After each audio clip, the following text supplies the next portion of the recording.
Morning, sir. Morning, how are you guys? All right, good to see you. Good to see you, thanks. So,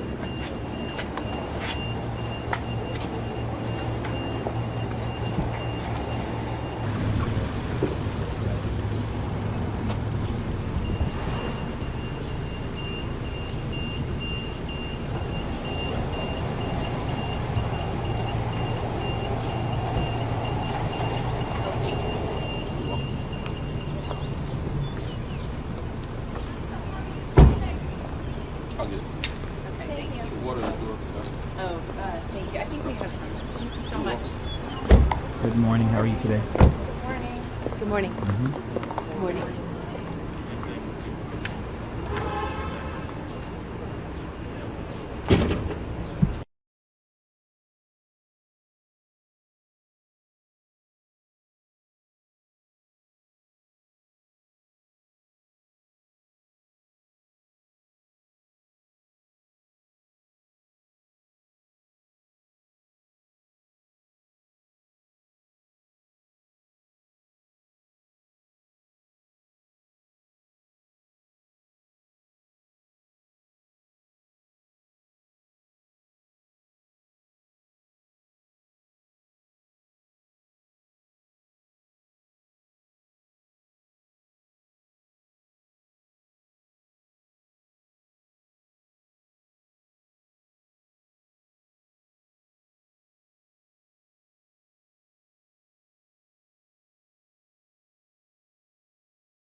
session. The Honorable Penny Ascarati presiding. Please be seated. Come to order. Good morning, Judy. Can you hear everything okay today? Okay, good. All right, good morning. Good morning, Your Honor. All right, do we have any preliminary matters before the jury comes out? Yes, Your Honor, we would just ask leave for Your Honor to please publish our agreed demonstrative. All right, there's no objection to that? People have changed places here. I just want to make sure I look in the right place. There you are. Okay, we're It's good. a blank screen right now, so we would ask to publish it now. Okay. I'm assuming it's, We tried it out beforehand. It seemed to work. if it's a blank screen, it's hard to see if it's working or not. Understood. It is published, Thank you. but it's just a blank screen, I guess. Okay. We're going to hope that's it then. All right, thank you. Anything else we have? All right, we're ready for the jury? Yes, sir. Okay, great.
You can sit down.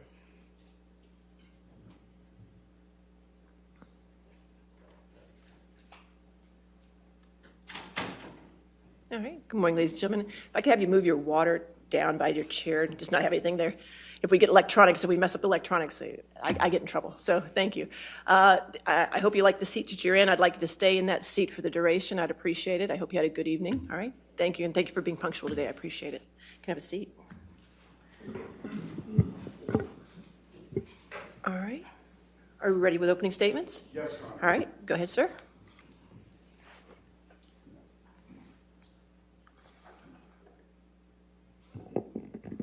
Good morning. My name is Ben Chu. My colleagues and I from Brown Rudnick are truly honored to represent the plaintiff in this case, Johnny Depp.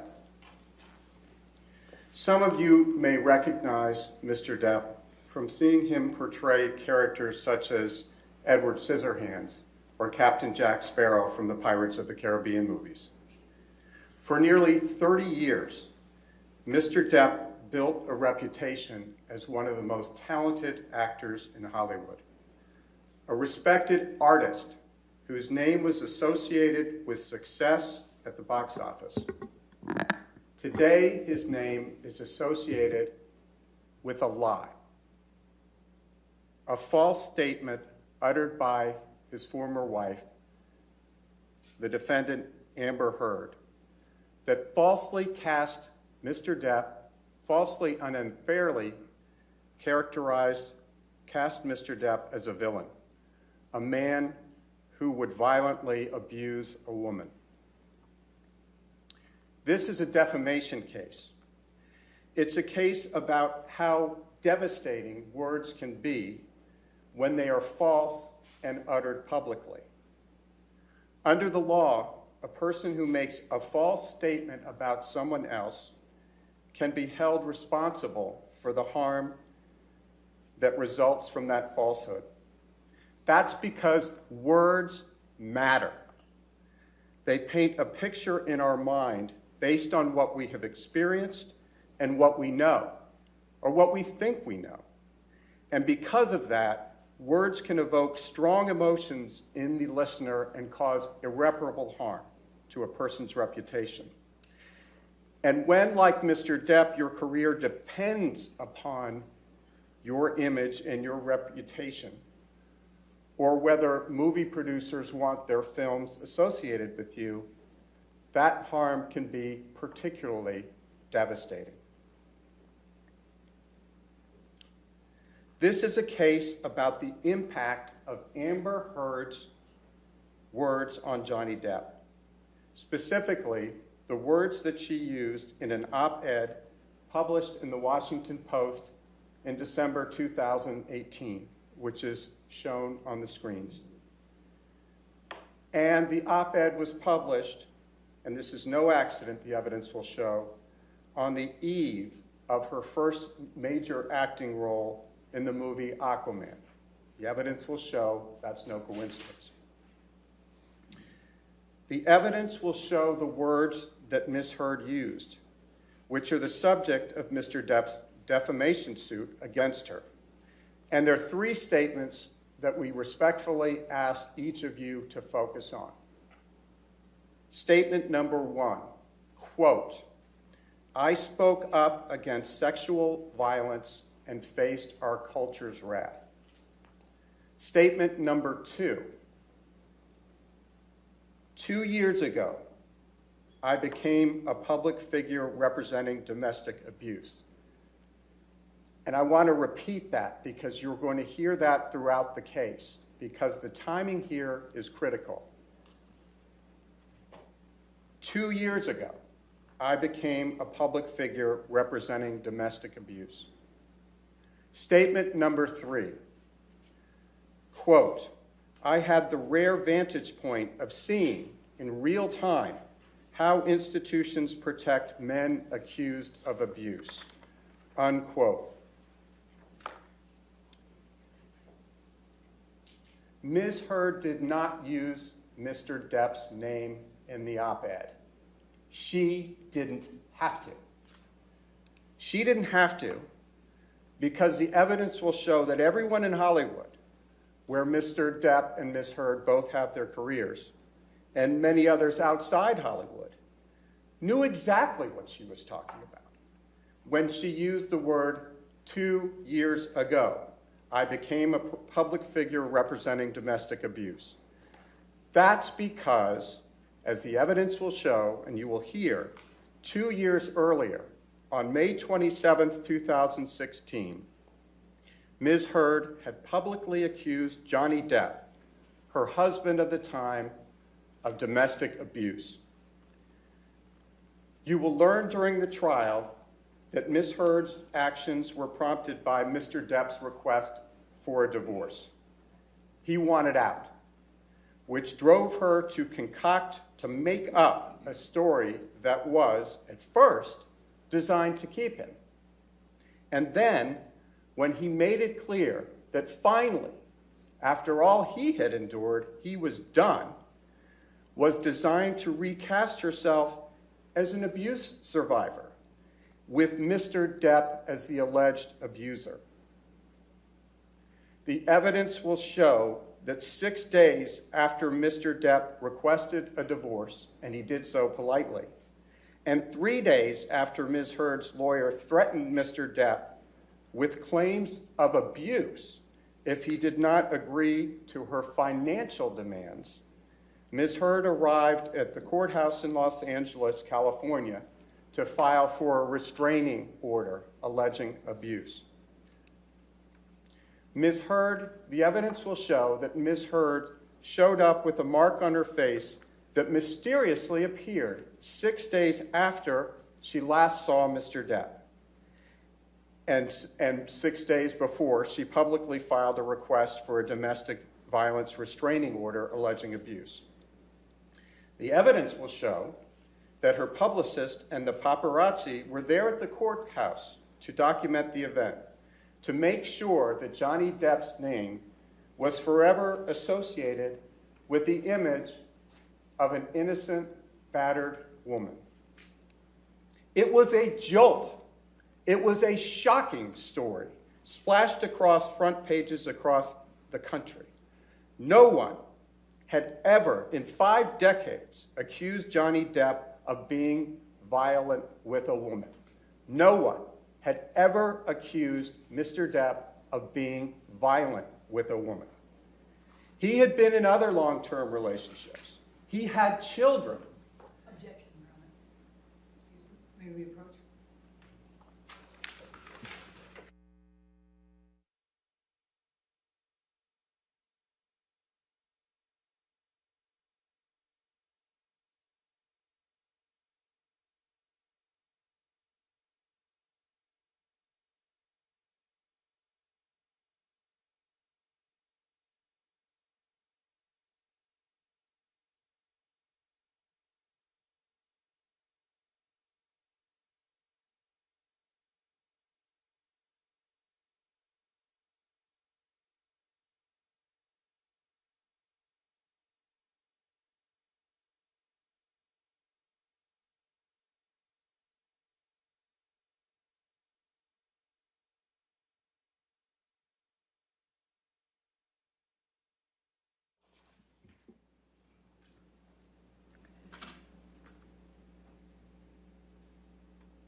No one, as I stated before, no one had ever, in 5 decades, no one had ever accused Johnny Depp of being abusive of any kind with a woman.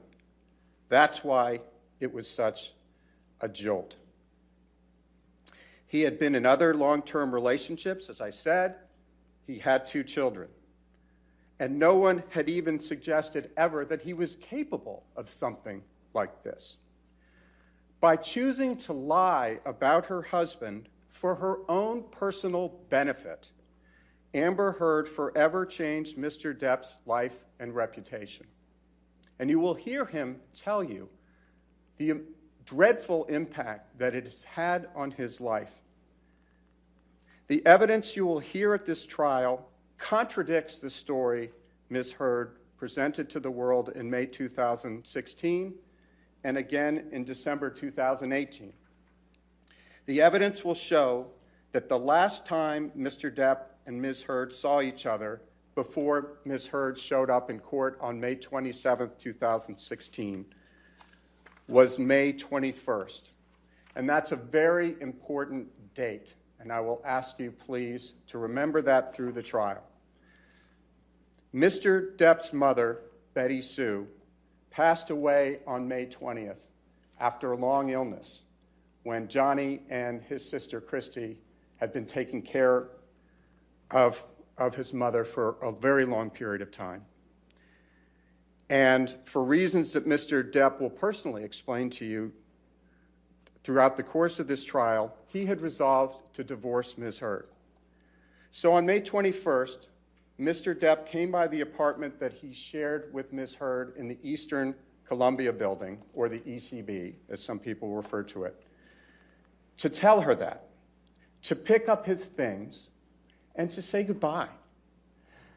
There is no dispute that soon after Mr. Depp ended things with Ms. Heard and left the apartment on May 21st, he got on a plane to head out on a European tour, a music tour, for months with his band, the Hollywood Vampires.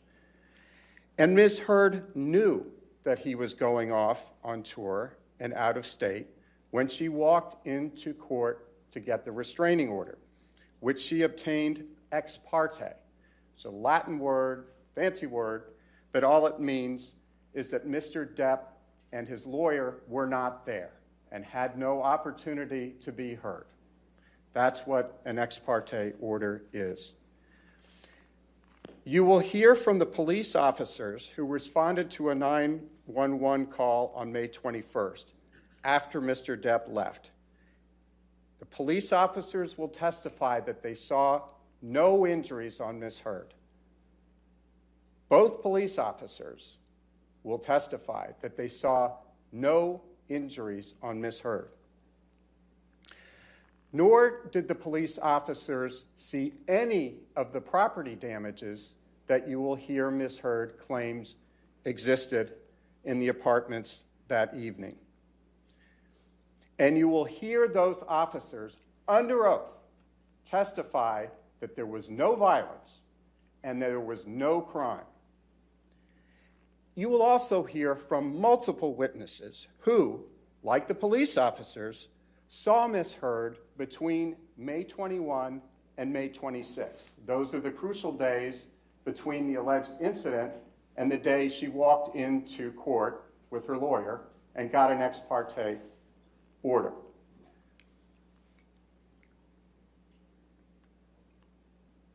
And those witnesses will testify that they saw her without any marks, any signs of injury on her face. And you will hear from multiple witnesses, including Brandon Patterson, who is the manager of the Eastern Columbia building where Mr. Depp and Ms. Heard lived together. You will hear Mr. Patterson say that he saw, and others will say as well, that they saw a surveillance video from the week of May 21st that showed Ms. Heard's sister, Whitney, throw a fake punch at Ms. Heard's face. Now let's just stop there. This is a surveillance video you will hear about where the sister of the alleged victim threw a fake punch at her sister, which allegedly occurred, this incident, only a couple of days earlier. Ms. Heard acting out being punched, responding to the fake punch, and the two laughing about it. So you have the alleged victim and the sister laughing about a fake punch. And you will have to decide for yourself, or we ask that you please decide for yourself. Would anyone ever joke about that if there had been actual abuse? Much less ask yourself, would a sister ever joke with an alleged victim about being punched by her husband?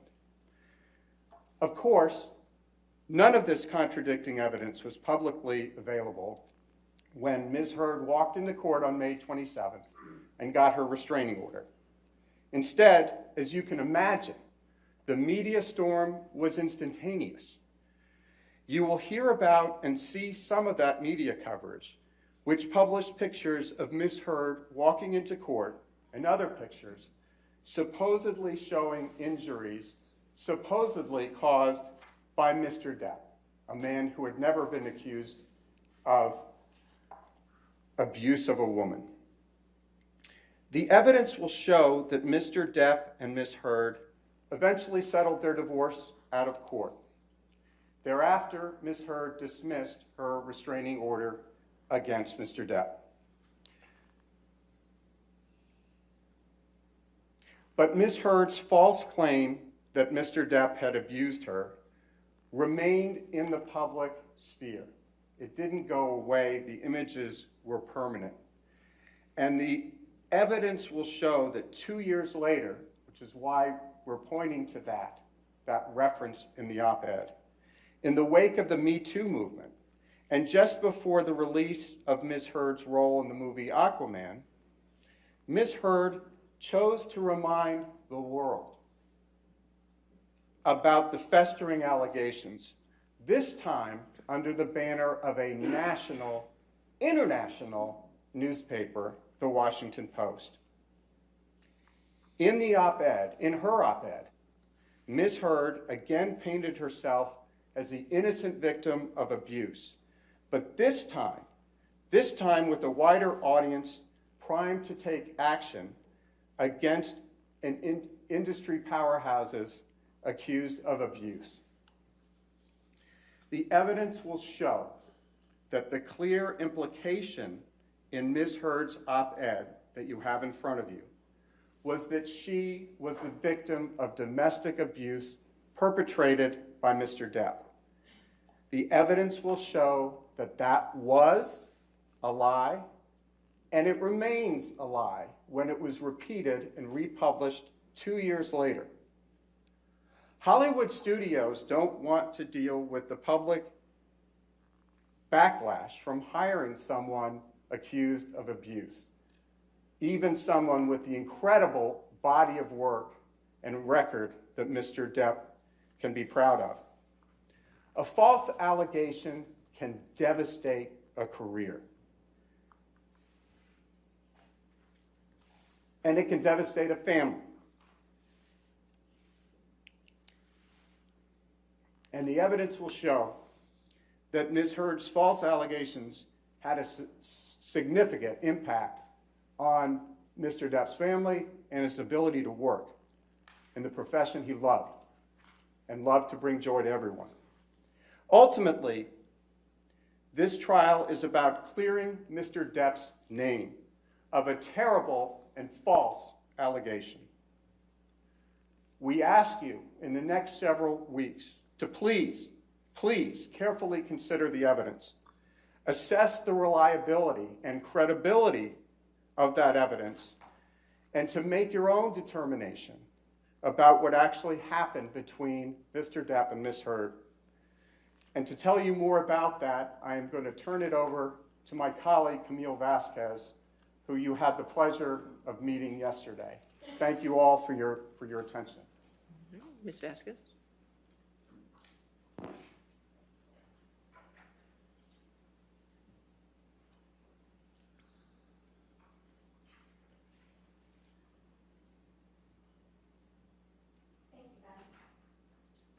You might have to turn it up a little bit.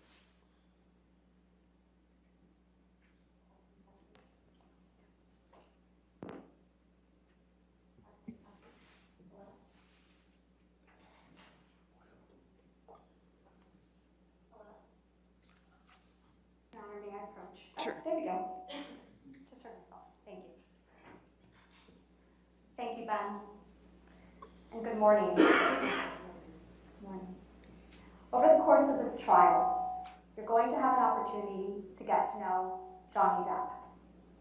Not the characters he's portrayed, but the man himself. You will hear from Mr. Depp directly, but you will also hear from his friends, his family, and employees. You will hear from people who have known him for decades. They have seen him at his best, and they have seen him at his worst. And they will tell you, each of them, that he is a kind soul who has never and would never raise a hand to a woman. You will hear that Mr. Depp learned at a very young age how to coexist with an abusive woman. You will learn from Mr. Depp's sister, Christy, and from Mr. Depp that their mother, Betty Sue, lived in a constant state of anger that would boil over daily in vicious words and violence directed at her husband and their children. And you will hear how Mr. Depp, who had the personality of his father, coped with that abuse in the same way his father did. He just took it. The evidence will show that Mr. Depp learned that the best way to deal with violence was to leave, to get away from it. Give her time to cool down. But he never turned his back on his mother. Mr. Depp loved his mother, and he cared for her until the day she died. You will hear how Mr. Depp came to Los Angeles as a teenager.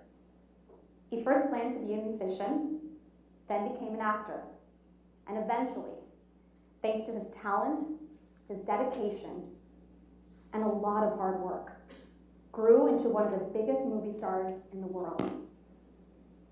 He had relationships with major figures in Hollywood and elsewhere, like Winona Ryder, Kate Moss.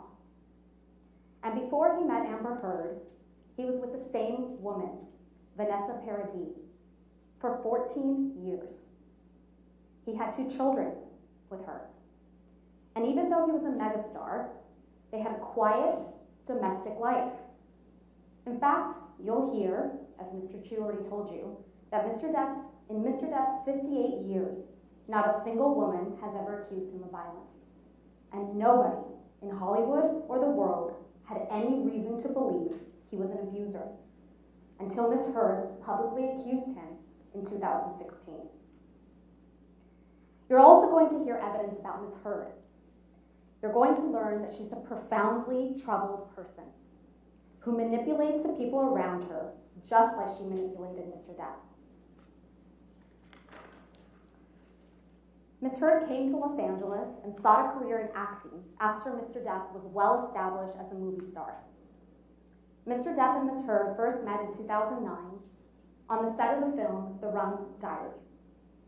There was a significant age difference between them, and at first he avoided her advances, but she pursued him.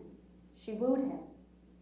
The evidence will show that Ms. Heard went to great lengths to win him over by playing the doting girlfriend, and it worked. He fell head over heels in love with her. Those who watched this relationship develop saw red flags all over the place. You will hear from them in this trial. And over time, the real Miss Heard began to emerge. She would berate him, scream at him. He would try to appease her, and sometimes, just sometimes, things would get better. But it would always happen again.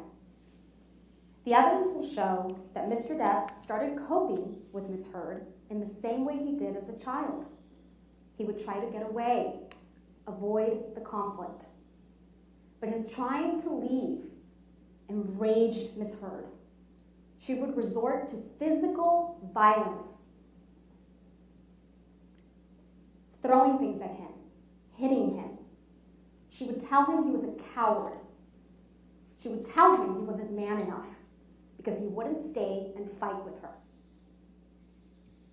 You will see that Miss Heard equated anger and violence with passion. She would apologize with poetic excuses, as if the violence just proved how fierce and overwhelming her love for him was. And you're going to hear that when Miss Heard got violent, Mr. Depp would just retreat, just as he did with his mother. He would try to leave, to get away from her. In her words, Miss Heard's words, he would split. Mr. Depp would often retreat into bathrooms, lock the doors, wait out Miss Heard's aggression, but his leaving just provoked her more. You will hear from Mr. Depp's security people, like Sean Bett, about how they often had to remove Mr. Depp from scenes with Miss Heard, screaming at him, chasing him, trying to keep him from leaving. You're going to hear evidence that when Mr. Depp and Miss Heard traveled together, his team routinely had to book an extra room for him so that he had somewhere to go when Miss Heard became enraged.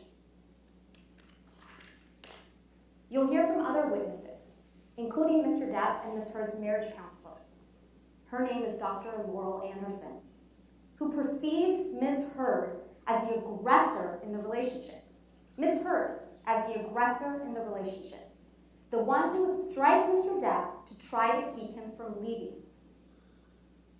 You'll hear from medical professionals who were with Mr. Depp and Miss Heard, often on a daily basis, for years, including their doctor, David Kipper, and Miss Heard's personal nurse, her personal assigned nurse, Erin Barem Filati, who did not see any signs of injuries that Miss Heard later testified to in graphic detail. Ms. Heard wants you to ignore the testimony of these medical professionals who saw her in real time, just as she wants you to ignore the testimony of the police officers who testified under oath who saw her on May 21st, 2016, without any injuries. But it is up to you, ladies and gentlemen of this jury, to judge the credibility of these witnesses and that of Ms. Heard. In this trial, Ms. Heard will undoubtedly present photos that supposedly show injuries she sustained as a result of the claimed abuse by Mr. Depp. Here's what you should keep in mind when you see these photographs. First, the evidence and expert testimony from a forensic pathologist, a doctor, will show that the injuries reflected in these photographs are not consistent with the brutal allegations of abuse Ms. Heard has alleged.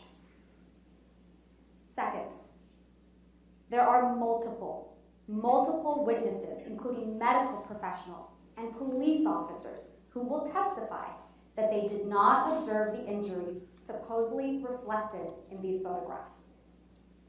And you may be wondering, how can that be? Well, you will hear expert testimony that none of these photographs are the originals, not one. And many are stored in an editing program.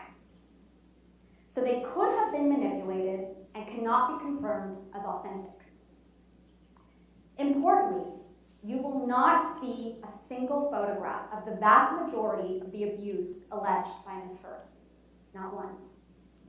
And there is not a single photograph or video showing Mr. Depp becoming physically violent towards Ms. Heard.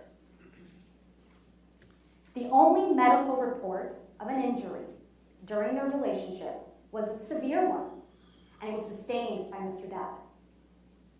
After an argument shortly after their marriage, while the couple was in Australia, you will hear evidence that the people who cared about Mr. Depp were encouraging him to have a prenuptial agreement with Ms. Heard, but she rushed the wedding date, and he agreed to get married without one. After the wedding, again, people close to Mr. Depp encouraged him to consider a postnuptial agreement. When the topic came up, Ms. Heard became outraged, as she always did, at the suggestion that Mr. Depp might leave her. She berated him, and when he tried to leave, she became violent. She became so violent, in fact, she threw a vodka bottle at him that hit his hand and exploded. It severed the end of one of his fingers.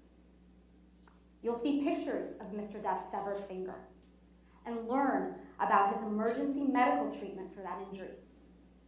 And then you'll learn, and this is important, years later, after the false claims of abuse that caused Mr. Depp to file this very lawsuit, Ms. Heard came up with an elaborate story about what actually happened, according to her, in Australia.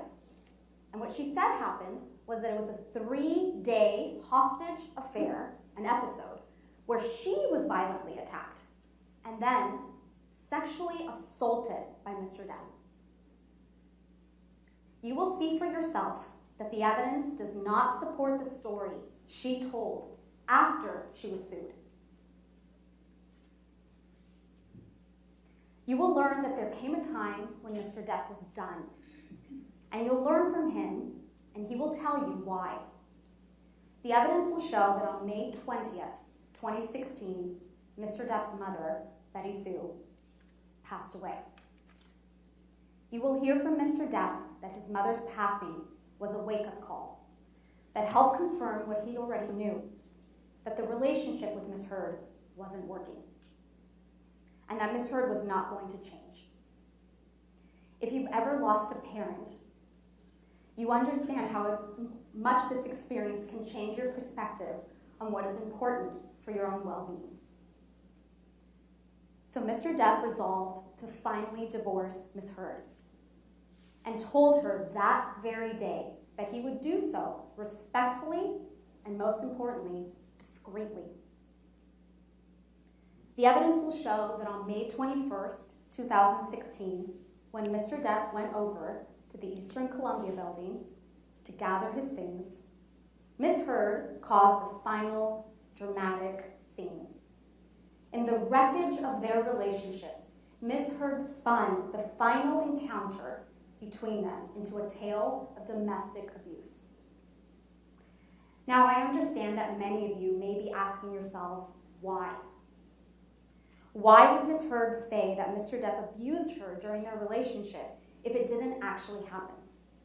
Why would she make up the detailed, dramatic tales of abuse that you will surely hear in this courtroom over the coming weeks? By the end of this trial, you will have the answer to that question.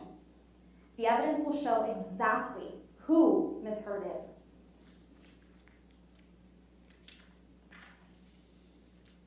You will hear from Mr. Depp and other witnesses, including their marriage counselor, Dr. Laurel Anderson, that Ms. Heard would go to great lengths and even resort to physical violence to stop Mr. Depp from leaving her. But once Mr. Depp did leave, Ms. Heard tried to avoid public humiliation and present herself as a noble survivor and representative of the Me Too movement. You will hear evidence, including the testimony of Ms. Heard's former personal assistant, Kate James, that Ms. Heard is obsessed with her public image. It's her #1 priority. And you will see evidence that after she received a $7 million divorce settlement from Mr. Depp, Ms. Heard released a public statement claiming she wanted nothing from him and would donate the entire settlement to 2 charities: the Children's Hospital of Los Angeles in California and the American Civil Liberties Union, also known as the ACLU. But then she did not make the donations. Quite simply, Ms. Heard had publicly cast herself in the role of a domestic abuse survivor. There was no going back. When Mr. Depp finally stood up and fought for his good name in court by filing this lawsuit, Ms. Heard, because she couldn't back down, went all in. After this lawsuit was filed, and it's important, the timeline here, after this lawsuit was filed, Ms. Heard started making up more and more alleged incidents of abuse. And if you'll recall, ladies and gentlemen, the headline of the op-ed references sexual violence. But Ms. Heard had never made that accusation against Mr. Depp. It was never part of her allegations of abuse. So what changed? What changed between 2016 and 2018? We submit to you, and the evidence will show, when she realized the seriousness of what she had alleged, she panicked and she alleged sexual assault. Ms. Heard and her lawyers are going to tell you some truly horrific tales of abuse before this trial is over.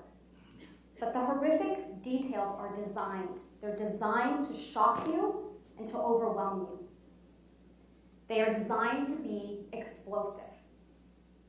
And they are designed to distract you from the evidence and, most importantly, from common sense. That tells you, the common sense and the evidence will tell you that it is all a lie. That none of this, not one single alleged incident of abuse, could have happened as Ms. Heard claims. Ms. Heard's pattern is consistent.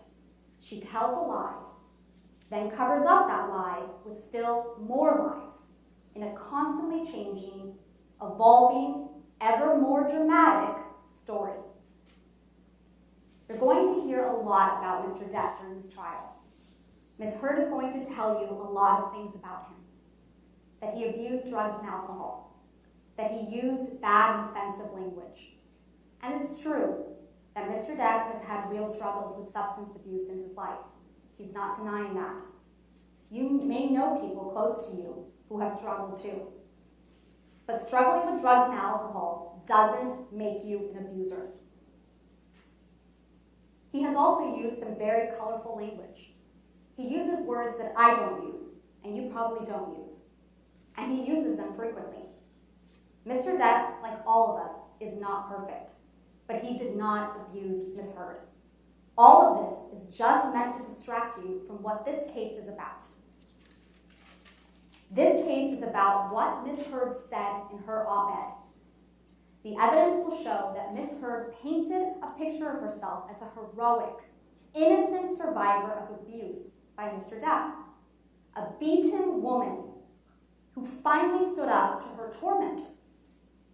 The evidence will show that Ms. Heard used her allegations against Mr. Depp to raise her own profile and to advance her own career. The very same day that the op-ed was published, under the title, quote, "I spoke up against sexual violence," end quote, she posted that article that's now displayed on your screens and the title on her Twitter page, right along with an announcement that she was becoming an ACLU ambassador on women's rights to make sure that, quote, women and girls can live free from violence, end quote. She presented herself as the face of the Me Too movement, the virtuous representative of innocent women across the country and the world who have truly suffered abuse. The evidence will show that was a lie. And the evidence will show that Ms. Heard portrayed Mr. Depp as the representative of abusers everywhere, the agent of her suffering, the villain in her heroic journey. That was a lie too. And more than just a lie, it was an act of cruelty. Mr. Depp will go to his grave knowing that whatever he does, there are people out there in this world who will always believe that he abused a woman. This is a case about what Ms. Heard said. It's also a case about what a man named Adam Waldman said. Adam Waldman is a lawyer who has worked for Mr. Depp. After Mr. Depp filed this case against her, Ms. Heard filed her own claim against Mr. Depp, which is also the subject of this trial. In her claim, Ms. Heard says that Mr. Depp defamed her because Adam Waldman, his attorney, made some statements to reporters denying the truth of her claims of abuse. Adam Waldman is not in this courtroom. Ms. Heard chose not to name him in her claim. And I won't take up too much of your time with a discussion of her claim against Mr. Depp, except to say a few things. The evidence will show that those statements weren't even made by Mr. Depp. They were made by Adam Waldman. And Mr. Waldman, the evidence will show, is not under Mr. Depp's control. The statements were merely Mr. Waldman's opinions, made in justified defense of his client and friend, Mr. Depp. Mr. Waldman believed those statements. And finally, at the end of the day, Mr. Waldman's statements merely reflected the reality that we intend to prove in this trial. That Ms. Heard's portrayal of herself as a victim of domestic violence at the hands of Mr. Depp is a lie. Ms. Heard, as you know, is an actress.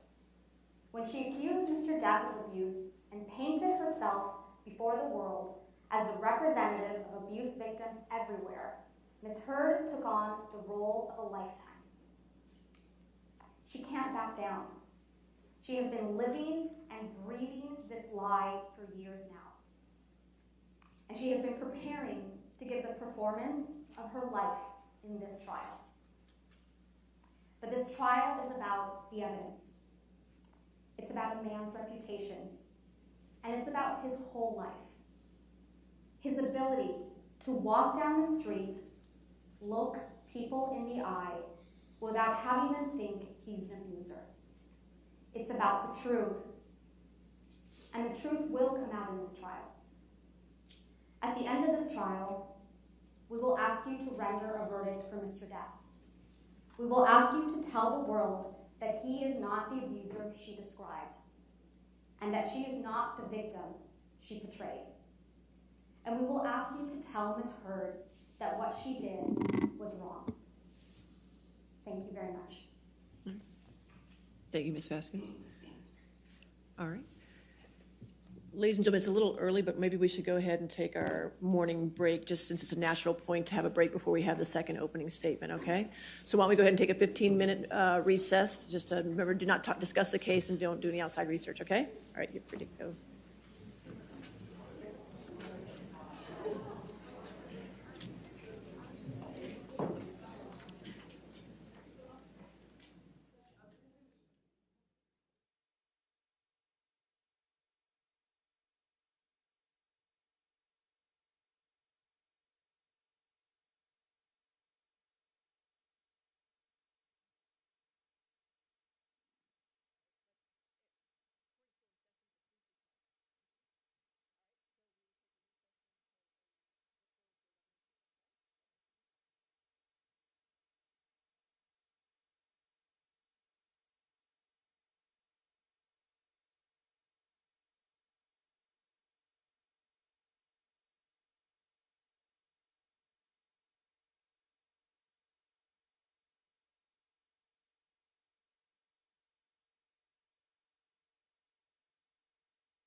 thank you.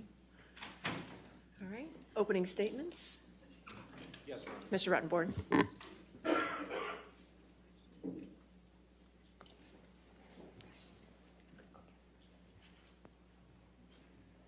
May I approach? Yes, sir. Good morning, everyone. My name is Ben Rottenborn, and together with Elaine and Adam, I represent Amber Heard. In a few minutes, Elaine will get up here and she'll introduce you to Amber.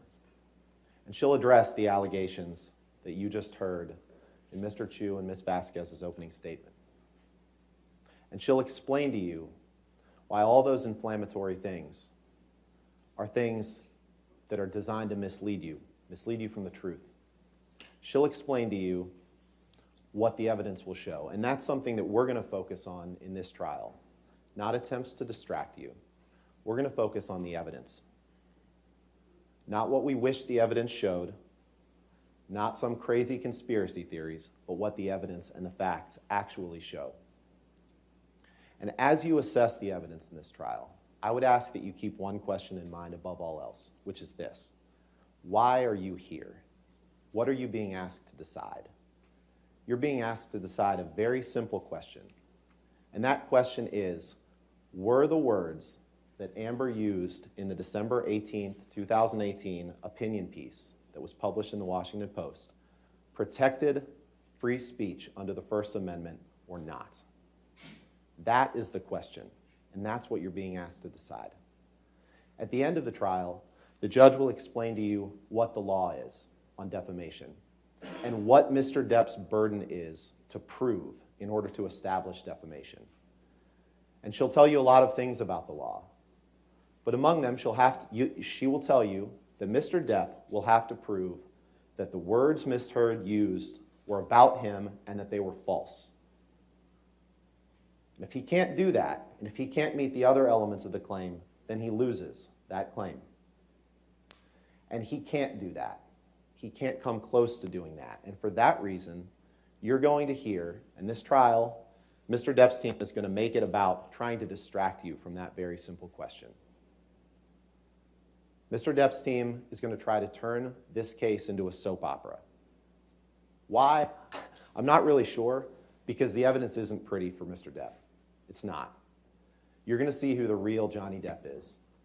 Behind the red carpets, behind the fame, behind the money, behind the pirate costumes, you're going to see who that man really is. Amber is going to tell you about it. You're going to hear who he really is from other witnesses. And you're going to hear who he really is in his own words, in the vile, graphic, terrible messages that he wrote about Amber and ways he used to describe Amber and what he wanted to do to Amber from the earliest days that they were dating, through their marriage, and after their marriage. You're going to hear about that. But this case isn't about that. This case isn't about a day-to-day chronicle of their marriage. It's not about who is the better spouse.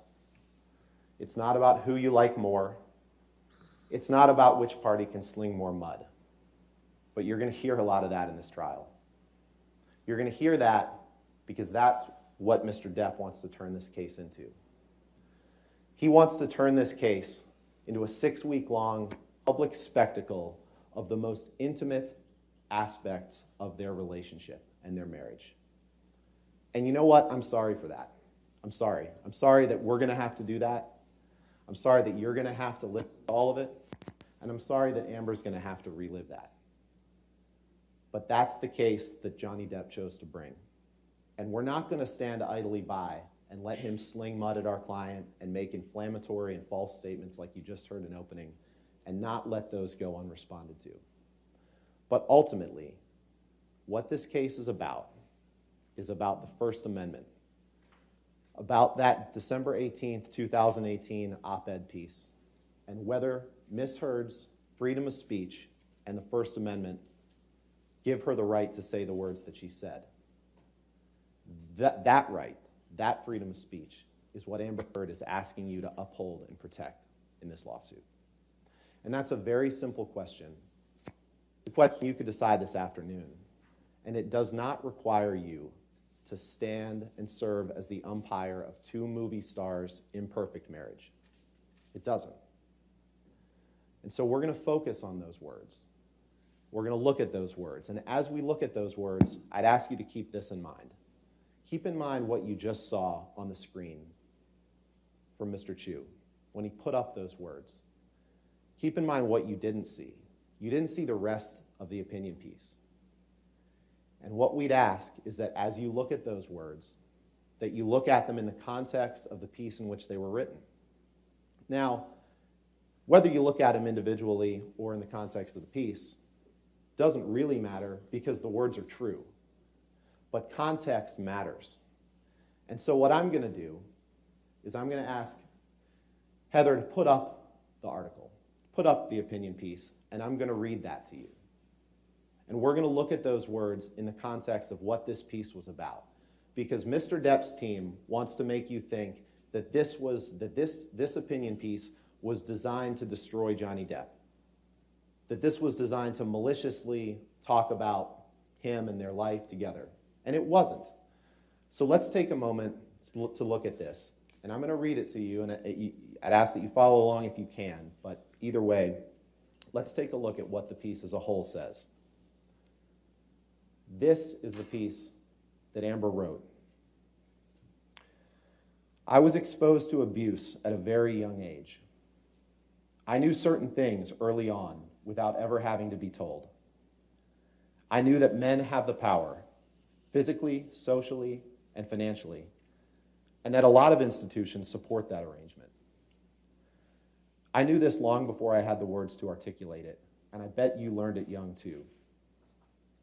Like many women, I had been harassed and sexually assaulted by the time I was of college age, but I kept quiet. I did not expect filing complaints to bring justice, and I didn't see myself as a victim. Then, 2 years ago, I became a public figure representing domestic abuse, and I felt the full force of our culture's wrath for women who speak out. Friends and advisors told me I would never again work as an actress, that I would be blacklisted. A movie I was attached to recast my role. I had just shot a 2-year campaign as the face of a global fashion brand, and the company dropped me. Questions arose as to whether I would be able to keep my role of Mira in the movies Justice League and Aquaman. I had the rare vantage point of seeing, in real time, how institutions protect men accused of abuse. Imagine a powerful man as a ship, like the Titanic. That ship is a huge enterprise. When it strikes an iceberg, there are a lot of people on board desperate to patch up holes, not because they believe in or even care about the ship, but because their own fates depend on the enterprise. In recent years, the Me Too movement has taught us about how power like this works, not just in Hollywood, but in all kinds of institutions, workplaces, places of worship, or simply in particular communities. In every walk of life, women are confronting these men who are buoyed by social, economic, and cultural power, and these institutions are beginning to change. We are in a transformative political moment. The president of our country has been accused by more than a dozen women of sexual misconduct, including assault and harassment. Outrage over his statements and behavior has energized a female-led opposition. Me Too started a conversation about just how profoundly sexual violence affects women in every area of our lives. And last month, more women were elected to Congress than ever in our history, with a mandate to take women's issues seriously. Women's rage and determination to end sexual violence are turning into a political force. We have an opening now to bolster and build institutions protective of women. For starters, Congress can reauthorize and strengthen the Violence Against Women Act. First passed in 1994, the act is one of the most effective pieces of legislation enacted to fight domestic violence and sexual assault. It creates support systems for people who report abuse and provides funding for rape crisis centers, legal assistance programs, and other critical services. It improves responses by law enforcement, and it prohibits discrimination against LGBTQ survivors. Funding for the act expired in September and has only been temporarily extended. We should continue to fight sexual assault on college campuses while simultaneously insisting on fair processes for adjudicating complaints. Last month, Education Secretary Betsy DeVos proposed changes to Title IX rules governing the treatment of sexual harassment and assault in schools. While some changes would make the process for handling complaints more fair, others would weaken protections for sexual assault survivors.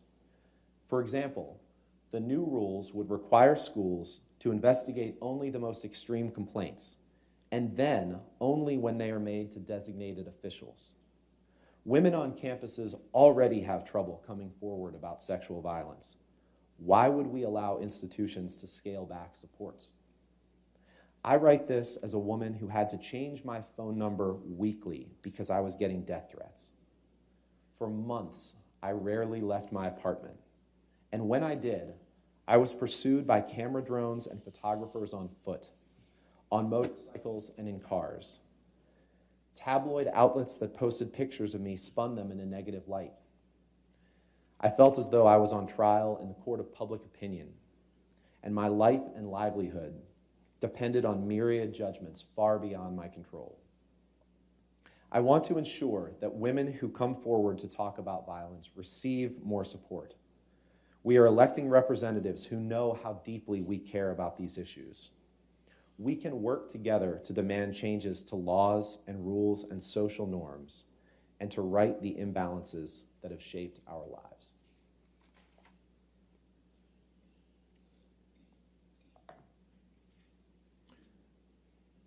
I know that was a lot, but that is the central issue in this case.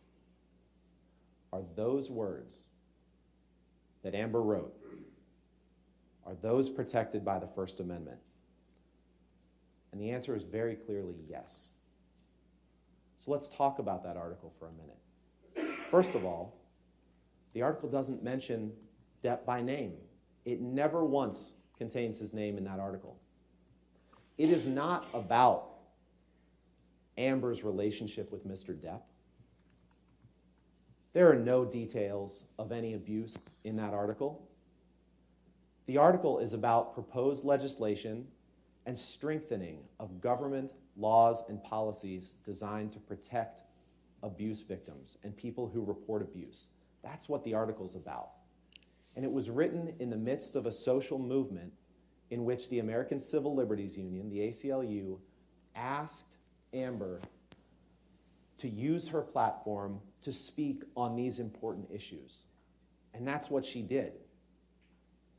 To do so, she drew on her experiences as someone who had reported domestic abuse.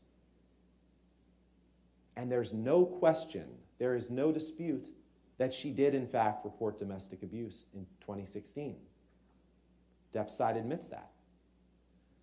She talked about her negative personal experiences and her reactions and opinions after being someone in Hollywood who reported abuse and the consequences that flowed from that. She talked about what she experienced in the days and months following reporting that abuse. That's what the article is about. The article isn't about Johnny Depp. The article is about the social change for which she is advocating and that the First Amendment protects.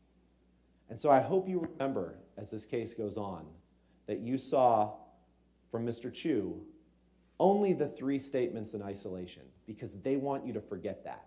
They don't want you to pay attention to what the article is about. Now, if it had been Amber's intention to use this article to detail the abuse that she suffered and that you'll hear about over the course of this trial, believe me, the article would have looked very, very different. She could fill a book with those details. She probably would have started out by calling out Mr. Depp by name. She probably wouldn't have published it in the Washington Post. She would have described in great detail the man who has described himself, the violent side of himself, as the monster. That's what she would have done. The monster. She would have told you about the monster. But she didn't. That wasn't the point of this article. And she was careful to avoid that, even having her lawyer review the article to make sure that it was okay. And she relied on that lawyer's advice, and you'll hear testimony on that during the trial. But because Johnny Depp brought this case and asked for it, all of that is going to come out. Just know that Amber Heard never wanted to unearth for the public who the real Johnny Depp is. But that's going to come out over the course of this trial. I'd like you to also take into consideration who isn't here today. You don't see the Washington Post sitting here as a defendant in this courtroom. Depp didn't sue the Washington Post. He had no interest in doing that. He only sued Amber. He could have sued the Washington Post. They published the article. But he didn't. And he chose to bring Amber to court here in Virginia, where she has no ties, has never lived, he's never lived, where they never spent any time, because he wanted to make her life hard. He wanted to ruin her life. He wanted to destroy her. That's what he did. And I wish I could say that that's surprising. It's certainly disturbing, but it's not surprising, because the evidence will show that for years, all Mr. Depp has wanted to do is humiliate Amber, to haunt her, to wreck her career. That's what the evidence will show in his words. That's what he wanted. But he made a mistake bringing this case in Virginia, because you're the people who are going to hear this case. A qualified, prepared jury who respects the First Amendment. And with that, even though we've looked at the article as a whole, I'd like to spend a few minutes looking at the individual statements that were made, just as Depp's side showed you, because I think it's important to do that as well. Can we pull up slide 1, please?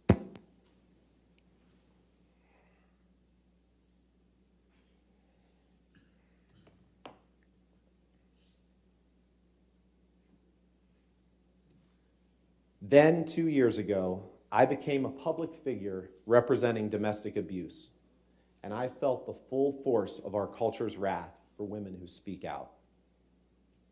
There's absolutely nothing false about that statement. First of all, the evidence will show that Amber did suffer domestic abuse at the hands of Johnny Depp. And it took many forms. Physical, sure, but also emotional, verbal, psychological abuse. It's all domestic abuse that she suffered at his hands. So that's the truth. But what else is the truth? Is that on May 27th, 2016, 2 years before this opinion piece was published, Amber walked into a courtroom in California with bruises on her face that were given to her by Johnny Depp on that incident in May 21st, 2016, that Elaine's going to tell you more about. That absolutely were given to her. And she took out a domestic violence restraining order that she obtained from the court in California to protect herself. And she was, of course, a public figure. She was a movie star. She didn't want the paparazzi, the press photos. She got those, of course. Who wants to be photographed with a bruised face walking out of court? She didn't want that, and the evidence will show that. But she was a public figure, and 2 years before she wrote this article, she was a public figure representing domestic abuse. That is 100% true. And try as he might to take it away, Amber's freedom of speech gives her the right to say that. Can we pull up slide 2, please? This is the second statement. I had the rare vantage point of seeing in real time how institutions protect men accused of abuse. Once again, that statement is 100% true. Amber did accuse Johnny of abuse. And she saw how he was protected at the same time that her career took a downturn and that he did everything that he could to try to wreck her career, as the evidence will see. But she accused him of abuse.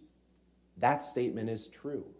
You don't need to relive every intimate detail of their marriage. You don't need to decide what happened on any individual day of their marriage to determine that the First Amendment protects that statement because it is true. He wants you to forget that. Don't take the bait. Let's pull up the third statement, please. Now, this statement was in the headline of the online edition of the article. I spoke up against sexual violence and faced our culture's wrath. That has to change.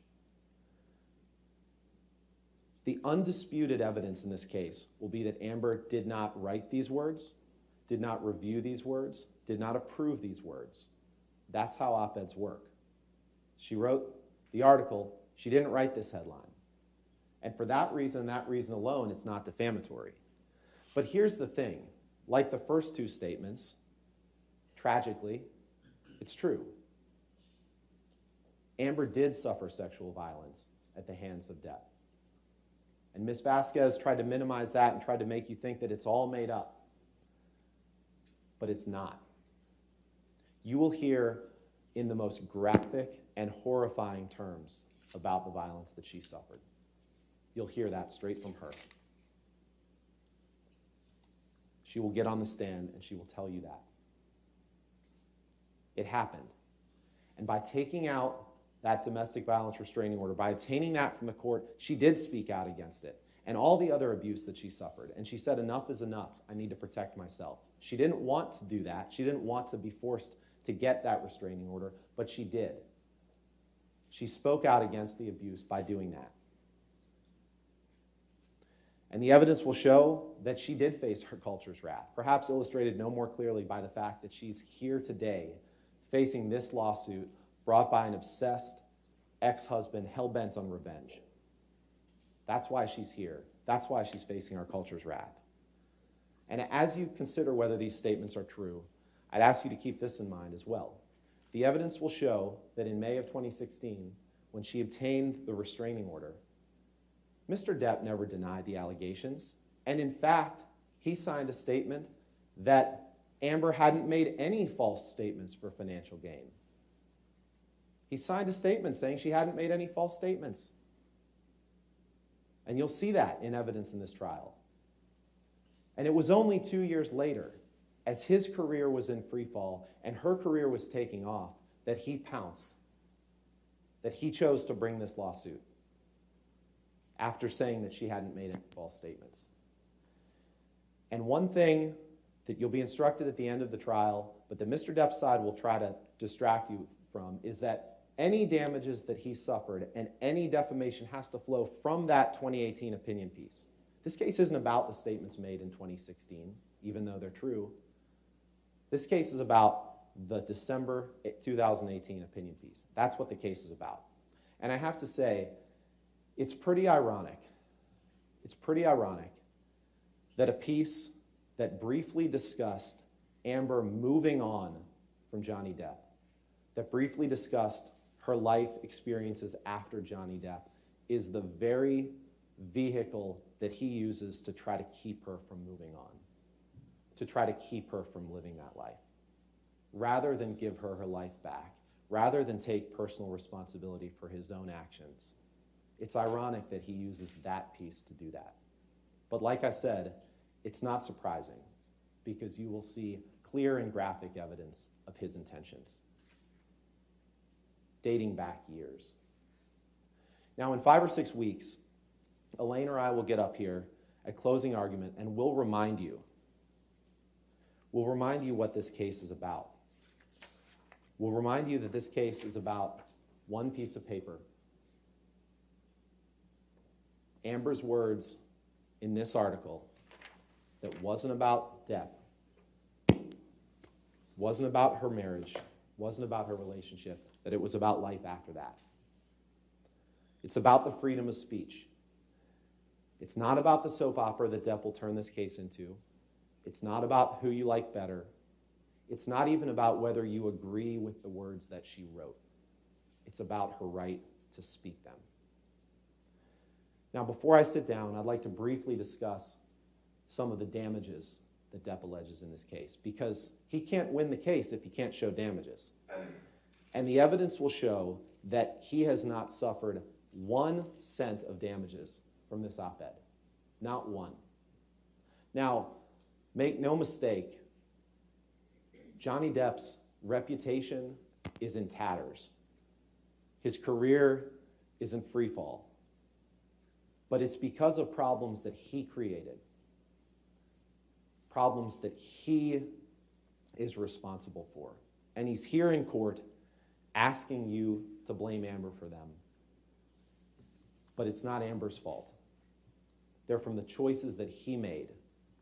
You'll hear a lot of evidence in this trial about those choices.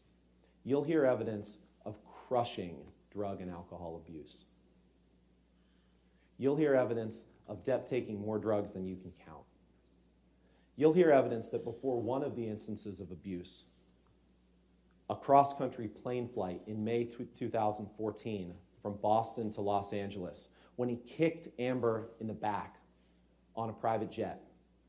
You'll hear evidence that he had had no food for days, that he had used cocaine, that he had had half a bottle of whiskey, that he had had countless Red Bulls and vodkas, that he had taken pills, and on the plane decided to top all that off with 2 bottles of champagne. You'll hear evidence of that.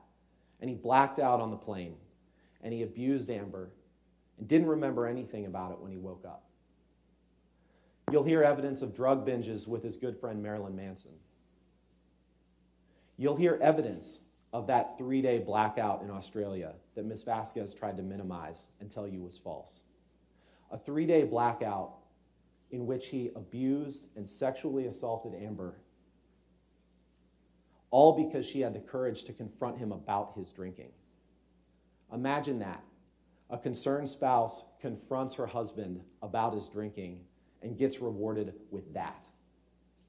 That is what the evidence will show. That is what happened to my client. That 3-day blackout that led her to be so in fear for her life that she barricaded herself in her room. That same 3-day blackout that kept him from being able to do what he was in Australia to do, which was to film Pirates of the Caribbean 5. His behavior on that trip, both before the blackout and during it, kept him from being a reliable actor. He showed up late to the set, and after that blackout, he was gone from the set for a long time. Now, he did cut off his finger, but the evidence will show my client did not do it. And just imagine this, what Ms. Vasquez is trying to get you to buy, is that Amber Heard somehow developed a major league level fastball and cut off his finger with a bottle. You'll see the evidence. You'll see that that doesn't make any sense, and you'll hear from Ms. Heard's experts who testify, including orthopedic hand specialists who testify there was no way that that happened.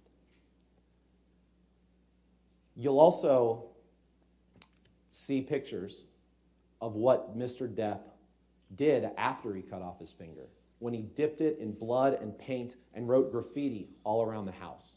That's what you're going to see he did.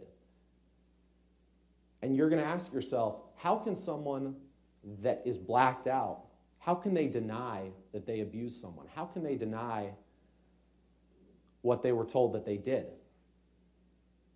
He has no credibility when he gets up here now in this court and tells you he didn't do this or do that when he was blacked out. So just remember that. Those were problems that he created. You'll hear evidence that the same addictions that led him to abuse Amber also led to the demise of his career as an actor. Like I said, as you saw with Disney, the evidence will show with Disney, he was unreliable as an actor, and those same self-destructive tendencies led to financial distress.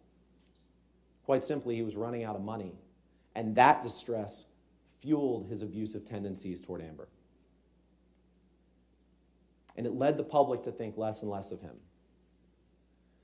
And you will see a parade of witnesses who testify in Johnny's case that all have one thing in common. They all rely on him. They're all on his payroll for the most part, or they rely on him for some sort of luxury in their life. And you'll see that of these witnesses. So in a lot of ways, Amber previewed the parade of witnesses when she said in her op-ed, and I'm going to read from it and quote it here. She said, you remember when I said this, "Imagine a powerful man as a ship, like the Titanic. That ship is a huge enterprise. When it strikes an iceberg, there are a lot of people on board desperate to patch up holes, not because they believe in or even care about the ship, but because their own fates depend on the enterprise." Remember that as Depp's witnesses take the stand, none of whom know what happened behind closed doors between him and Amber, none of whom can testify to that. But remember that these are people who care about their own financial well-being, just as Amber previewed in that article. And they know what happens to people who stand up to Depp. They know what happens because they've seen it. They've seen it with Amber, and they've seen it with other people in his life who had the courage to ask him to change and who he lashed out against. These are people who helped enable the man who describes himself as the monster. Make no mistake, this man's poor choices have brought him to this courtroom. His own bad behavior, his own refusal to commit to sobriety, his own violence, his poor choices. And the people who have spoken up against it, they're the ones that have suffered the consequences. You'll hear evidence that he fired his longtime agent, that he got rid of his business managers and his law firms that had represented him for years. And no one has suffered from his refusal to take accountability more than Amber Heard. You'll hear evidence that 2 years before the op-ed, 2 years before that, Mr. Depp brought someone else into his life who helped convince him to blame other people. That man, Adam Waldman, who Ms. Vasquez introduced you to, had never met Mr. Depp while he was in a relationship with Ms. Heard, or while he was represented by his agents or his former business managers. But he convinced him that all these bad things that are happening in his life, he helped convince him of this, were other people's fault. And you'll hear evidence of that. Rather than take responsibility for cleaning himself up, Depp chose to blame other people. That's why we're here. And the evidence will show you crystal clearly that the op-ed had nothing to do with damages that he suffered.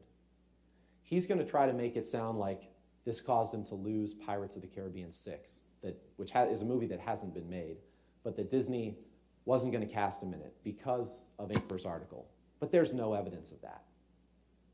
The evidence will actually show that months before the op-ed, it was reported that Disney was considering dropping him from Pirates 6. The evidence will show that Disney had a dossier on him that had articles from the press, had other information about Mr. Depp, and they didn't have this article at all in their files.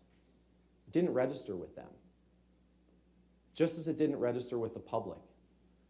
The public had known since 2016 what Amber had to say about Johnny Depp. This didn't change any of that. The evidence will also show that he said he would not make Pirates 6 even if Disney paid him far more money than he'd ever made on a film. That's what the evidence will show. So any damages that he suffered in his career are not because of this op-ed. And it's time to make Johnny take responsibility, to tell him, Mr. Depp, stop blaming other people for your self-created problems, to take responsibility for your own life. And it's up to you, ladies and gentlemen, to make him do that. It's up to you, because you are uniquely qualified to do that. No one else has the power to do that. Only you, to tell him enough is enough, to stand up for the First Amendment, to stand up for the truth, and Amber's right to speak it. Thank you. Thank you, Mr. Rottenborn. Ms. Bretterhoff? Switch out. Okay.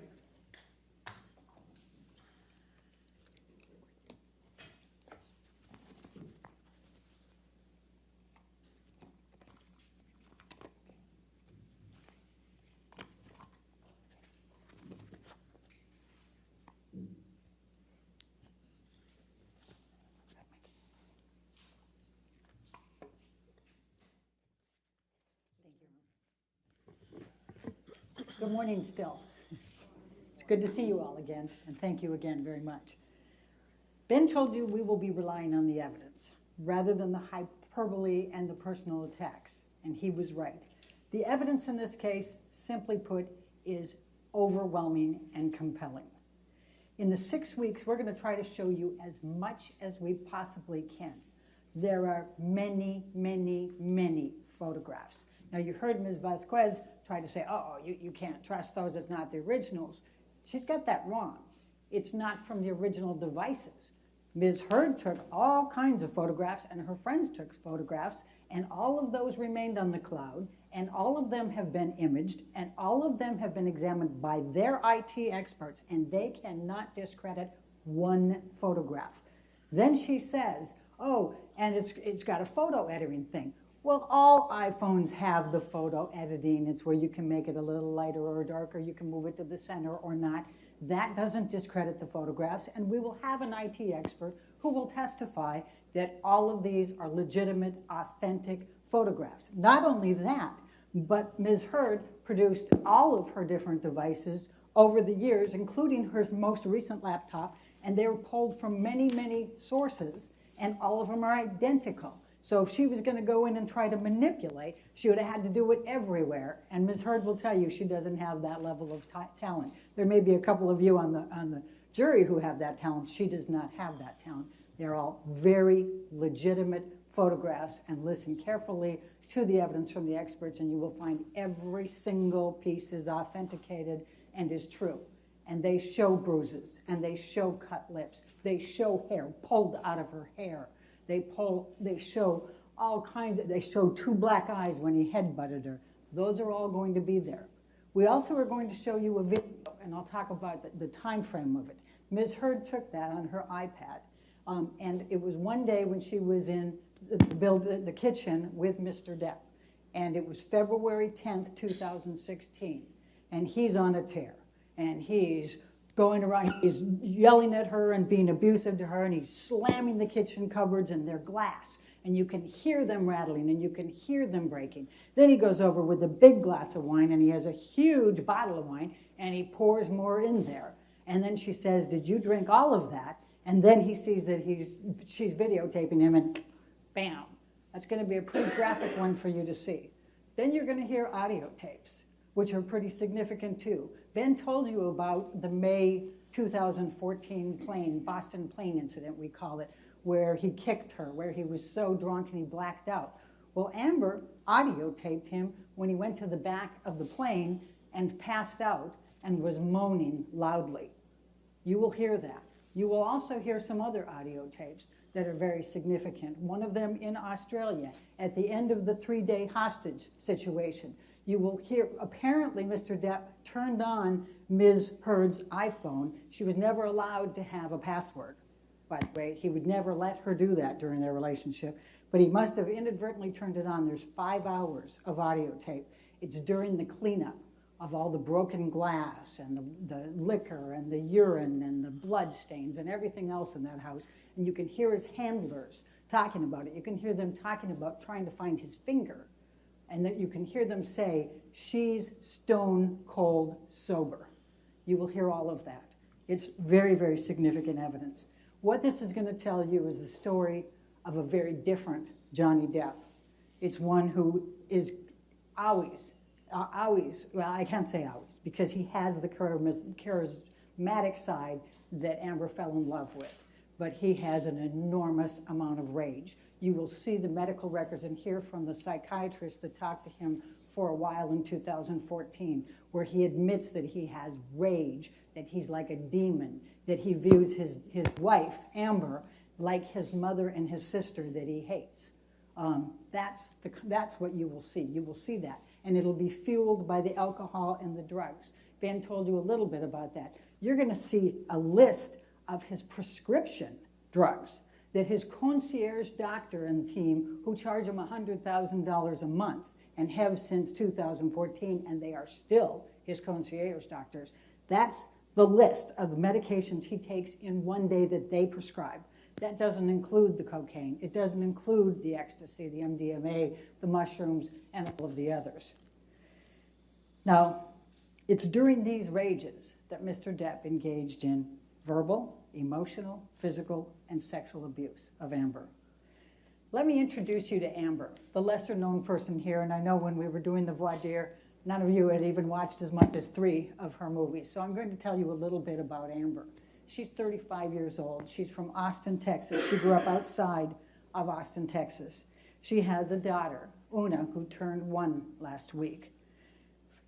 Amber grew up in an area, her father was a construction worker, primarily a painter, but he would break horses as part-time. They lived out on a ranch area. Her mother, Paige, who died 2 years ago at age 63, dropped out of medical school to marry Amber's father. She worked for the state of Texas in intranet communications. They grew up very poor. Amber has a sister, Whitney, who's 16 months younger than her. And you will see and hear from Whitney later because unfortunately she also witnessed some of the abuse.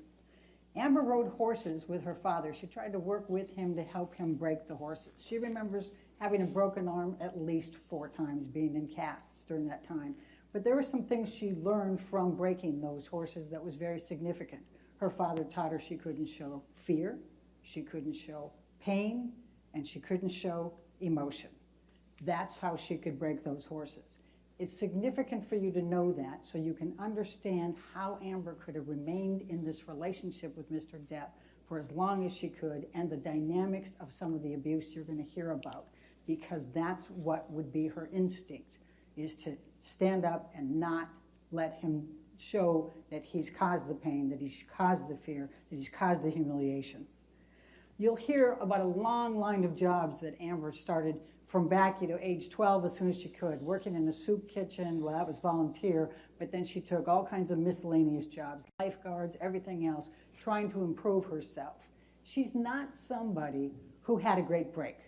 What happened was she got recognized by a Hollywood agent who expressed some interest in her. She took her $180 that she'd saved up and she went to LA. That's all she had to her name. The testimony will be she worked all kinds of different jobs when she was in LA, anything that she could get. And she would go on, but she didn't have a vehicle, so she would go on buses, and she'd go up to six different auditions in one day. She'd have a map, and she'd have the bus, and then she would just go around. She had a big sweater, so she could change underneath it to whatever the role was, so that she could get things. And she wasn't going for famous actor roles. She was taking one-liners, she was taking extras, she was doing anything she could to make money to survive. And then you know what she did with it? She gave a bunch of it back to her parents. She started helping support them. Then when Whitney graduated from high school, she brought her out to LA and put a roof over her house and put her through community college. She took care of her family with what she made. When she met Johnny Depp in 2009, when he hired her for Rum Diaries to star across from him, she felt like she was pretty successful. She'd starred in some roles, she had an apartment, she had a vehicle, a Mustang, she could go to Starbucks, she could afford Starbucks. She viewed herself as doing pretty well at that point. Now, during the Rum Diaries, she got to know Mr. Depp. Not true that she was pursuing him or anything else. She was in a long-term relationship with Tasha Van Ray, and he was in a long-term relationship with Vanessa Paradis. Neither of them had any kind of romantic relationship at that time. When she departed from the Rum Diaries in 2009, Johnny started pursuing her. In fact, he sent her a number of gifts. One of them was a guitar, and she returned it. Now, 2 years later, fast forward, that's when the press junket started. And that's when she had to come back and meet with him, and they ran on the press tours. At that point, she had ended the relationship with Tasha Van Rie, and he said he had ended his relationship with Vanessa Paradis. So during the press trips, that's when they started dating, and by both accounts, fell madly in love. She loved the side of Johnny that we see in the movies, the charismatic one, the charming one, the generous one. That's the man she fell in love with. But sadly, the monster came in the way. And that monster would come out when he was drinking and when he would take the drugs. Amber will never forget the first event of abuse. She was sitting in his house in Sweetser on the sofa, and he was across from her. And they were talking about a tattoo that he had that had Winona Ryder forever. He had altered that to Wine Forever after he broke up with Winona Ryder. Just an aside, he had Slim, which was his nickname for Amber. When they broke up, he turned it to Scum. But in any event, he had that on there, and Amber thought he was making a joke when he was talking about it, and she laughed. And he up and slapped her. Now you see the rings that Mr. Depp has on him. It hurts when he slaps. And she was stunned. She had no idea what to think. And she kind of laughed, thinking, well, maybe that was a joke. What just happened? And he slapped her again. And then she just froze and just looked. And then he hit her again, and this time it knocked her right off the sofa onto the ground. And she remembers her face was in this dirty, filthy carpet. That's what she remembers and fixated on, the dirty carpet. And she's thinking, oh my God, I have to leave. I have to leave. But I love him. I have to leave. But I love him. And she sat there for the longest time. She laid there for the longest time. Then Johnny came off the sofa, got on his knees, started crying, told her he was very, very sorry that he had done this. It would never happen again. And he said some very significant words. I thought I had put the monster away for good. That's what he said to her that day. Well, Amber ended up leaving that day, and she went out to her car, her Mustang, and she remembers that it was cold, and she sat in the car for the longest time, and she remembers watching her breath because it was cold, and she was thinking, I have to leave him, but I love him. She just kept thinking that. She finally drove away. But Amber made the mistake that millions before her and millions after her have, who are victims of domestic abuse. She chose to stay and try to fix the problem, and thinking that she could do that. So she stayed. Now Amber was also, she grew up in an abusive family. Her father abused her mother, and sometimes she and Whitney. So she had that cycle in there, just as you've heard that Johnny had that cycle in his house. And so what's the normal to them is a little bit more difficult than some of us can understand. You will hear expert witness testimony about the cycles of violence and what happens with these people and how they react and all the dynamics of thinking they can fix them. She thought all the way through she could fix them. If she can just get them sober and clean, then everything was going to be that wonderful side that she fell madly in love with. And she kept trying, and she kept trying. She went to Al-Anon meetings. She went to therapists. She tried to do couples therapy. You'll hear about their tape recording sessions to try to resolve fights or de-escalate them so he wouldn't get mad at her for anything. But you'll hear that he gets mad at her for all kinds of things. But he didn't want her to work. Here she's a budding actor who wants to be out there and succeed, and he doesn't want her to take roles. He starts controlling what she wears. He starts looking at her lines when she tries out for places. He nixes any romance scenes, sex scenes. He gets mad and accuses her of sleeping with every single one of her co-stars. It became a cycle of that, a control as well, emotional abuse as you go. But what's also significant in that is the property damage.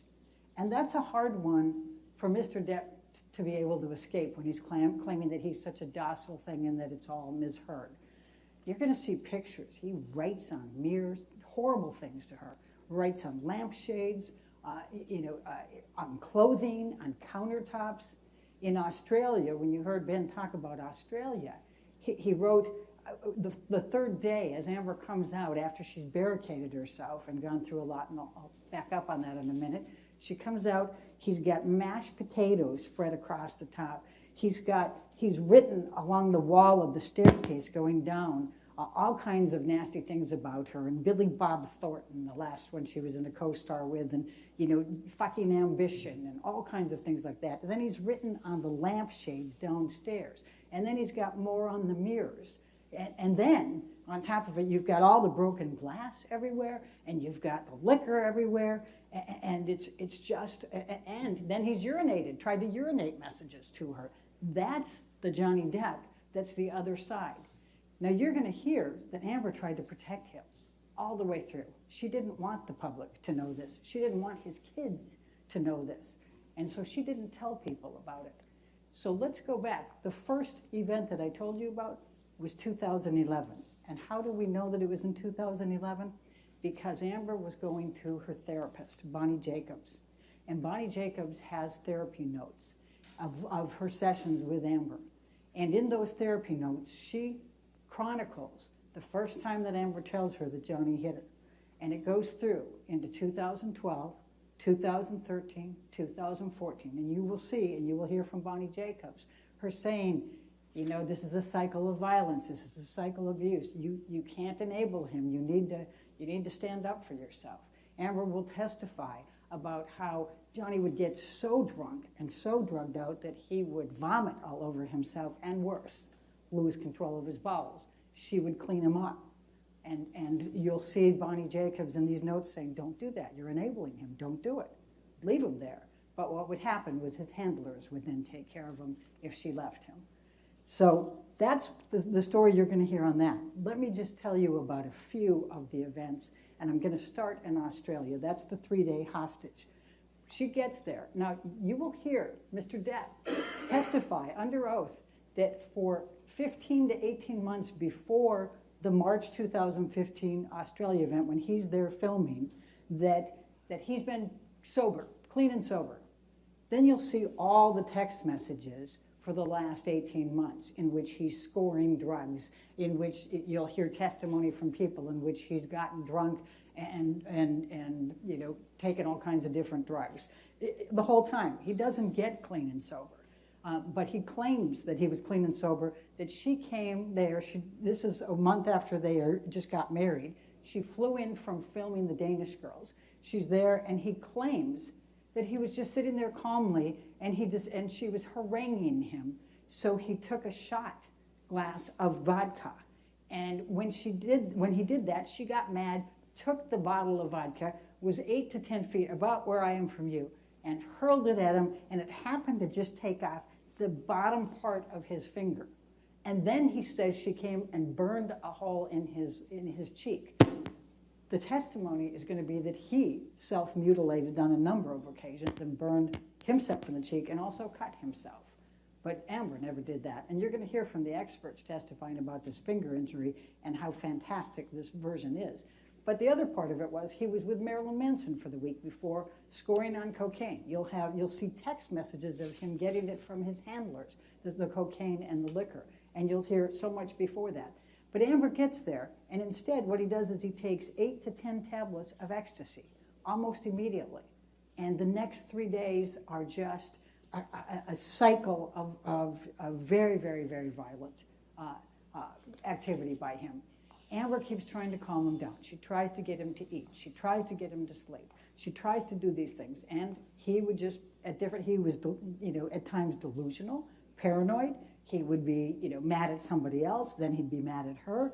And by the way, we'll talk about the prenup, but he called her lawyer, who she had because she wanted to give him a prenup, and then they got married too quickly, so she was going to give him a postnup. He called the lawyer from Australia, called her a bitch, and fired her. You'll hear the testimony from the lawyer on that. That's the type of Johnny Depp that was there. And he didn't want the postnup. He didn't want the prenup. But now they're going to tell you that it was her that was mad. You're going to hear she had a lawyer, and she was cooperating completely on that. So as you go through those 3 days of Australia, some pretty horrendous things happen to her.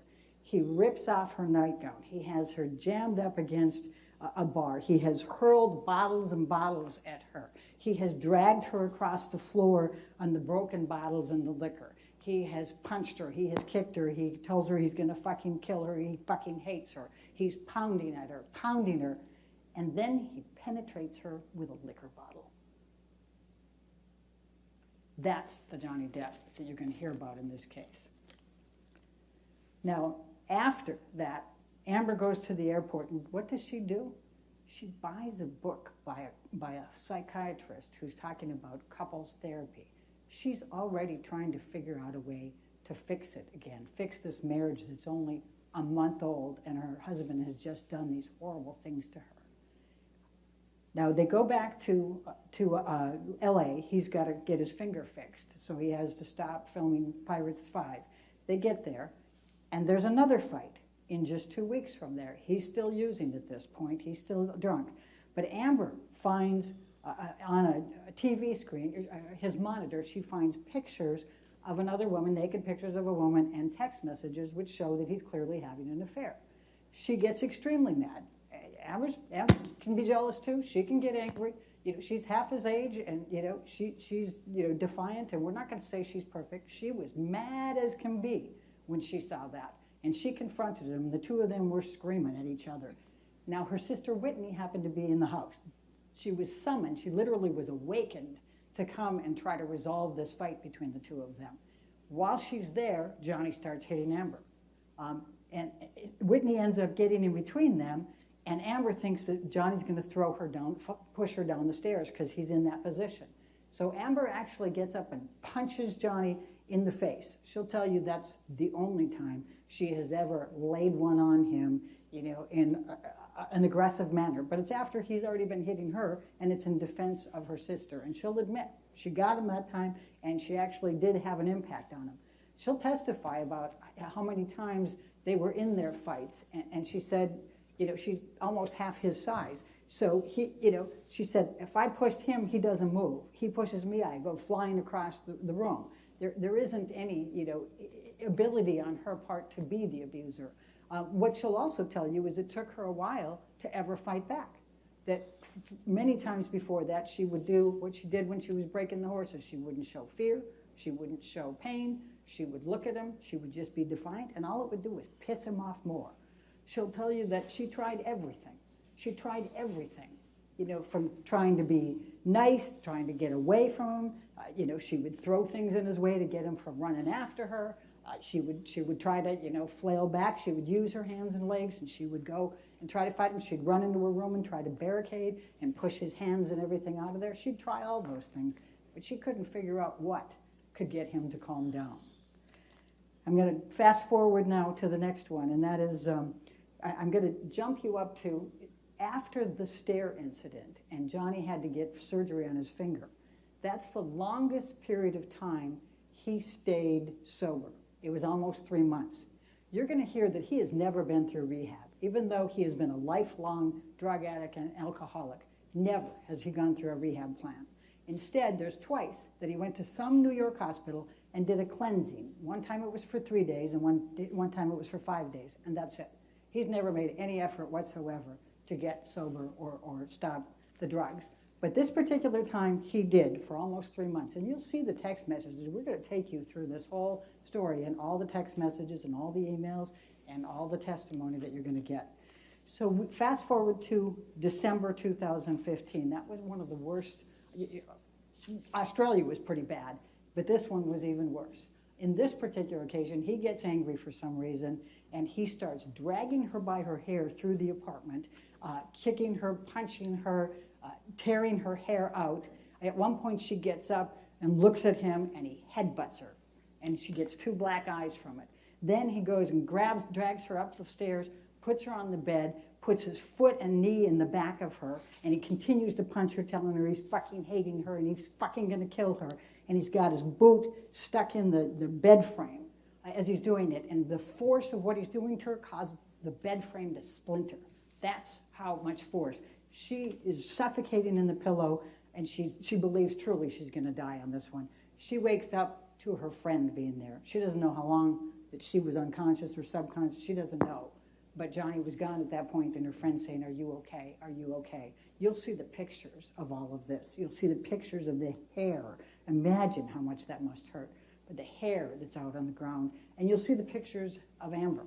Now, here's the ironic thing. The next day, she's got to be on the James Corden show.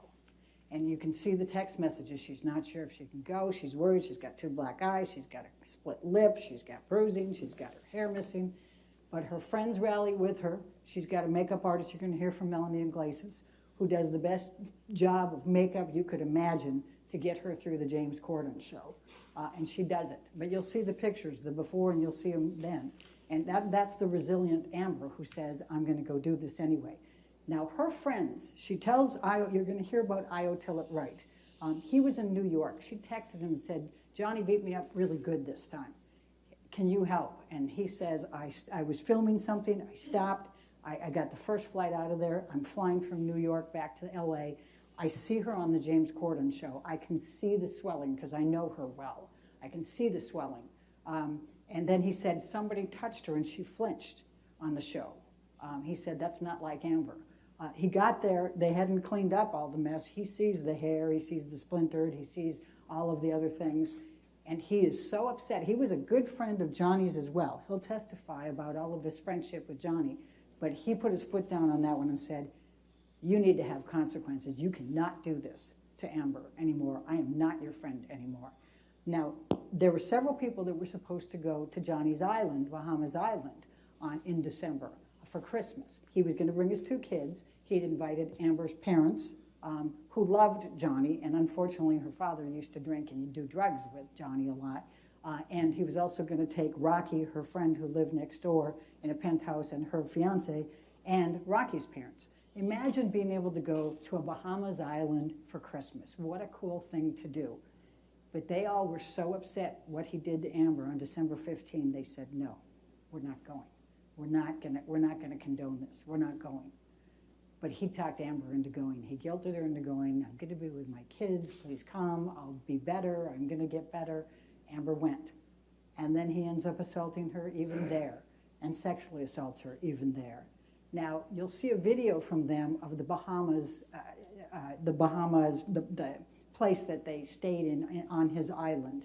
And the video just conveniently leaves out the wardrobe in the bathroom where he committed the assault. He just goes around and makes it look like it's a one room and his kids were there and there's no way they could have done that. But you'll hear the testimony and you'll see the pictures. Then from then on, things really were bad for Amber, and she was really considering leaving him at this point. And she was talking to her friends and confiding. You'll see, the medical records. And in February 2016, I told you you'll see that video. That same night before the video, he called Io Tillett Wright and left him a voicemail message that he said was just absolutely delusional. It was crazy. He was pretending like he was the property management. It was just an insane call. And then the next day we have the picture of the video. Then we get to April 30th, or April 21st, 2016. Amber's 30th birthday party. She was going to turn 30 the next day. Pretty big event. Her friends had a tape that they put together of everybody giving her tributes. Johnny doesn't participate. They have a dinner and a party for her that night. Johnny says, I have a business meeting at 7 p.m. I'll be there after that. What kind of business meeting do you need to have at 7 p.m. when your wife turns 30? But that's Johnny, right? And he can't say that it was an important financial one because he'd fired his financial manager the month before when, as you heard from Ben, he was blaming him for all his financial problems, so he's the problem. So he shows up late, drunk, drugs, and after everybody, and he's even drinking while he's there, and he's telling the other friends, and you'll hear from one of them, that he's saying, hide the bottle from Amber, hide the bottle from Amber. When they all leave, she expresses her disappointment. He gets mad and assaults her again, including sexually assaults her. Then he goes away, and he doesn't come back for a month. Now, this is an important event, May 21, 2016. This is the last one, and this is the final straw that leads up to the DVTRO, the Domestic Violence Temporary Restraining Order. So he says he's coming over to get some clothes. He's going to go out on tour. She says, okay. He comes over, and his mother died the day before, and he's already in a state. He's been drinking. He's clearly high. And he comes in, and he's got on his mind this obsession that when she, on her birthday, go back to her birthday, the next day she and her friends went to Coachella, but his housekeeper had come in to clean after that, always did, and the housekeeper had found some feces on the bed and had been upset about it and taken a picture and sent it to him. So all of a sudden, a month later, he's got it in his head that Amber has conspired with her friends to defecate on the bed. It's human, not dog, even though they got 2 dogs and one of them has major problems. You'll hear about Boo and Pistol. And somehow Amber was doing this so he would get back there and find it, even though he had no intention of coming back, and even though the housekeeper was there. And he won't lose it. He won't get rid of it. He's just obsessed with it. Then he decides that it's Io Tillett-Wright who did it, even though Io wasn't at the birthday party and wasn't even in town. So Amber gets Io on the phone. Io's in New York. And she says, this is what Johnny says. Can you please just calm him down? Tell him this isn't true. Tell him we don't have a conspiracy here. And Io's thinking, what?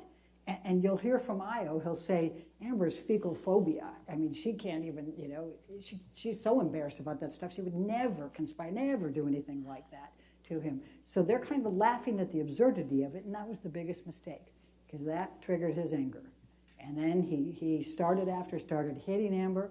He grabbed the cell phone from her, wound it up, and bashed it into her face. And you will see the pictures, you will see the bruise there, and you'll see the form of it there.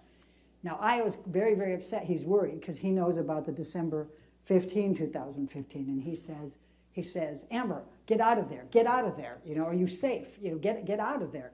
As Johnny's storming around, and he calls Rocky, who lives next door, and then he calls 911. And it's not clear, whether Amber said call 911 or he said call 911, but he calls 911. But he's in New York, and he's genuinely concerned for her safety. So he calls 911 there, and he calls a friend in LA and says, please call 911 and just tell them this, so they get somebody there so we can get somebody fast. I don't know what's going on. So the police are called twice, essentially. And now, here's what happens next. Johnny goes around and he trashes the apartment before he leaves. He loves to do that. You're going to hear about his penchant for that. Does it a lot. And you'll see a picture of him in the elevator afterwards, leaving with his bodyguards, and he's a little agitated there. And the police are called. You will see pictures of Amber with metadata on them, both before, during, and after the police officers are there. But what happens is Amber calls her attorney, the one that she had consulted after the December 15 event. And the attorney says, if you press charges, they'll arrest him. And Amber says, I can't have that happen. I don't want his kids to know about this. I don't want the public to know. I can't have that happen.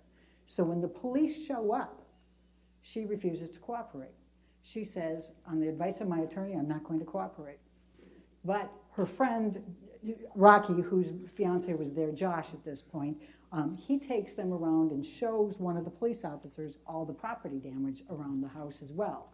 And the police officers say to him, look, she's got the red mark on there. If you just give us the name, we'll go get him. And he says, I can't. She won't let me. So they leave. Now here's what happens and creates all of the noise here that you're going to have to deal with. So the police officers don't make an incident report. They don't take a report. They don't document the property damage. They don't document the facial damage. Instead, they go out and they write on their CAD, that's their little system in there, they write verbal dispute only, victim uncooperative. That's their language for we don't have to write a report. You'll see that the police officers have another one later that night, and they put verbal dispute only. That's their magic language. Now, that's notwithstanding that you will see these pictures, but Amber wasn't cooperating with them, and they were quite convinced she wasn't going to. So as many domestic violence, calls that they take, they're not going to, this is one that they figure it's gone.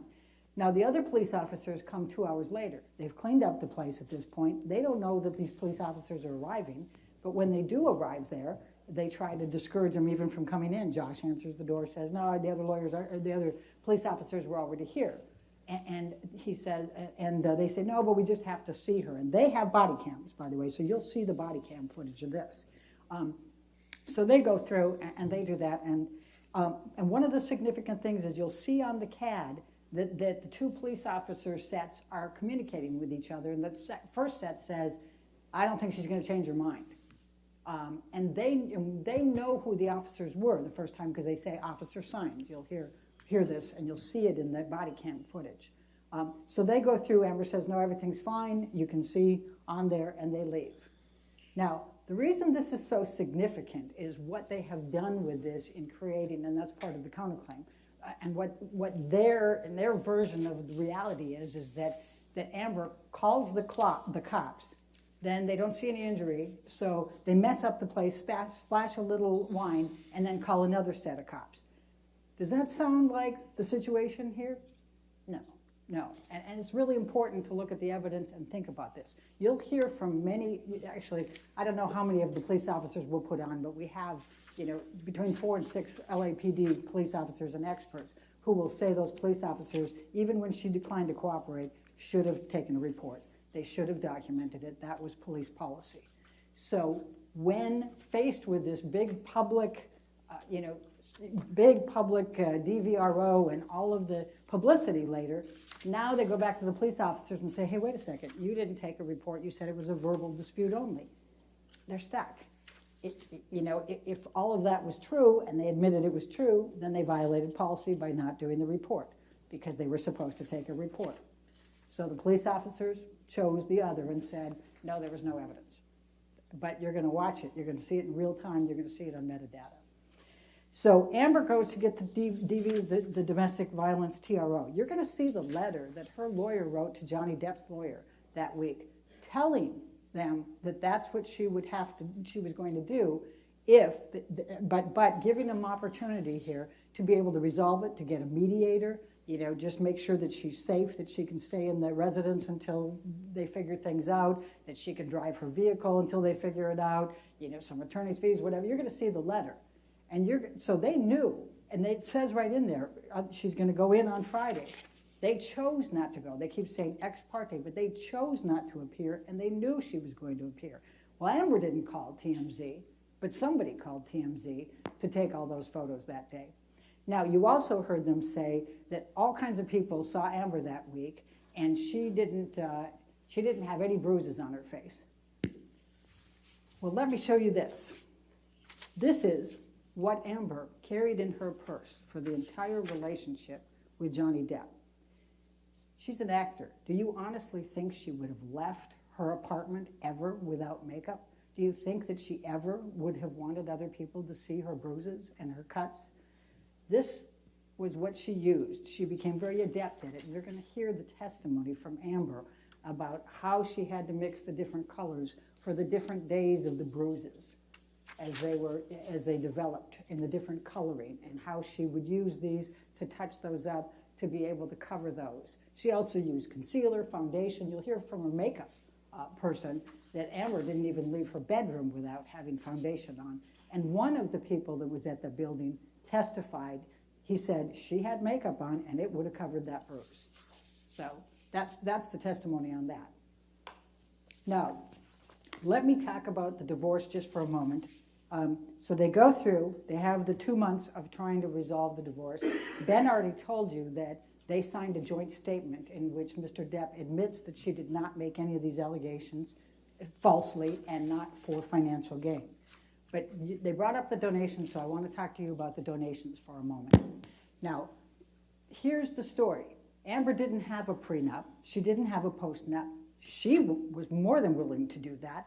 But as I told you, Mr. Depp fired her lawyers and said, only till death. That's the only way we're going to part is through death. We don't need a postnup. We don't need a prenup. That's Johnny. It's true his advisors were all telling him, get one. And she said, I'll get one. And she hired a lawyer. But anyway, she didn't have a prenup. So what you're going to hear is that meant no matter what, whether it was abuse, adultery, irreconcilable differences, abandonment, doesn't matter. She's entitled to 50% of everything during that marriage. Well, he did Pirates 5, and he did 2 other movies during that time, and you'll see that he made $65 million during those 2 years. Half of that is 32.5. Amber didn't want that.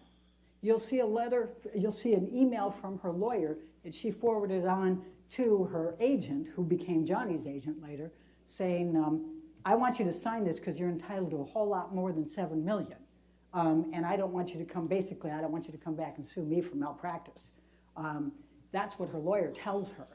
And then her lawyer says, I offered them even less than I demanded less than they offered. In other words, the $7 million was less than Mr. Depp's team was even offering to her.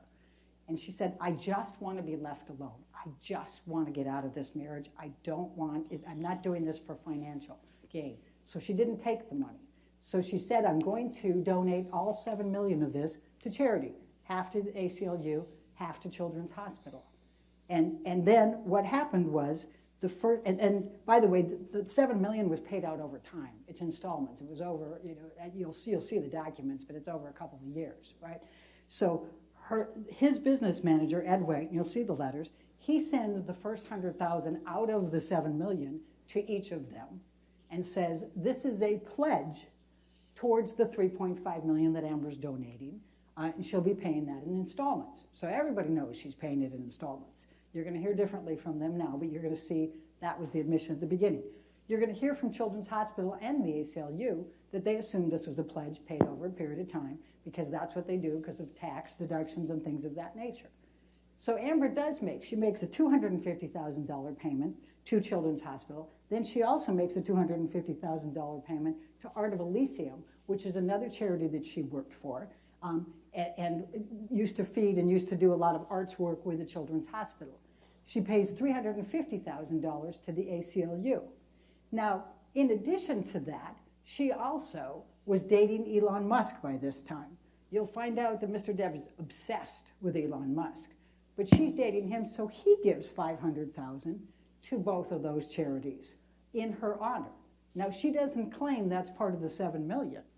But what happens is that she makes her payments up through 2018. Mr. Depp sues her March 1, 2019 in this litigation. She can't afford right now to be making those pledges. She's got to defend herself. But she has every intention of continuing to make those payments. She has been a lifelong person who has served charities. She used to volunteer at Children's Hospital 3 times a week when she could. She's very much that kind of person, and she intends to. And both ACLU and Children's Hospital will tell you they have no reason to believe she won't be good on her pledges. There's nothing that required her to do a certain amount at a certain time, and she will give it to them once she's able to afford it again. Now, let me talk about the counterclaim for a minute. And then I have to promise to let you go at some point, don't I? So Mr. Depp has decided, you heard from Ben, you're going to see some really, really terrible text messages from Johnny Depp on how he viewed Amber Heard. He calls her some horrific names.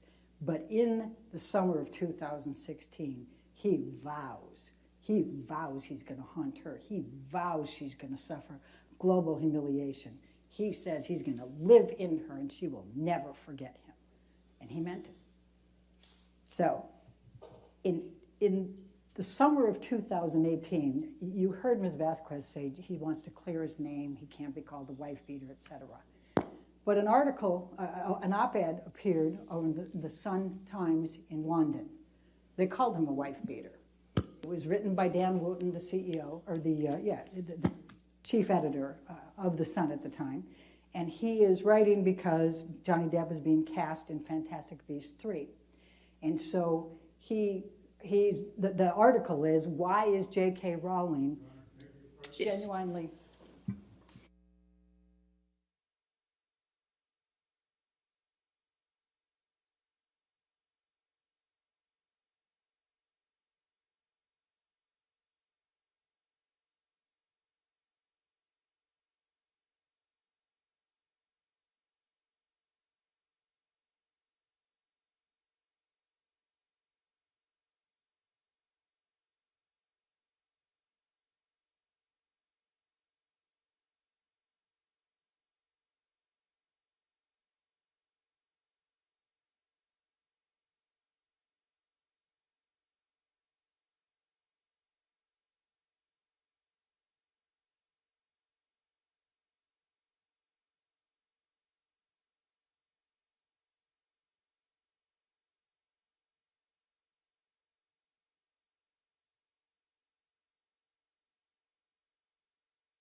So you will hear testimony.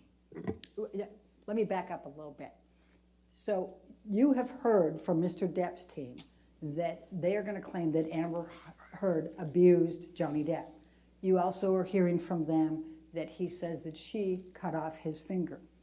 When you look at the text messages and you look at the emails, you will see that in every one of those, Mr. Depp said to Dr. Kipper, to David Heard, Amber's father, and to others, I cut off my finger. You will see that. He never, throughout the entire time he was married to Amber, ever claimed that she hit him. He never, ever, throughout the time he was married to Amber Heard, claimed that she cut off the finger. Only 2 years later does he, for the very first time, start claiming she abused him and start claiming that she cut off the finger. I'm going to ask you to look hard at the evidence in this case because the evidence is going to show that it never, ever came up before. Now, let's talk about the counterclaim for a few minutes. There's a few statements here. Now, they've said, why are you suing Adam Waldman? You heard from Ben that Adam Waldman didn't come into Johnny Depp's life until October 2016. He wasn't there for any of their marriage. He doesn't have any personal knowledge of their marriage. Everything he does is based on Johnny Depp. Johnny Depp used Adam Waldman as his agent, and you will see a bunch of texts where he's saying, yeah, man, he's going after these people. He's doing all this stuff for me. He's suing my business manager. He's suing the lawyer. He's going at, he's doing all this. He's also going to the press and making all kinds of statements about Amber Heard. And those statements are as follows. And Heather, if you can pull up the first.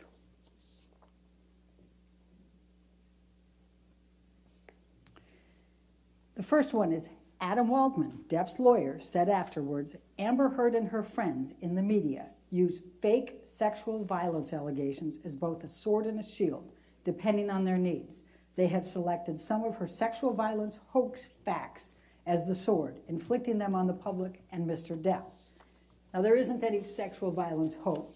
There isn't any hoax at all. But he's out there affirmatively stating that she's got this conspiracy with her friends and she's making these things up. And it's very, very damaging and harmful to her. The testimony will be that these Depp fans take and run with these things. And you're going to hear from an expert who talks about computer-wise, when you search the hoax and you see that it just spreads out into the internet and the social media and generates a lot of negative publicity for Amber. Statement 2, please. This was made in April of 2020. Depp's lawyer, Adam Waldman, said the various discrepancies proved that nothing Heard and her friends said about the events of May 21, 2016 could be considered credible. Quite simply, this was an ambush, a hoax. They set Mr. Depp up by calling the cops, but the first attempt didn't do the trick, he told DailyMail.com. The officers came to the penthouses, thoroughly searched and interviewed, and left after seeing no damage to face or property. So Amber and her friends spilled a little wine, roughed the place up, and got their story straight under the direction of a lawyer and publicist, and then placed a second call to 911. Now, I've already told you all about the events of May 21, but you're also going to hear from the second set of officers. There's no way that Amber was trying with her friends to now get charges pressed against Johnny. They'd cleaned everything up. They didn't want him in there. The absolute opposite of what he says there. The third statement, if you may. Depp's attorney, Adam Waldman, said, when Amanda Day Cadenet, that's a friend of Amber's, Amber Heard's best friend and Me Too activist, recants her support for Ms. Heard and testifies against her, you know we have reached the beginning of the end of Ms. Heard's abuse hoax against Johnny Depp. Amanda Day Cadenet never testified against her, but that's not the part that we're claiming is the defamation. It's abuse hoax against Johnny Depp. In other words, in all of these articles, he's saying that she created an abuse hoax, and you're going to make those determinations of whether that's true or not. But what we're going to show you is that not only was tremendously damaging to Amber emotionally, and you're going to hear from an expert on domestic violence and intimate partner violence, IPV, about how those triggers happen when you have somebody who's gone through all of this and she's trying to heal and she's trying to get past this, and then bam, you come in there and you inflict this and put this out in the public, and everybody runs with it. There's over 1 million, we're going to tell you about 1 million different searches on the Twitter from these different hits, how that impacts her emotionally every time somebody calls her a liar for what she went through and how hard she tried to protect Johnny Depp so that his children and the public never found out about that Johnny Depp, and how much that has harmed her, and how much emotionally that's impacted her and re-triggered. But we're also going to talk to you about the reputational damages for that. Amber made it through the divorce. Then she got cast in Aquaman. A few of you saw that. That was a blockbuster. It was the highest grossing movie in DC Films history ever, up to this point. It hit over $1 billion in a very short period of time. It was a mega hit. She was moving forward. Then she gets hit with these defamatory statements and all of the Depp followings and the computer and Twitter and everything else. Nobody wants to touch her. And you're going to hear from an expert who's going to say, look at Jason Momoa, look at Gal Gadot, look at other people who started coming up in those tracks from she was Justice League and then Aquaman. Look what they're getting. They're getting commercials. They're getting all kinds of different film opportunities. These are the things that she would have gotten. Nobody will touch her. She's a pariah. And we're going to ask you, as Ben said, to hold Mr. Depp responsible. Enough is enough. But we're also going to ask you to hold him responsible and try to fully and fairly compensate Amber for what he has done to her. Thank you very much. Thank you, Ms. Bretterhoff. Based on the time, ladies and gentlemen, I think I'm going to release you for lunch a little early so we can just start with the first witness when we get back from lunch. I think it's just a natural break. So if you want to go ahead and go with the deputy, just remember, don't talk to anybody about the case and don't do any outside research, okay? And we'll be back here let's get back at, I'll give you a little extra time to 1:45, okay? Just to give you some extra time downstairs, okay? All right, thank you. If you would go with Deputy Luce.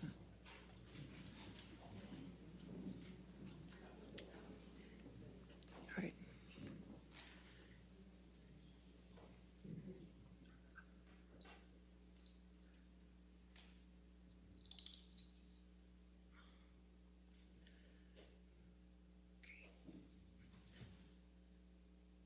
Does somebody have the motion limines for me? I don't think I've received those signed orders.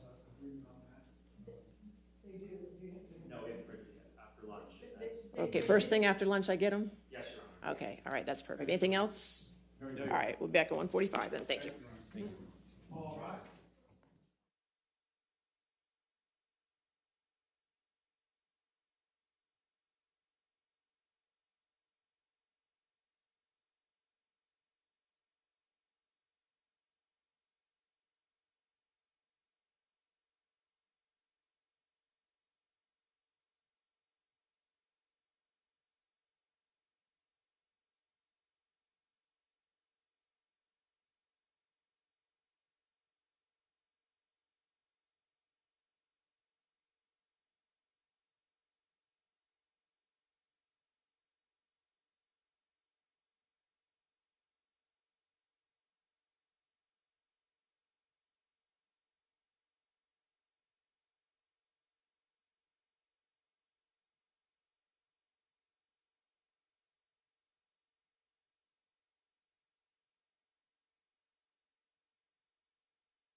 we ready for the jury? Or do we have the motion limines? Okay, if I could just get those, I'd appreciate it.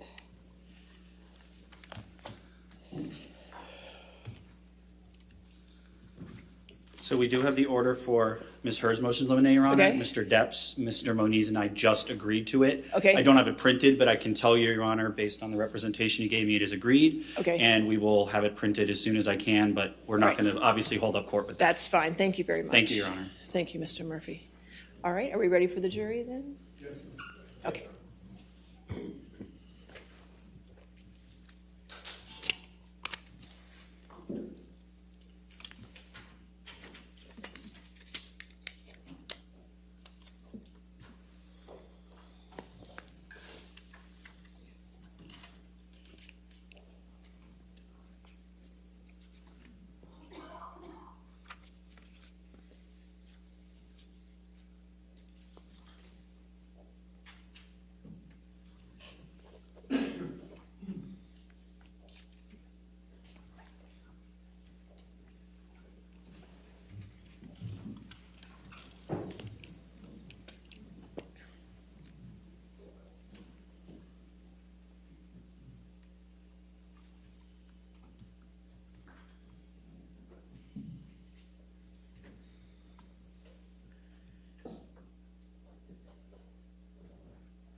Thank you, ladies and gentlemen.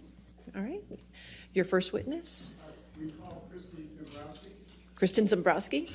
All right, Kristen Zambrowski. Is she outside?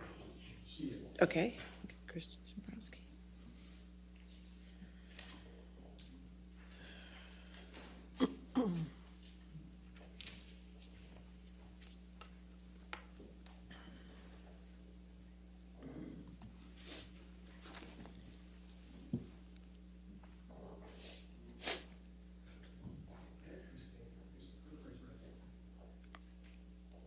Do you solemnly swear or affirm to testify truthfully in this case under penalty of law? You have to verbally answer, ma'am. Yes. Okay, thank you.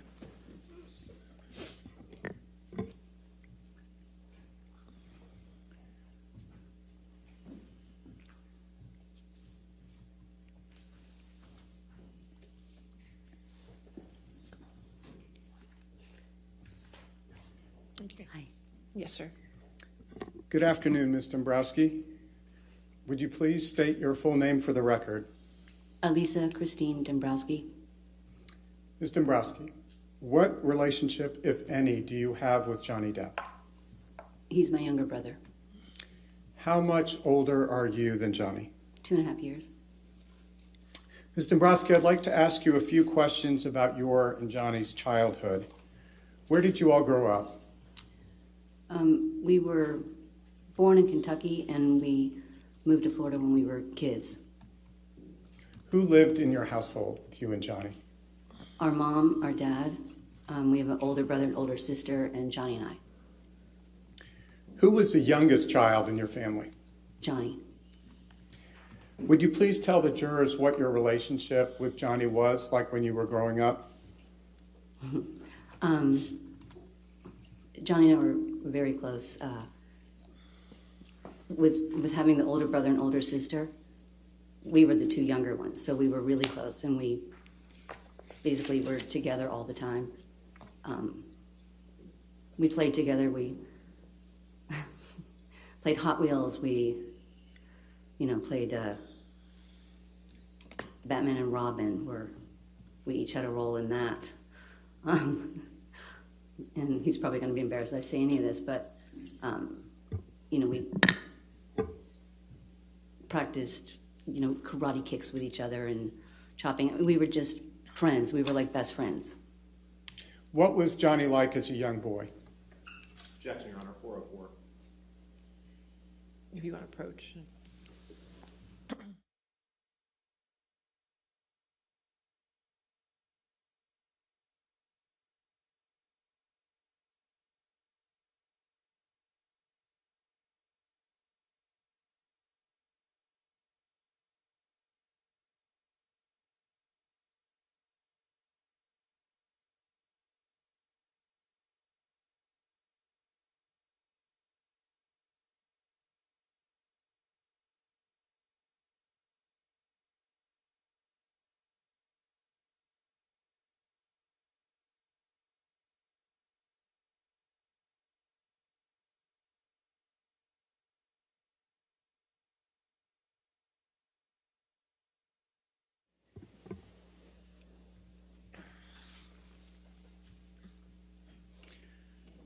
As I was saying, Ms. Dombrowski, what was Johnny like as a little boy? He was a shy, sweet little boy. He had a very caring personality, but also he was a little bit of a clown. He loved to, play tricks on us or try to scare us. He was a very typical, happy little boy. Objection, Your Honor. Move to strike 404.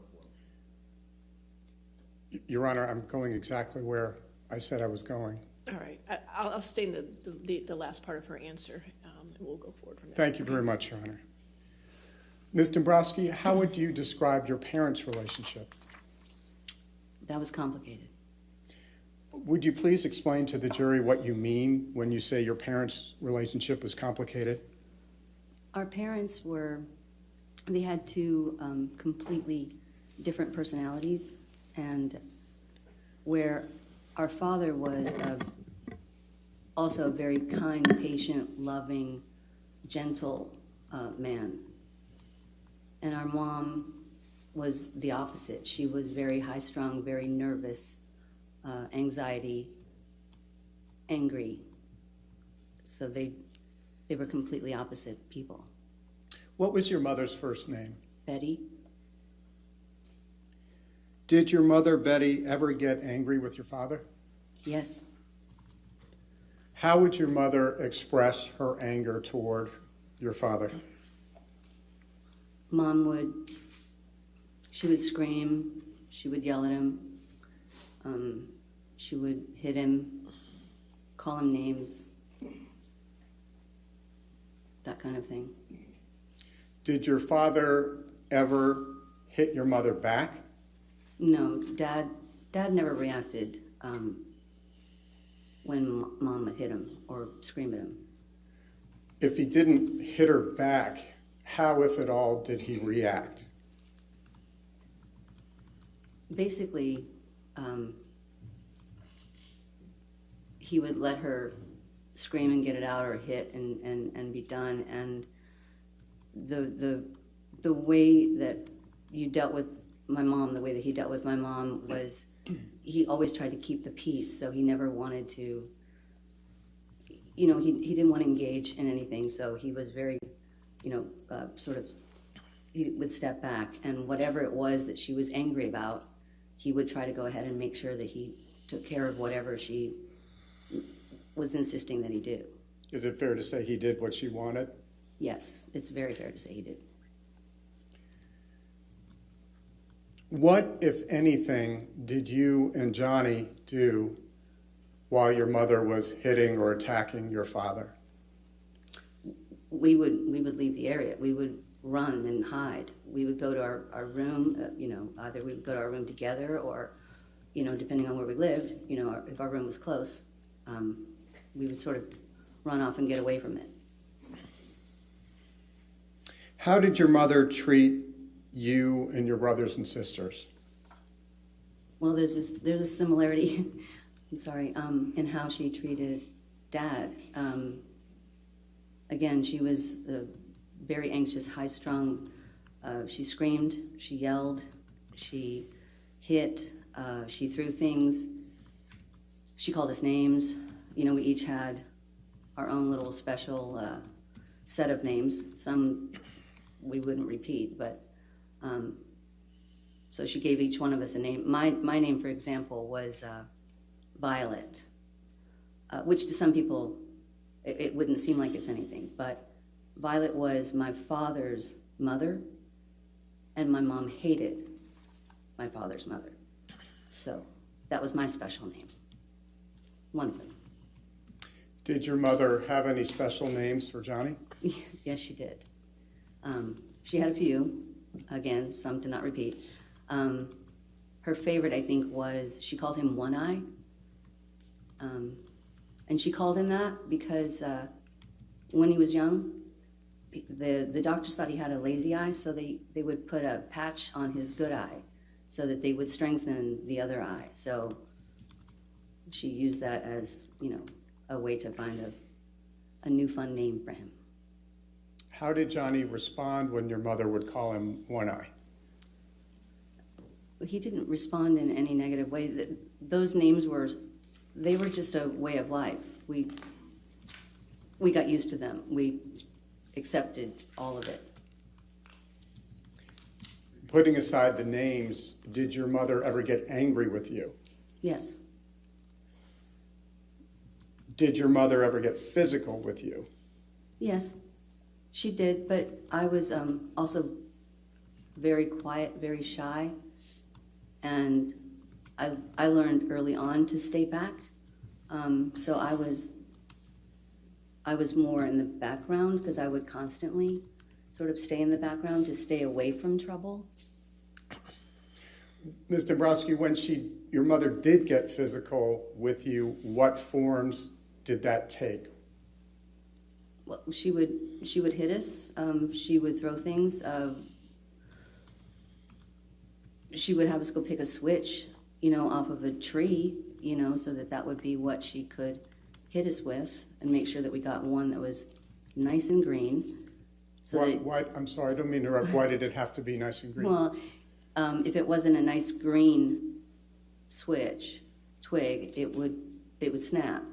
Those didn't break. If you got a dry one, they snap. They don't work the same. Did your mother ever get angry at Johnny? Yes. Did you ever observe your mother hitting Johnny? Yes. How, if at all, did Johnny react when his mother would hit him? He was a typical little boy where if it hurt, he would cry. That was it. I mean, for the most part, you just wanted to get away from it. Did Johnny ever hit his mother back? No. What about when he got to be an older boy? Did he ever resist or hit her back? No. No. When he was older, even if she hit or threw things, he never went to that place. He would get away. He would, leave the area, go to his room. Ms. Dombrowski, did there come a time when you left the family household? Yes. When did you leave the household? I left when I was 17. I was pregnant and got married and moved out into my own place. How did it feel when you left the family to go out and go to your own place? I think there's a bittersweetness to it. I was really young. I had just turned 17. But I was so looking forward to this new life that I could create that was different from what we had at home. And so there was a part of me that was really happy to be able to do this, really excited. And there was another part that was sad because I left behind my little brother and my dad.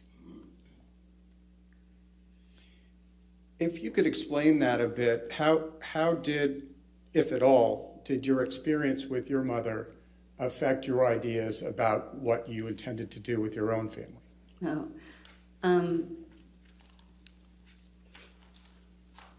Really early on, as a young child,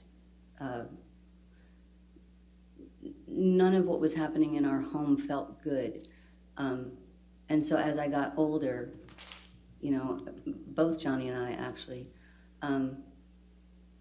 we decided that once we had our own home, that we were never going to repeat ever anything similar in any way to our childhood. We were gonna do it different. So Johnny felt the same way? Absolutely. When you left the home to start your own family, who among the original 4 children were left at home with your mother? Johnny. Did there come a time when your parents separated? Yes. Would you please tell the jury what happened?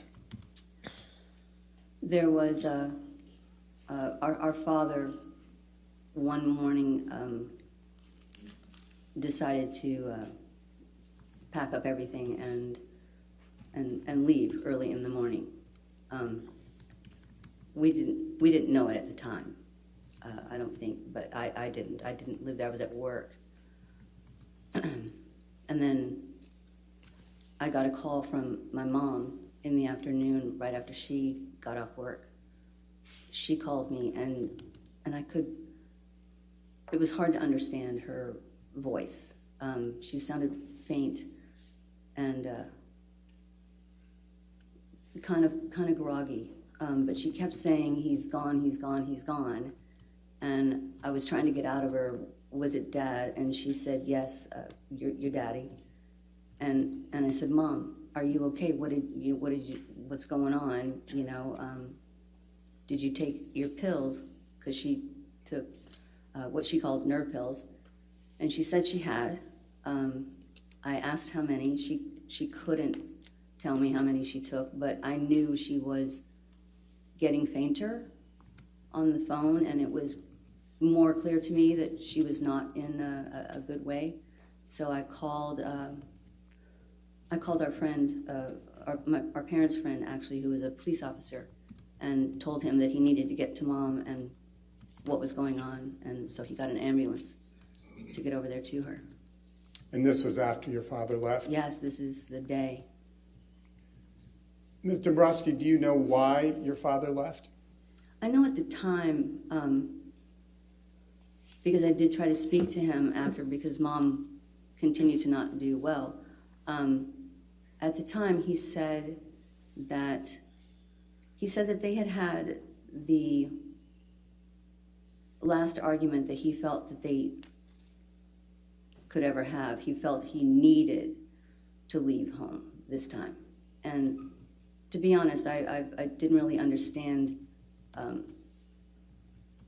It had been so many years that he had been taking all of the, all of her personality. And I didn't really understand exactly, fully what that last argument was, why it was so intense. We did learn many years later in our adult life that what he was referring to when he said he... Move to strike all this, Your Honor, as hearsay. All right. I guess the objection is hearsay. Your Honor, again, I think it's not offered for the proof. It's offered for the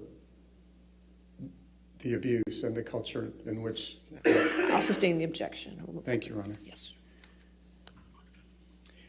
Did your mother recover after she took the pills? Yes. She continued to not be well, but she recovered. And after that time, did she ever take more pills than she should have? She did, but she didn't do it to the degree that she had at that point. And going back to the incident that you described, do you know where Johnny was at the time your mother took those pills? Johnny was home. Did there come a time? Oh, excuse me. I'm sorry. I think he was sleeping at the time. I think he woke up when Mom came out and the ambulance came. So he saw all of that. Yes. Objection, foundation. Did he see that? She said Well, she testified he was in the home. He was in the home, but was she in the home? I guess, how did she know? So I'll sustain to foundation. Thank you. Did there come a time when Johnny left his mother's house? Yes. And after Johnny, what did Johnny do when he left the house? Objection, foundation. All right, I'll sustain his foundation if you want to lay a foundation. Were you in communication with your brother at the time? Yes. He came and lived with me for part of the time. So I think that. So what did your brother do after he left your mother's house? He lived in different places. He lived with me and he lived with another family. Did you and Johnny continue to communicate with your mother, Betty, after you both left the home? Yes. Yes, we did. And after what you have described, why did you and Johnny continue to communicate with your mother? Objection, foundation as to Johnny. I think she's already laid the foundation. They're very close. She was in communication. I'll sustain the objection if you want for this particular question. Why did you continue to communicate with your mother? Because she was our mom and we loved her.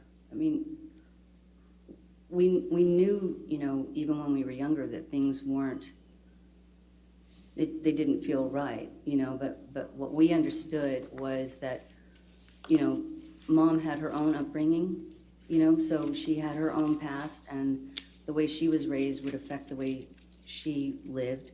And so she, in our mind, she was doing the best she could do. You know, we sort of treated it like she did the best that she could do with the tools that she was given, you know, from her life in the past. And what we decided to do was we just decided to get new tools. We chose different tools from that. And when you say we, to whom are you referring? I'm referring to Johnny. I'll overrule that objection. All right, next question. Thank you, Ronnie. Did you ever live with your mother again after you and Johnny had left the house? I did live with her briefly. She had gotten diagnosed with asthma when we lived in Florida, and she needed to move to a drier climate. So Johnny moved her to California, to Palm Springs for the drier weather. And I moved also so that she wouldn't be alone. So I lived with her for a period then. And if you could just please elaborate on what role, if any, Johnny played in your mother's move to Palm Springs. He was the only reason the move could happen. He purchased her a home and paid to have everything moved out there. Did there come a time when your mother ever left Palm Springs? She moved from Palm Springs to be a bit closer to where Johnny and I lived in the LA area. She lived there for a bit, and then ultimately she went back to Kentucky. Her siblings were still there, and a couple of them weren't doing well, so she wanted to be closer to them while she could. And after she moved back to Kentucky from Palm Springs, did there come a time when your mother became chronically ill? Yes. When was that? 2011.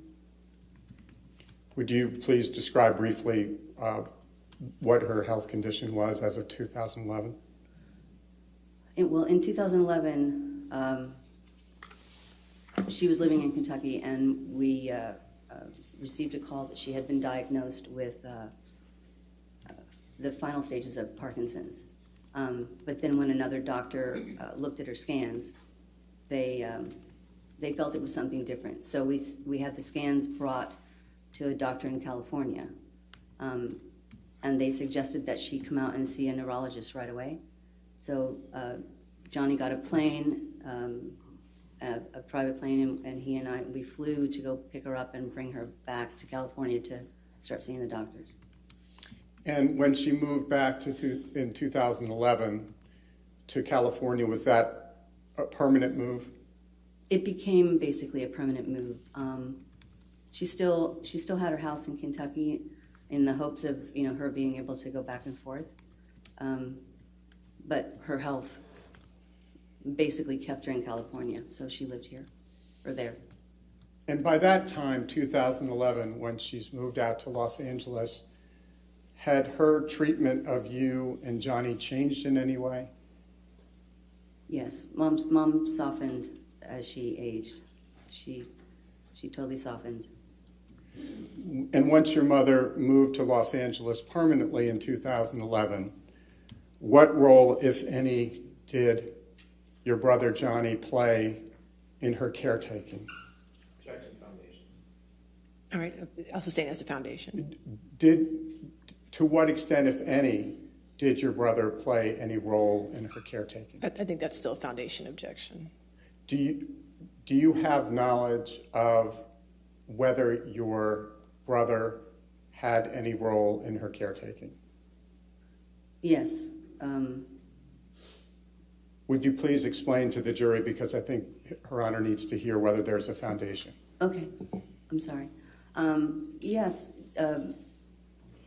when we brought Mom out, over time, she had multiple other illnesses that came up, and Johnny he dealt directly with the doctors like we did.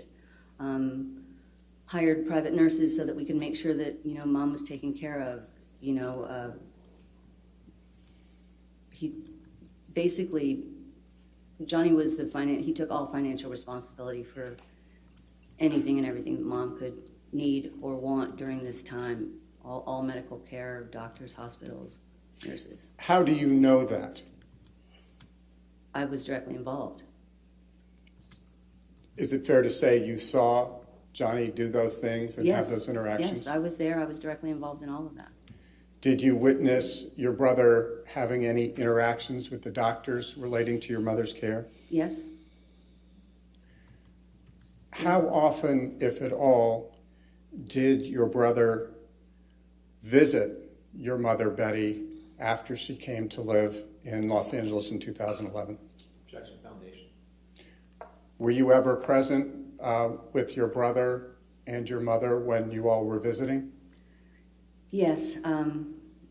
Mom lived in a house that was basically across the street from Johnny. It was a house that he has on his street. And I was there, quite a bit. Johnny was pretty much down there every day, a couple times a day.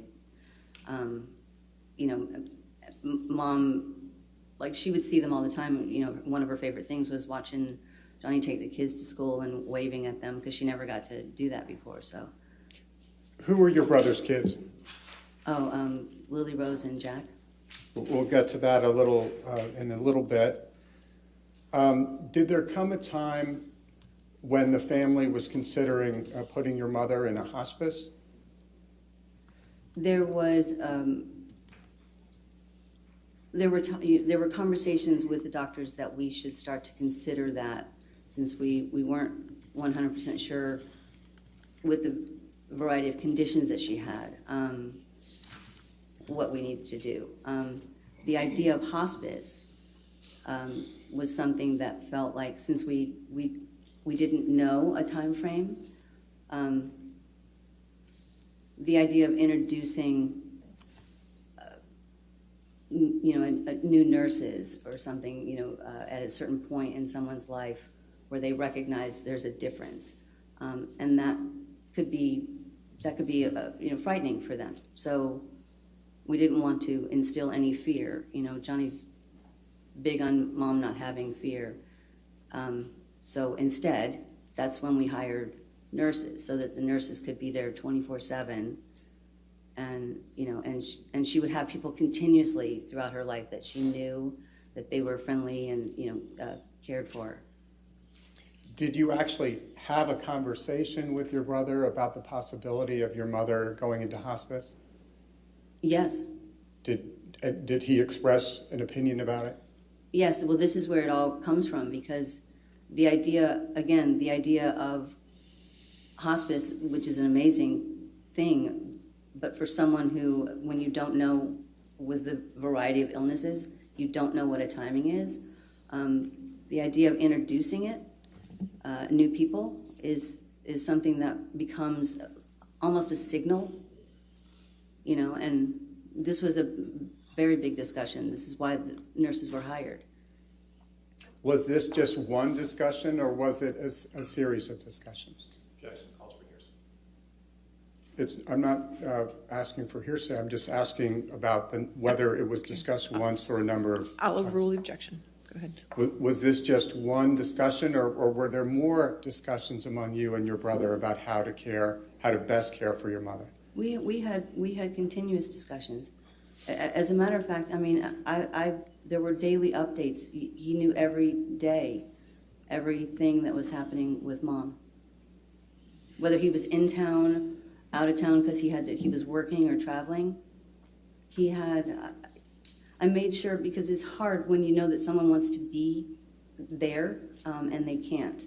So I made sure to fill him in on everything. It's not offered for the truth of it.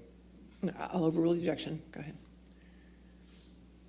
Did you ever see Johnny's children, Jack and Lily Rose, over at your mother's house across the street from Mr. Depp? Yes. Ms. Dombrowski, I'd like to change subjects right now, if that's all right, and ask you to please tell us a little bit about your work life.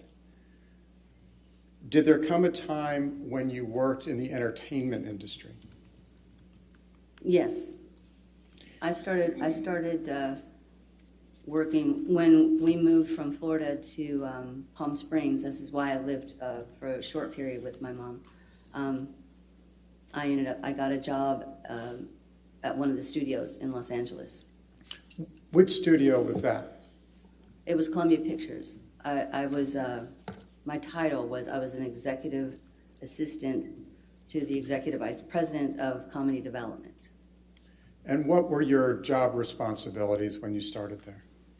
I handled my executives' daily schedule, meetings, budgets, scripts, phone calls, and then in addition to that, we had there were 4 other executives, and they had assistants. So my desk was also to oversee those assistants, and when we had writers come in, I oversaw those assistants as well.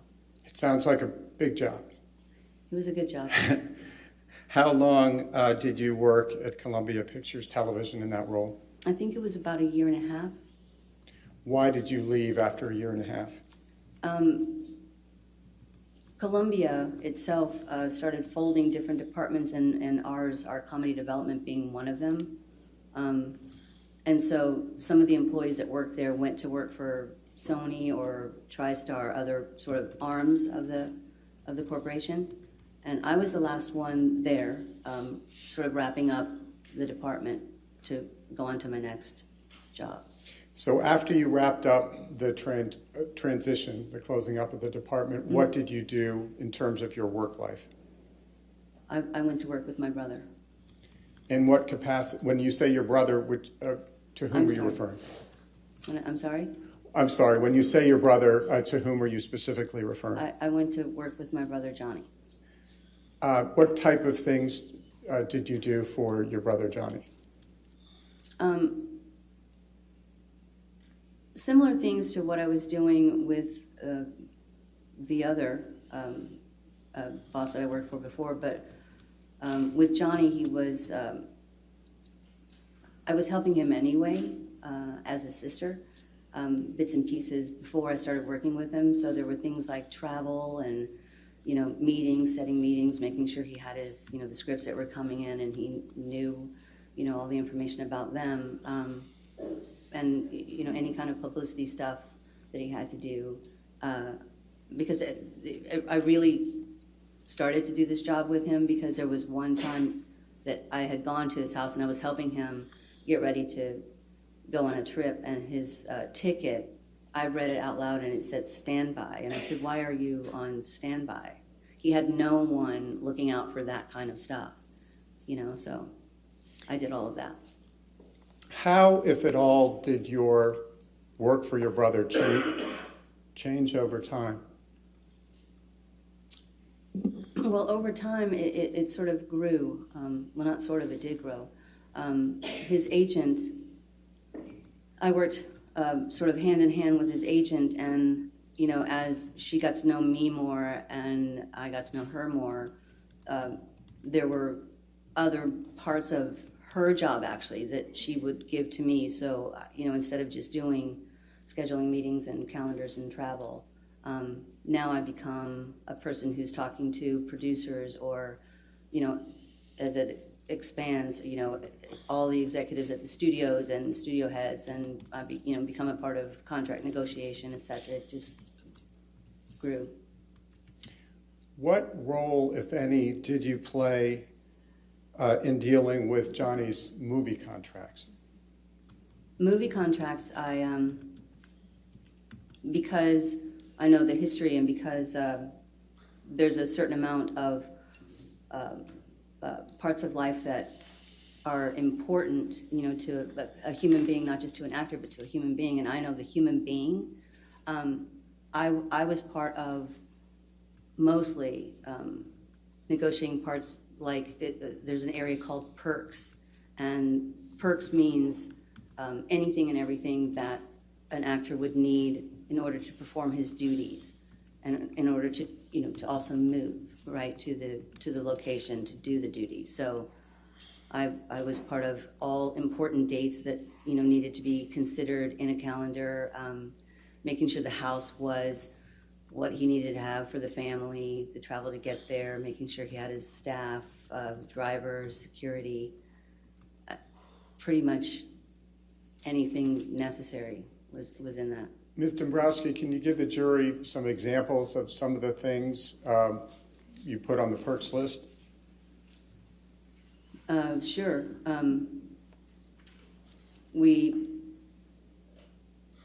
It was really important, as Johnny had a family, it was really important to be able to make sure that we were given the opportunity to find the right accommodations, and the accommodations for the children, a house that, could, give them a home away from home with a garden, all the travel to make sure that they all get there. There were really important dates that we carved out in every contract. For Johnny's kids, for their birthday, he never wanted to miss their birthday, so if he wasn't able to be with them because of filming, it was built into the contract that he had their birthday off, and he would have the day before and the day after, so that he'd be able to travel to get to them and then get back to working. So in addition to that, I mean, there's quite a bit. We also had it built in that if he was to be away from his kids filming, if the kids couldn't travel and the family couldn't travel to be there, we had in his contract that he would be able to fly back to them from wherever he is every 2 weeks. So he didn't go beyond every 2 weeks not seeing his children. It's that kind of stuff that, was important. Ms. Dombrowski, do you know what a personal manager is in the context of the entertainment world? I do. What is it, if you could explain it to the jury, because I just learned it myself. Well, I believe it's basically what a lot of what I was doing. They work with their client on maintaining different items in their personal life, as well as projects coming in, production, all of the representatives. It's sort of a big scope of duties. Has anyone ever referred to you as Johnny's personal manager? I have been called that before, yes. Do you perform the responsibilities of being Johnny's personal manager? I did. Do you still work with Johnny? Yes. Do you also work with any of Johnny's companies? Or strike that. Does your brother have any companies associated with him? He has a production company called Infinitum Nile. What type of company is Infinitum Nile? It's a production company. We develop, projects for films or television or, different things. And putting aside your responsibilities as your brother's personal managers, what role, if any, do you play in Infinitum Nile? I'm president of Infinitum Nile. When did you start working at Infinitum Nile? From the beginning. In 2004, I think we started in July 2004.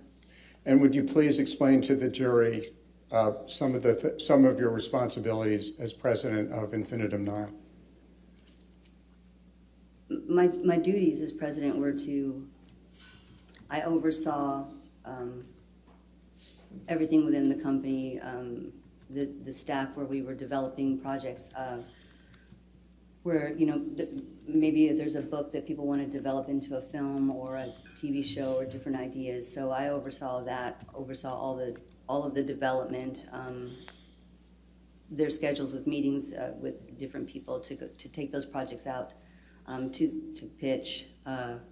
There's so many tasks to that job. I don't know how to really lay them out. Ms. Dombrowski, when did the first Pirates of the Caribbean movie come out? I think it was 2003. I think. What was your brother's role in Pirates? He was Captain Jack Sparrow. Fair to say that was the lead? That was the lead. How did the first Pirates of the Caribbean movie fare at the box office? It did very well. I think it surprised people and did very well. People really, they loved, they loved the entertainment of it, the total ride. Did the success of Pirates 1 change Johnny's career in any way? I would have to say yes. The success of Pirates 1, it became, Johnny, with that role and other studios and everybody seeing the success of that film and how the audiences reacted to that character, there was a whole lot more people wanting to be in business with him. And did the success of Pirates 1 change his personal life in any way? Or his day-to-day life? It did. Because where prior to that, he was able to go out somewhat. He could, go to different stores, go to bookstores, go to restaurants. When Pirates 1 came out, after that, he was much more recognizable now. So many people loved that character, and so he was much more recognizable. So it became harder for him to go out in public without having a lot of people come around that, rightfully so, wanted to meet him. And but then it also became really big, and so we had even people that were chasing in cars. So we had to, at that point, we had to get security team to kind of come in and help us manage how this all works. Who is Jerry Judge? Jerry Judge was basically Johnny's head security. When did Jerry Judge start coming to work with your brother? Well, we started working with Jerry Judge back in the 90s. Because Jerry had his own security company in London. And when we would go over there for press or premieres or whatever, Jerry was the one, that set everything up. And we became really close with him back then. And as things grew with Pirates, we brought him over more and more, for some of the items that we had, some of the work that he had, if it was a show or whatever, and brought him on, and then he started just working basically on every film with us after Pirates, probably right around that time. How long did Jerry Judge work with you and Johnny? Well, again, we met him in the 90s, so and around Pirates is 2003, and Jerry was with us up until we lost him. When did you lose him? We lost him a couple years ago to cancer. What was Jerry's relationship like with Johnny? Objection, Foundation, Your Honor. All right. Did you ever see Jerry Judge interact with your brother? Sustain the objection. That's leading the next question. That's fine. Thank All right, you, go Your Honor. What, if any, observations were there any times when you saw your brother interact with Jerry Judge? I saw the two of them interact quite a lot, and they loved each other. They were like, Jerry thought of him as like a son, and sometimes as a brother. They really did love each other, and so much respect both ways. Move to strike all of that. I don't think there's any basis to strike that. I think it was most responsive to the I'll question. overrule the objection. Go ahead. Thank you, Your Honor. And I wanted to touch on something you mentioned a few moments ago when you were referring to Mr. Depp's children. I believe you said it was daughter Lily Rose and son Jack. Who is the mother of Johnny's children? Vanessa Paradis. Did Johnny and Vanessa Paradis ever live together as a couple? Yes. How long did Johnny and Vanessa Paradis live together as a couple? I think they were together 14 years, I think. And did their children live with them during the 14 years? Yes. How much time would you say you spent with Johnny, Vanessa, Lily Rose, and Jack? When they were in Los Angeles, I would say I saw them all daily. Our office, where we work, our office was only 10 minutes from their house, so I would make trips back and forth, or every day after work, I would go straight to the house. So I saw them daily. Would you please explain to the jury what it was like spending time with Johnny and his family? It was great. It was great. It was a normal, happy family, you know. You go there and the kids are playing and, you know, making dinner, everybody having dinner, cleaning up together, sitting around, laughing. It was great. Did you have occasion to see your brother interact with his children? Yes. Yes, I did. What did you observe? What can you tell the jury about what you observed?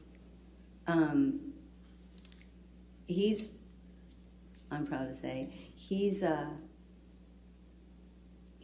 one of the most devoted fathers I think that I've ever seen.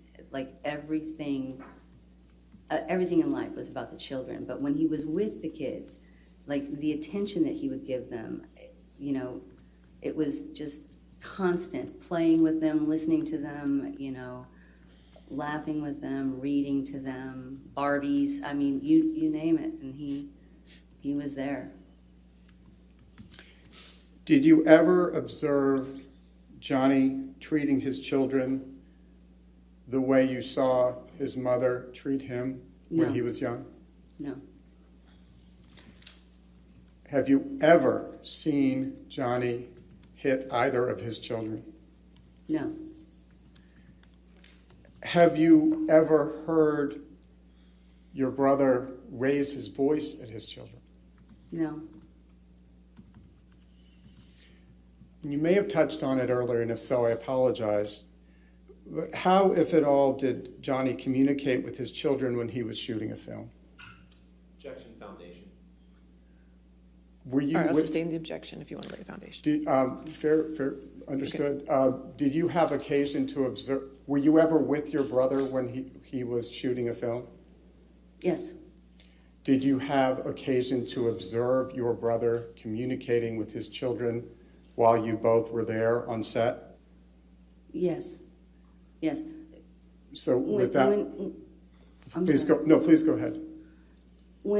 Excuse me, when Johnny was filming, most of the time, the family was with him.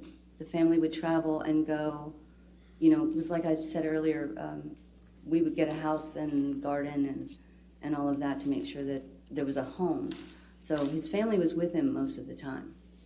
What about when the children got older and they started going to school? Did that change in any way? It changed in that they didn't want to disrupt the children's lives when they were going to school. So if Dad had to go off and go work and the children stayed home, this is where we get into, we still maintained a home for the family wherever he was filming, you know, because they would, if they had the opportunity to come back and forth. But at the same time, Johnny would travel back every 2 weeks, you know, to see his kids. And when you say he would travel back, who was it who made those travel arrangements? I made the travel arrangements. Did you have occasion to observe Johnny interact with the mother of his children, Vanessa Paradis, over the 14 years they were together? Yes, I did. Would you please tell the jury what you observed about the interactions between Mr. Depp and Vanessa? This is directly relevant. I'll allow observations. I'll overrule the objection. Thank you very much, Your Honor. What did you observe about Mr. Depp's interactions with the mother of his children? They were a great couple. I mean, first you could see that they were friends. They were happy together. They got along great. It was a happy, normal. I'll sustain the objection at this point then. Thank you. All right. Did you ever hear your brother yell at Vanessa? No. Yes, sir. It's not leading. To what extent, if any, have Well, that wasn't the question, Mr. Chair. 404 is the main objection. Okay, I'll sustain on that objection. Next question. what, if any, violence did you observe between? I'll go ahead, finish your question first. Well, if I think you're going to sustain the objection, perhaps I should read. Maybe we should move on, yes. Okay. Okay. All right. Did Vanessa ever claim that Johnny ever physically abused her? No. Foundation calls for hearsay. All right. Hearsay objection. And 404. It's not offered for the proof of the, it's what she observed, what she heard. She was the personal manager, Your Honor. That would be hearsay. I'll sustain the objection. Thank you. Did there come a time when Johnny and Vanessa separated after 14 years? Yes. How would you describe their relationship today? Same objection, 404. All right. And calls for hearsay as well, and foundation. I don't think it calls for hearsay, Your Honor. She's his I sister. understand, but it's a character evidence issue, so I'll sustain the objection. Who is Amber Heard? My brother's ex-wife. When did you first meet Amber Heard? I first met her when she came to the office for casting on Rum Diary, probably late 2008, I think, somewhere in there. Did you see Miss Heard on set? Yes. What, if anything, did you observe?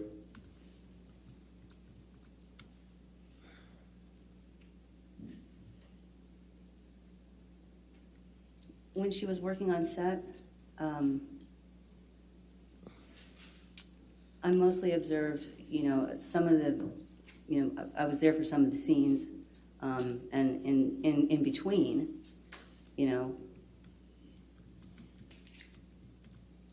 she was a bit sort of like, standoffish, had all, people, coming around her, but I don't really have that much time with her on set. When was Rum Diary actually released? 2011, Was Johnny in that movie? yes. What role, if any, did you have with respect to Rum Diary? I was one of the producers. And after seeing Miss Heard on the set in 2009, 2010, when was the next time you saw Miss Heard? I think the next time I saw her was we were promoting Rum Diary towards the end of 2011, I think. I was not able to go on the full promotional tour where we do screenings for people around the country. But I was able, because my mom was sick, but I was able to attend the one in Los Angeles. So I saw her at that event. What did you observe? So you attended the premiere? I attended the premiere and the dinner afterward, yes. Would you please describe for us what you observed at the premiere? At the dinner, At the dinner? because I sat outside at the premiere. I didn't actually watch the movie. I'd already seen it.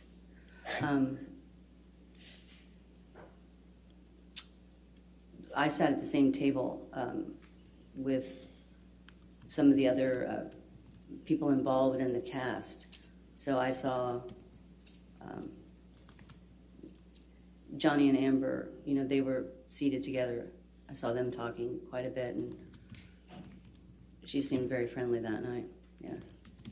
Did there come a time when you learned that Johnny and Amber were romantically involved? Yes. When was that? I don't recall exactly. I know it was sometime after the Rum Diary premiere. To what extent did you have occasion to observe Johnny and Miss Heard together early in their relationship?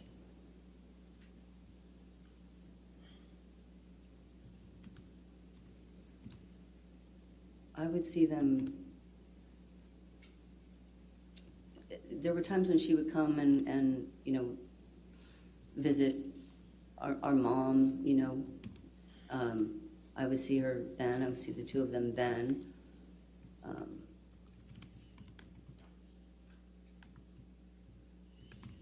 I didn't really spend a tremendous amount of time with her. Had you formed any impression of Miss Heard at that time based on your observations?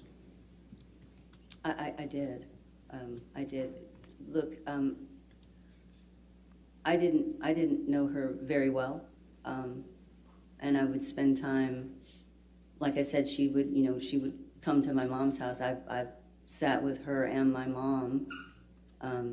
Checked on 404. What was your impression of Amber? Based on her observation, she's describing what she observed, Your Honor. Doesn't matter. It's still 404. I don't think that's right, Your Honor. I think she's describing what she observed. Right. We want to approach for a moment. We'll start.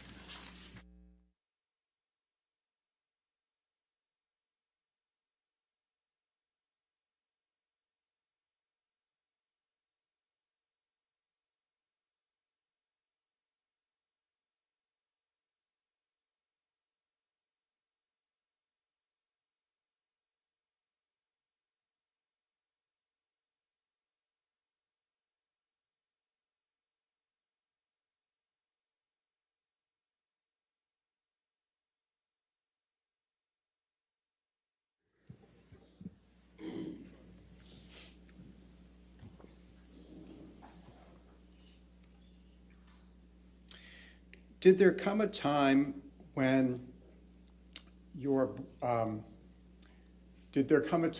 brother and Miss Heard started to live together?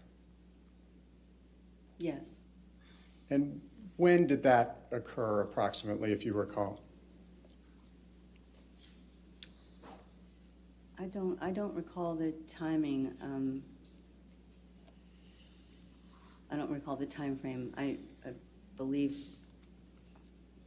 they had moved downtown to the Eastern Columbia building, but I don't remember exactly when that was. What type of structure was the Eastern Columbia building? Was that a freestanding house, or was it apartments? It's apartments, and he had the penthouses on the top floor. How many penthouses did your brother own on the top floor of the Eastern Columbia building? I think it was 5 apartments. Do you know who lived in those 5 apartments when your brother and Miss Heard went to live there? I know. I know who lived down there. I know Isaac, a friend of Johnny's named Isaac, lived down there. I know Amber's friend Rocky and her boyfriend lived in one of the penthouses. Amber's sister Whitney lived in one of the penthouses.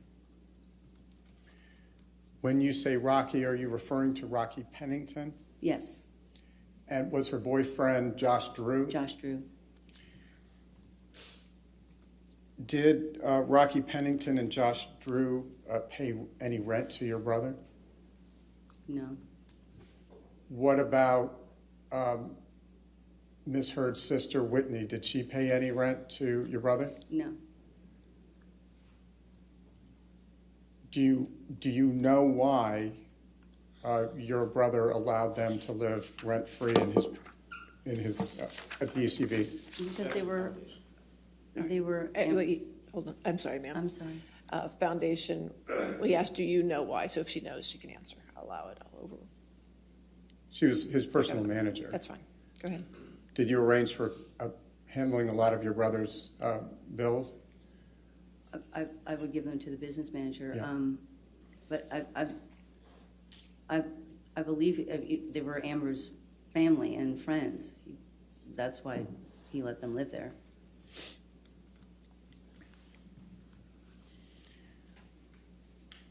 How often did you see your brother when he was living with Miss Heard at the ECB penthouses? We didn't see him as often. I didn't see him as often. He pretty much stayed down there. He didn't come back, towards where we were in West Hollywood very often unless he had a reason to. And on those occasions when you did see your brother, what observations did you make?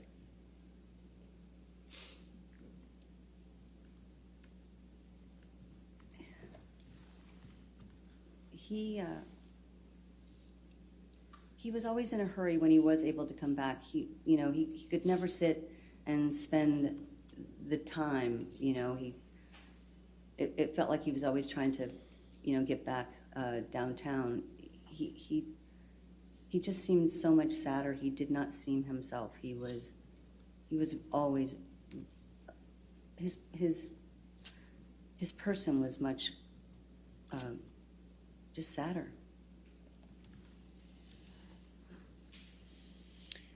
In that time period when your brother and Miss Heard were living at the ECB, did you have occasion to observe them together? On occasion. Would you please describe for the jury what you observed on those occasions when you saw your brother and Miss Heard together? I mean, there's different occasions. I've seen them together when they've come into the office. I mean,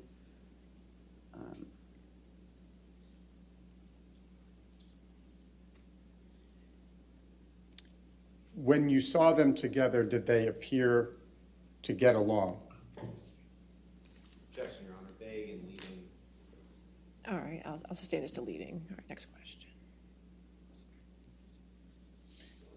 Did you ever witness them arguing? Objection, leading. All right, I'll sustain this. I'll sustain this to leading. Did, in your capacity as Johnny's personal manager, do you know whether your brother and Amber ever traveled together? yes, they did travel together. There were, there were times when, when Johnny had to go do press or film, they traveled together. What type of travel arrangements did you make for the two of them when they traveled together? We would get a private plane that took them to whatever the destination was, and make sure that we had, the hotel accommodations taken care of. Part of what we did was to always make sure that we anticipated, everything. So we would do the travel, the hotels, cars, drivers. I would make sure that there was an extra hotel room, for trips when they would go. Why did you make sure there was an extra hotel room when Johnny and Ms. Heard went on trips together? Because they're, Objection to the extent that the answer calls for hearsay. All right. I don't believe it does. Okay, that's fine. You can answer, ma'am. oh, thank you. I booked the extra hotel rooms because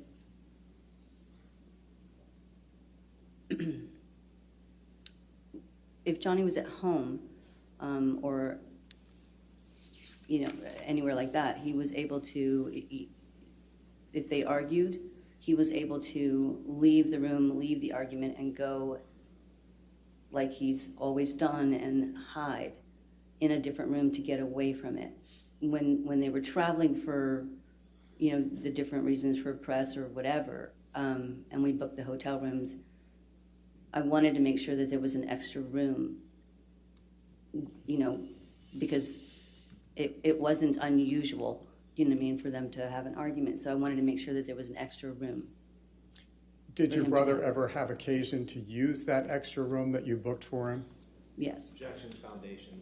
All right. I'll sustain his foundation if you want to lay a foundation. I think the foundation was she made all of the travel. Well, I can actually lay it through some other questions as well. She was personal manager. Whose idea was it to book an extra room for your brother when he traveled? It was my idea. And why did you do that? It was my idea because, I saw a repeat happening in life when we were kids and arguments and fighting would start to happen. Our first thing was to go and hide and, get away from it. And since I recognized what felt to be a pattern that was a repeat pattern from his childhood, I wanted to make sure that there was a place that he could do just that. Mr. Chu, the question was, did Mr. Depp ever use the extra room? And the objection was foundation. So if you want to lay a foundation of how she would have known that he used that extra room, and if not based on hearsay, that's the issue. And I move to strike that. It's not responsible. All right, I'll strike that. Okay, go ahead. Thank you, Your Honor. Did you ever book did you book your brother's hotel accommodations during the 14 years when he was with Vanessa Paradis? Yes. Did you ever book an extra room when he was with her? Objection leading. No. Overall, I'll allow that one. Go ahead. If you could repeat it, I don't think the jury heard that. I'm sorry. No, I did not. Did you ever hear your brother and Miss Heard argue? Objection calls for hearsay. Also, I'll overrule that. Go ahead. So you may answer that. No. Did you ever see or hear any physical altercation between your brother and Miss Heard? No. What can you tell us about what you did observe of your brother and Miss Heard together?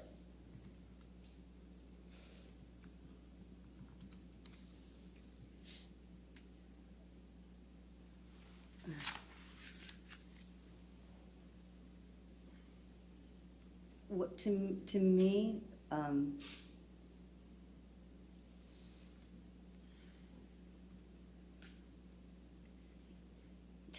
when I saw them, to me, he was always trying to make her happy.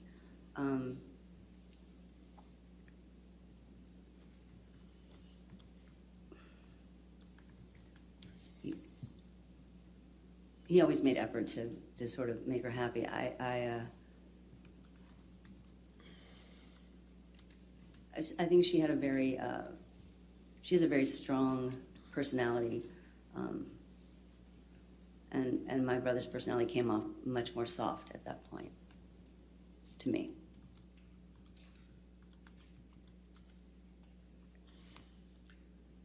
Did you observe any occasions in which Miss Heard was nice to your brother? Yes, I've seen her be nice to him. Would you please explain that?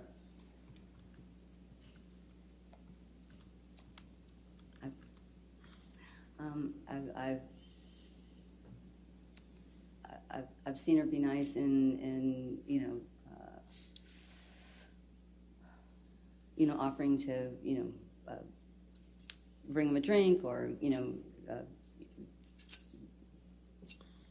get him whatever. I mean, just a typical nice. I've seen that.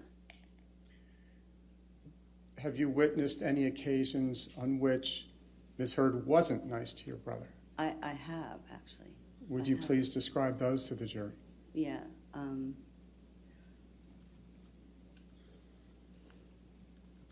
We had, I had on one occasion, because this one really stayed with me. On one occasion, I was at the office and I'd had a meeting with Dior, who had wanted to sit with Johnny and talk about, working together. And Amber had come in and asked if she was interrupting us, and we said no, and we weren't supposed to really talk about the meeting with anyone. But Johnny told Amber that I had just had a meeting with Dior, and that they were interested in him. Her reaction to that was she was in disbelief and sort of disgust, because she said, Dior, why would Dior want to do business with you? They're about class and they're about style, and you don't have style. So it was the insulting kind of taking away that one moment, that insult is there. I've seen the insults multiple times, actually. What, if anything, did you hear Ms. Heard say about Mr. Depp's physical appearance? She called him an old fat man. How did he respond?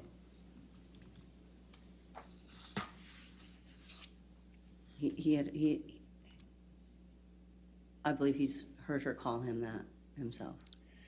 Now, Ms. Dombrowski, I'd like to ask you about a specific event that is relevant to this case. And just for the background, I'll say, did there come a time in 2013 when your brother was working with Keith Richards of the Rolling Stones on a documentary? Yes. Were you present? Yes, I was present at the... Was Ms. Heard there as well?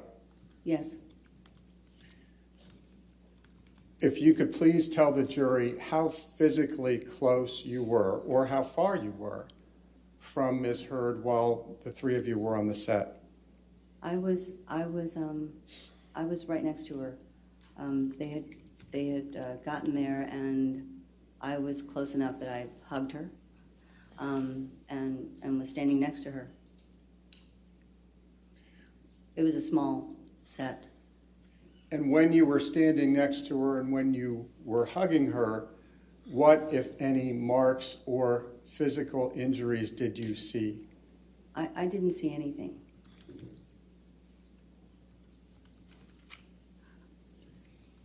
Did you observe your brother's interactions with Ms. Heard while the three of you were on the set? Yes. What, if anything, did you observe her doing? They were fine. She was laughing and happy and holding his hand and, leaning on him, hugging him. Did your brother hug him back, or hug her back? Yes, but it was mostly her hugging.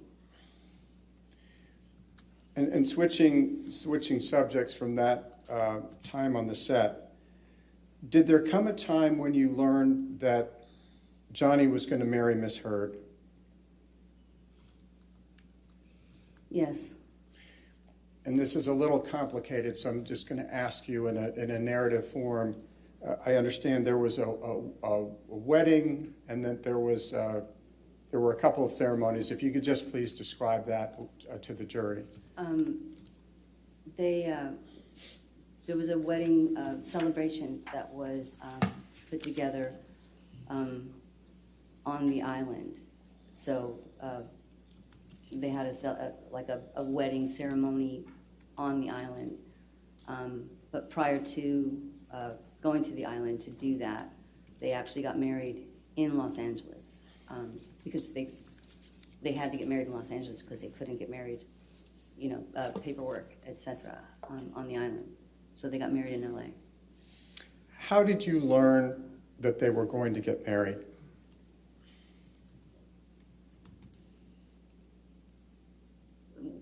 We were already working on the celebration part, and I knew that the date was at some point they were going to pick a date to try to get married in Los Angeles. But I didn't know the actual date that had been decided until he called me, which was pretty much right before the date. What was your reaction upon hearing from your brother that he was going to marry Miss Heard?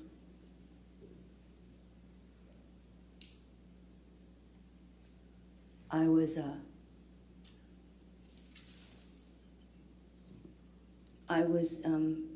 scared. I was devastated, actually, that it was going to happen as quickly as it was being pushed for.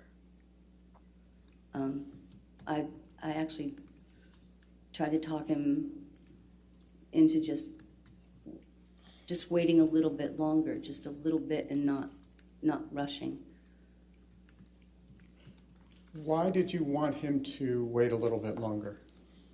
There had been conversations about a prenuptial agreement that had been going on for a while. And as the date was approaching, for the island ceremony, there was no success in the prenuptial conversations. And I knew it was important. His representatives had explained the importance, and I knew it was important to him for his children. And we were rushing to do something without his children being protected. Specifically, if you could explain to the jury what involvement you had in those discussions about a prenuptial agreement. Objection is foundations to discussions with him. She's testified about her... I'll allow it. Go ahead. Thank you, Your Honor. I think, what was your involvement in the discussions involving the prenuptial agreement? Mostly it was, I spoke with the attorneys and the representatives so that they explained the importance of it and they explained the reasons behind it. Move to strike hearsay. I'll allow it. That means you can keep going. Okay, so I'm sorry. So that we could have further conversation and with Johnny and there was an attorney that they coordinated with for Amber. So that was where I was involved in the coordinating that part. Which side wanted a prenup? Johnny's side wanted a prenup. And I believe what you said may have gotten lost. Why did Johnny's side want a prenup? Well, the prenup was to make sure that his children were protected. That's Jack and Lily Rose? Jack and Lily Rose, yes. Did your brother and Ms. Heard ever sign a prenup? No. Why not?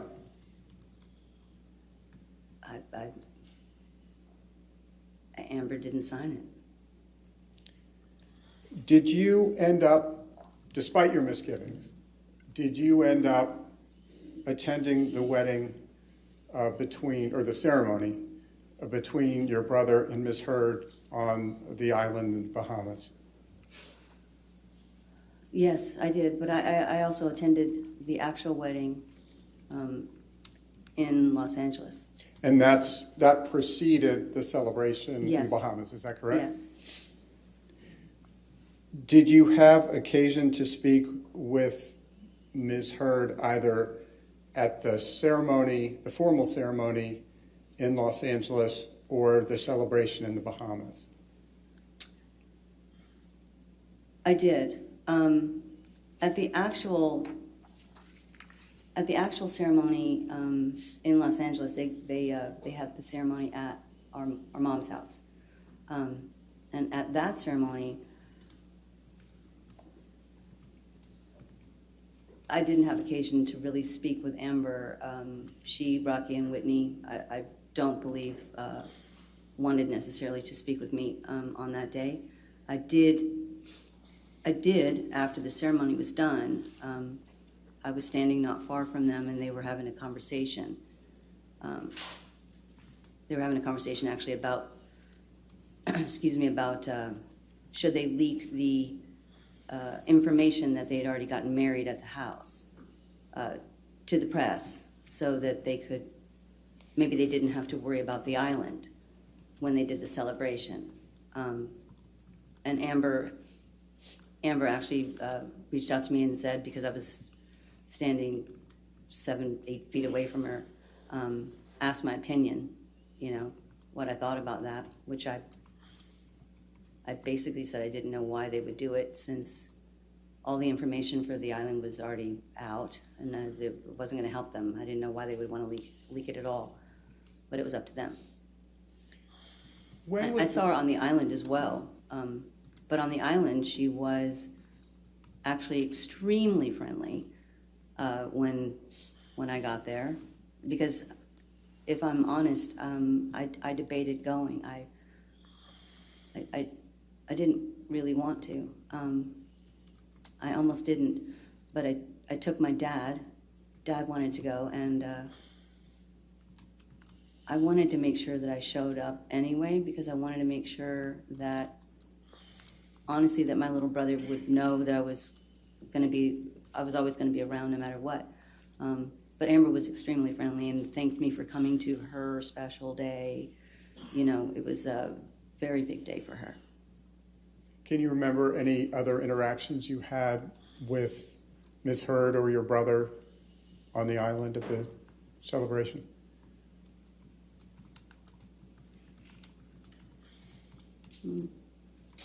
Interactions on the island? Not really. And when was the next time you saw Amber Heard after the celebration on the island?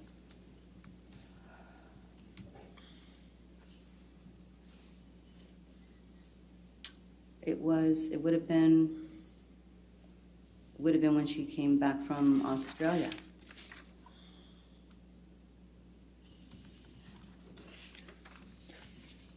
And I will get to that, Your Honor. Is it possible for us to take a very quick break? Sure, you still have quite a bit of direct left, I assume? I do have a fair amount, Your Honor. Okay, all right. Ladies and gentlemen, why don't we go ahead and have you take your afternoon break of 15 minutes, okay? Again, don't do any outside research and do not talk to anybody about the case. I know you're going to hear me say it so much. Thank you. Thank you, Your Honor. All right. I haven't said yet. So let's see.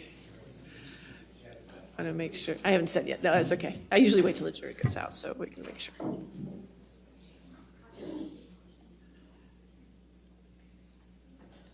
All right. So why don't we just go ahead and make it at 3:30 then, so it's close enough? It'll take 15 minutes for 3 then? Okay. Your Honor, may I just wait? Yes. One request. Sure. Would you mind instructing a witness? I think this will go for all the witnesses, that on the breaks they're not to discuss their testimony with anyone. All right. You understand that ma'am, since you are right now on the stand, you can't discuss this case, not even with the attorneys, okay? So don't discuss it with anybody till we get you back here in 15 minutes, okay? All right, thank you. Thank you. All right.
Are we ready for the jury?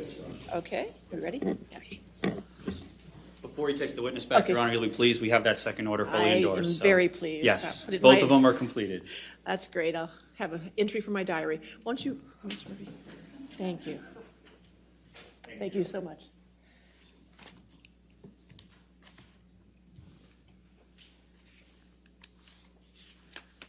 Thank you, Your Honor.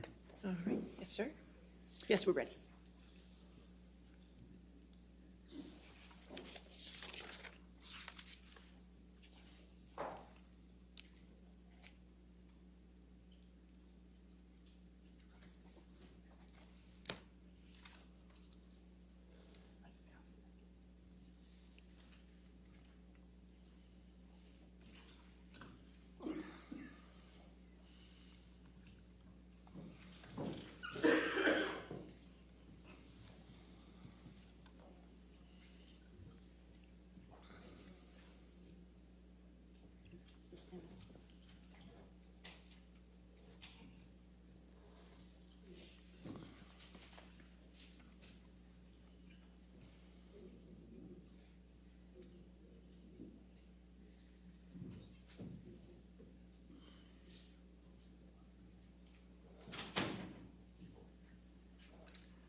All right, if we can just be seated and we're ready to start again. Okay, yes, Mr. Chu?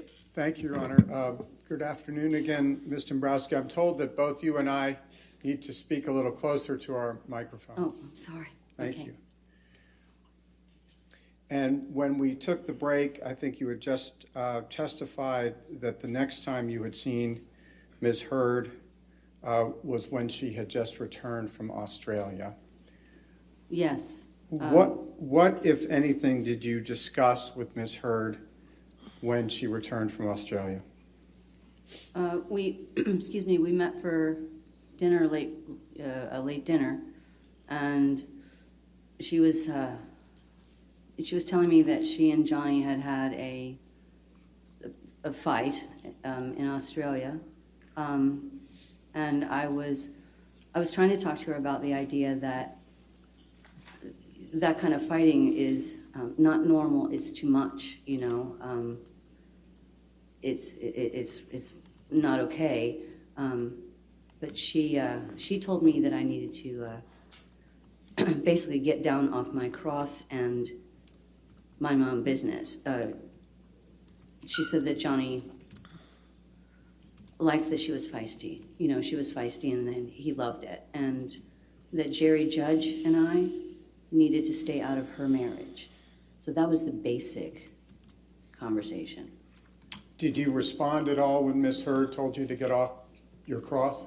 I just kept saying that fighting is not normal. This kind of fighting is not normal. How close were you to Ms. Heard when you were having this conversation? We were right next to each other, right?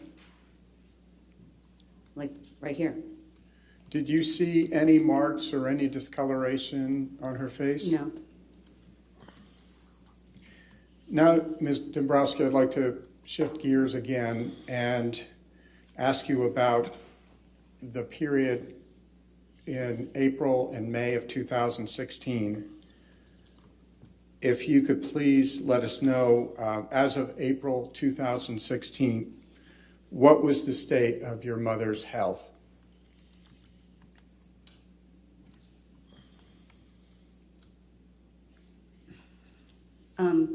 Excuse me. Mom had been, she had been in the hospital for quite some time, and like a long, steady pace from November. So by April, she was, we knew that she was towards the end of her life. So that's what April basically was, and it went into May. In May, we gathered everybody to come say goodbye to her. How often, if at all, did you visit your mother in April 2016?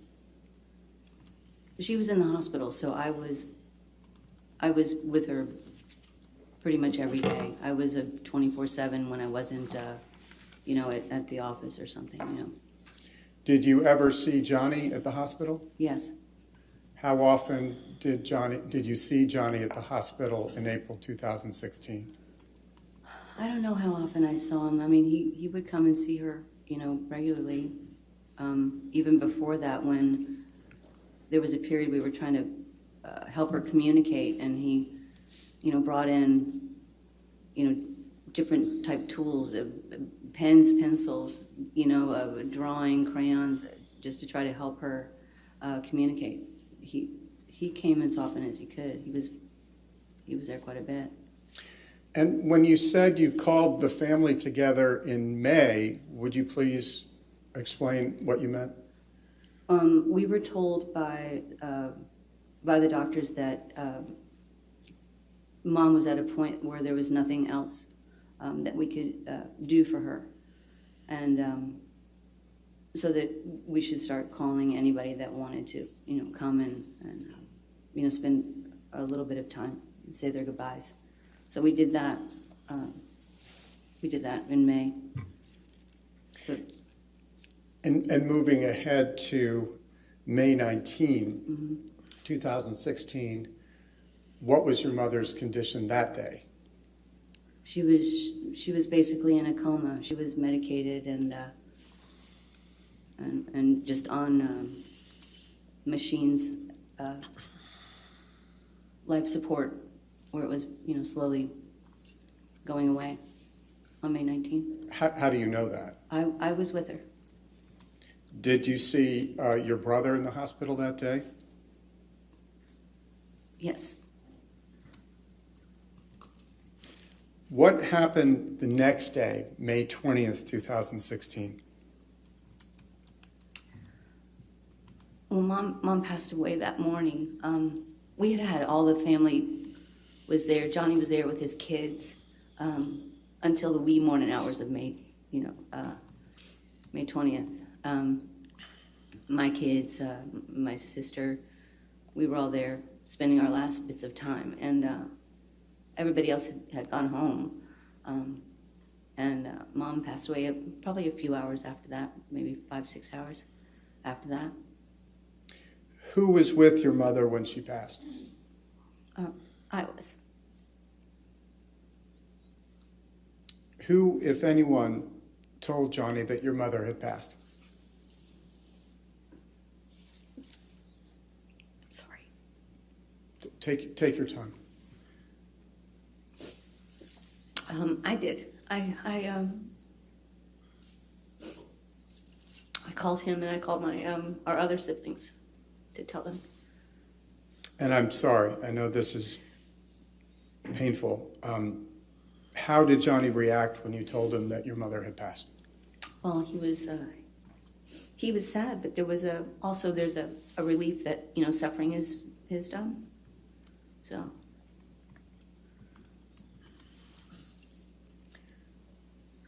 He was mostly trying to make sure that I was okay, and I was going to leave and not stay there and, sort of take on everything by myself.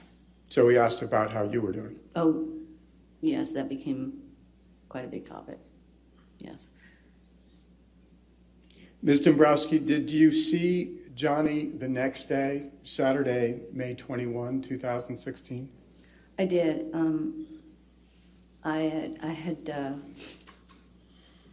I'd gone to his house the night we lost Mom.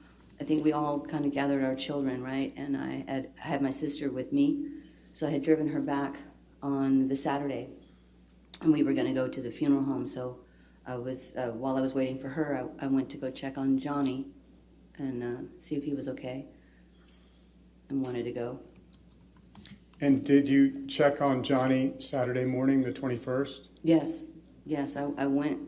I went to see him because we had talked about maybe he would also go to the funeral home. But when I got there, he seemed upset because he and Amber had been fighting.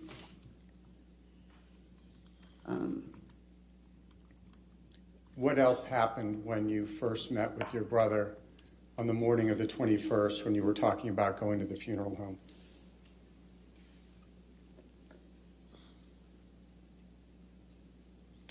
I went to go see if he was going to go with us. I got there, he was upset. Excuse me, because they were fighting. I got upset because of the day that was chosen to fight. But I went ahead and left and went to the funeral home with my sister, and then came back that evening. Why were you upset about their fighting on that day in particular? We had just lost our mom the day before, so I feel like that, you know, there might be the need for a little compassion, no fighting on that day. Did Johnny end up going with you to the funeral home that day? No, I went ahead and went, and he was gathering his stuff because he had to go pick up some items because he was going to go on tour. Did you see Johnny again that day once you left him to go to the funeral home? Yeah, I came back that evening. I came back. I was taking care of my sister for a bit, and then before I left to go home, I stopped at his house to make sure that he was okay, you know, and I saw him then. And what happened when you went over to see that he was okay? He was talking to a couple of people. I saw him briefly. He seemed to be all right, and I spoke to Jerry Judge, and they had just come back from him picking up items down at the downtown at the loft. So when you met him the second day that time, when you met him the second time that day on May 21, did you meet with him at his Sweetser house or at the ECB? No, I went to the Sweetser house. He had gone down to the penthouse to pick up some of his stuff because he was going to be leaving, you know, to go on tour. And I just stopped by after they had just gotten back. And as of that time, the evening of May 21, your mother had just passed. What plans, if any, had been made for a funeral service for your mother? We hadn't made any plans for a funeral service. We wanted to wait until we could get, you know, all the friends and family, because we weren't expecting the date necessarily. But we wanted to wait till we can get all friends and family to come together to have more of a dinner, like a celebration like Mom would want at her favorite place. So we waited. We decided to schedule it like a month or so out instead of immediate. So you had referred to your brothers having plans to go on tour that next week, obviously not knowing that his mother was going to pass. Right. What, if any, other formal events had been planned for that next week before he was going on tour? Well, he had the premiere for Alice that was on the Monday night. Mom passed on Friday, and the premiere was Monday night. And then he was going to take a flight after that, immediately after the premiere. He had to get on a plane to go to New York to meet the band and go on to Europe. And when you say Alice, just so the jury may understand, if you could please explain to them what Alice is. Oh, I'm sorry. Alice, and I'm so sorry right now. I don't know if it's Alice Through the Looking Glass, maybe was that one's name, or the Alice in Wonderland Disney series, where he played Hatter. And so that premiere for Alice in Wonderland was going to be on Monday, And what day was Mr. Depp planning to go on tour with his music band? He had to be there Tuesday morning. So we had to schedule it. It was very tight. We scheduled a plane for him immediately after the premiere. He would get on the plane. So he was expected to leave on Tuesday.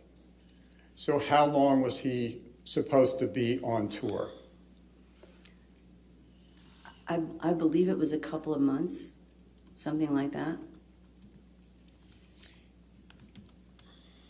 Going back to the premiere, how, if at all, did your mother's passing affect the premiere of Alice in Wonderland? We didn't let anybody know that Mom had passed away. We kept that really close to just our, just family and friends, because he had to go do the premiere, and with the premiere he's on the carpet, and on the carpet he does interviews, and it didn't feel right on many levels to have him where people knew that Mom had passed away, and while he's trying to do interviews to sort of give their condolences and their sympathies and all of that. So we kind of kept it just with us so that it wouldn't become a worldwide thing, and he could just do what he was supposed to do and do his job. And did you think he could handle hearing all that sympathy at the premiere? I didn't think he should handle. I thought it would be very hard on him. It would be very hard, question after question and condolences. And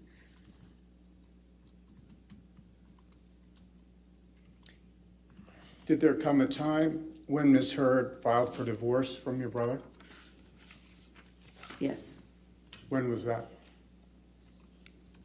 I learned that she had filed on the Tuesday morning. After that premiere of the Tuesday morning, I was at the funeral home, and I got a call from the attorney to let me know that she had filed. Where was Johnny when you learned that Ms. Heard had filed for divorce? He was already in New York and getting ready to travel to Europe for the tour. How did you react initially when you heard from Mr. Depp's attorney that Ms. Heard had filed for divorce?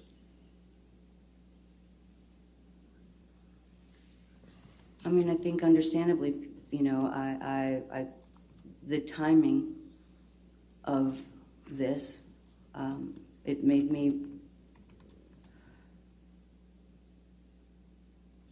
sick, actually. It really made me feel ill. It made me sad, frustrated. I can't even find the word to describe how I felt when I heard that the divorce was filed the day after, while I'm at the funeral home. You didn't think the timing of Ms. Heard's filing was appropriate? I did not. I thought something like that might have been able to wait.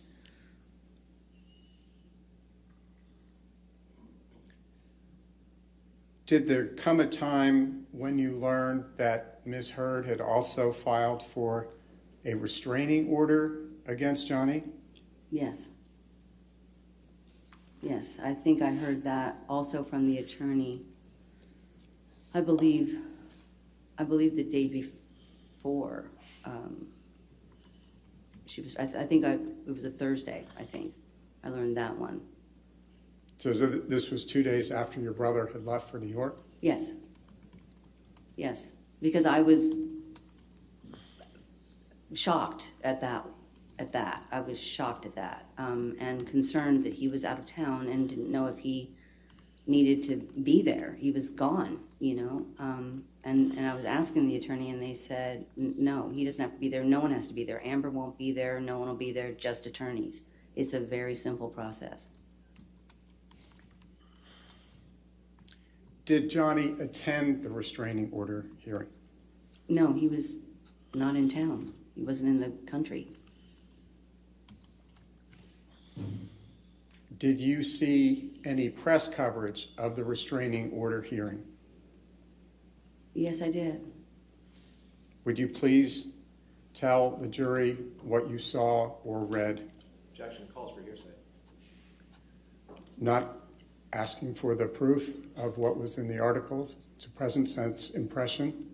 Relevant. Why is it relevant? All right, I'll sustain it to hearsay and relevance. Okay. Did you see was there press coverage of the hearing? There was a tremendous amount of press coverage. Did you read any of it? I did read some of it. I saw some of it. Putting aside the truth or falsity of what you saw, what did you see? Relevance Why is that relevant? and hearsay. Was the... All right, I'll sustain the objection. Next question. Okay. How did you feel when you read the press? Relevance. How the witness felt is irrelevant. What's the relevance, Mr. Shea? I think it's relevant to her testimony, Your Honor, but I can move on. Okay, I'll sustain the objection. Next question. Moving ahead 2 years in time, did you see Ms. Heard's Washington Post op-ed when it was published in December 18, 2018? Yes. What did you think Ms. Heard's op-ed was about? Relevance. It's entirely relevant. They're trying to argue somehow that people didn't understand what the op-ed meant. We heard an opening where there was... I want you to approach, yes, Your Honor. please.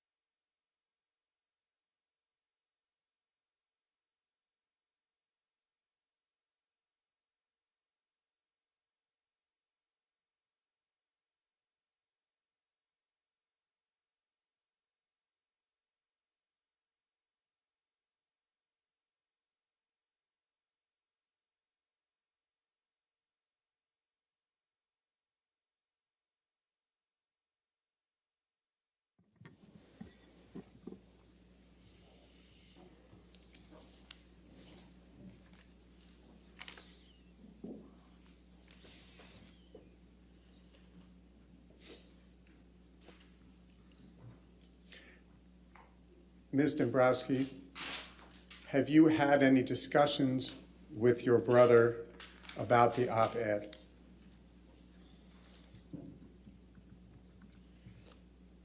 Yes. I Object to anything after the yes is hearsay. I'm not sure if it is or not. It's a yes or no question. Okay, all right, next question.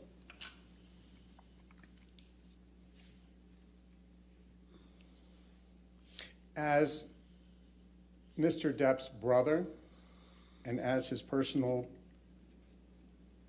manager, do you have any understanding how the publication of the op-ed has affected your brother's career? Objection, foundation, Your Honor, and hearsay. I don't know if it's You- hearsay. I apologize, Your Yeah, Honor. that's fine. But she's worked with her brother for I'll several allow decades. that. Let's see where the answer goes. You may answer. I'm sorry, would you mind asking it again? Do you have an understanding of how the publication of the op-ed has affected your brother's career? Yes.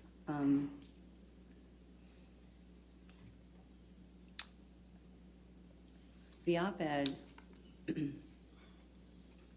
is written with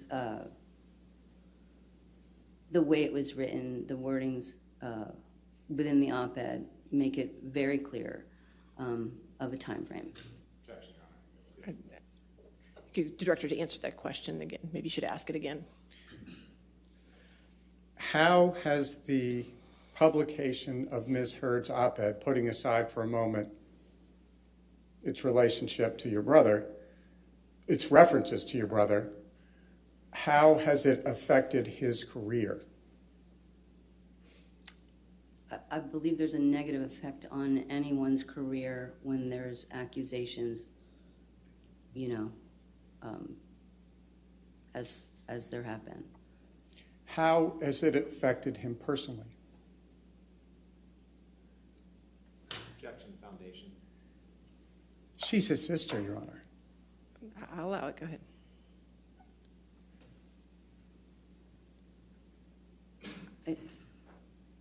Personally,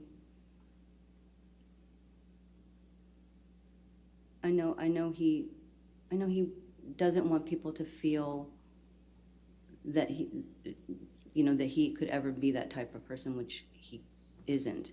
And to know that actually that is something that is attached to him now, which trickles down to his children, where I think that part, more than anything, is the part that has bothered him, the fact that his children have to, have this in their life.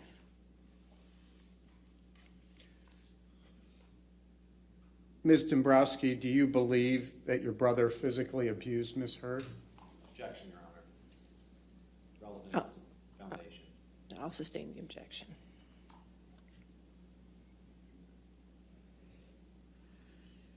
Do you believe that Ms. Heard is a public figure representing domestic violence? No, I don't. I believe the opposite. Excuse me. I'll sustain the objection. Thank you, Thank Ryan. you. You can strike that answer, please. Thank you.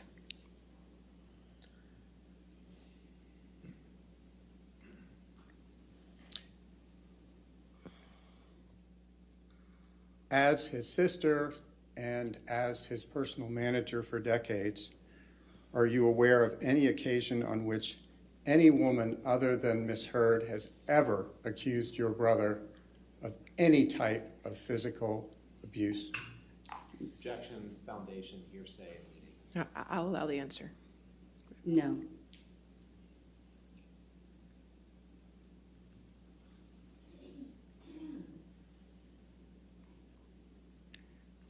How has Ms. Heard's op-ed impacted your life? Objection, relevance. What's the relevance? Thank you, Your Honor. That's all I Okay. have right now. All right. I'll withdraw a question. Okay. All right. Cross-examination? Thank you, Your Honor. Yes, sir.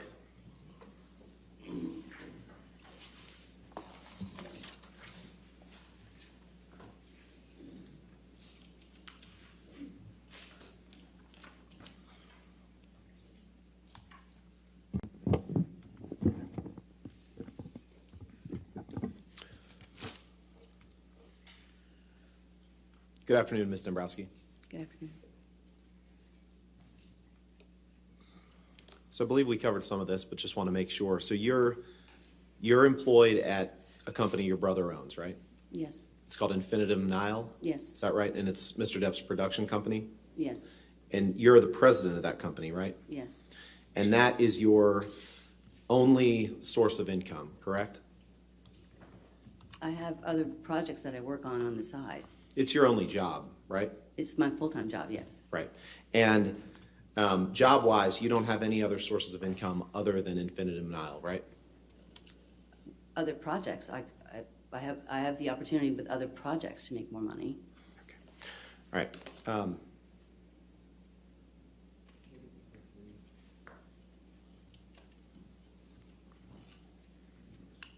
Your Honor, may I approach? All right. If you could just show counsel what Sure. you're approaching with.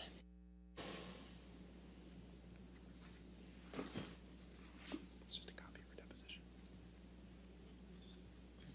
All right. You're just giving. I think he's just giving copies, Mr. Chu.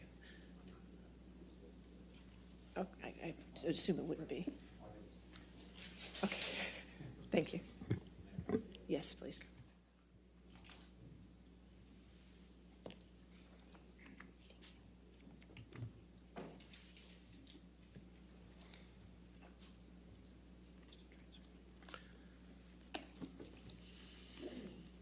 Ms. Dombrowski, do you remember giving a deposition in this case? Yes, And just a couple months ago, right? I believe so, yeah. And you remember before you started that deposition being under oath, right? Yeah, Okay. And you swore to tell the truth? yeah, Okay. And you were asked questions by counsel for Ms. Hurd, and you gave answers, right? yes. Could you please take a look at page 19 of that deposition transcript in front of you?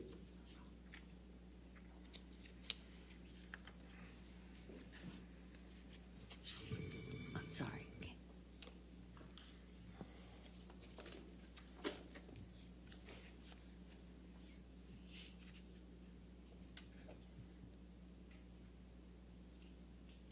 And do you see on page 19, line 8 through 10, you were asked a question, do you have any other sources of income other than from Infinitum Nile? And you answered no, job-wise, no. Right, Do you see that? I do, And was that testimony correct? yes. Okay. Okay. But it's the same as what I said today. Now, you have a huge financial interest in your brother's career, right? The money that Infinitum Nile makes comes from money that Mr. Depp makes, correct? It hasn't always historically known. What else does it come from? We've had deals with other entities, companies. And for the most part, the better your brother does in his career, the more money Infinitum Nile makes, though, correct? I don't think it's exactly like that, no. And you have your brother has done projects that Infinitum Nile has been the production company for, correct? Yes, Okay. And you have a financial interest in that company, correct? I'm an employee. Are you employed by his other companies as well? I'm employed by Infinitum Nile. Are you employed by the other companies that your brother has? No, Where do you receive your paycheck from? Infinitum Nile? Infinitum Nile. And you have a financial interest in how Infinitum Nile performs financially, correct?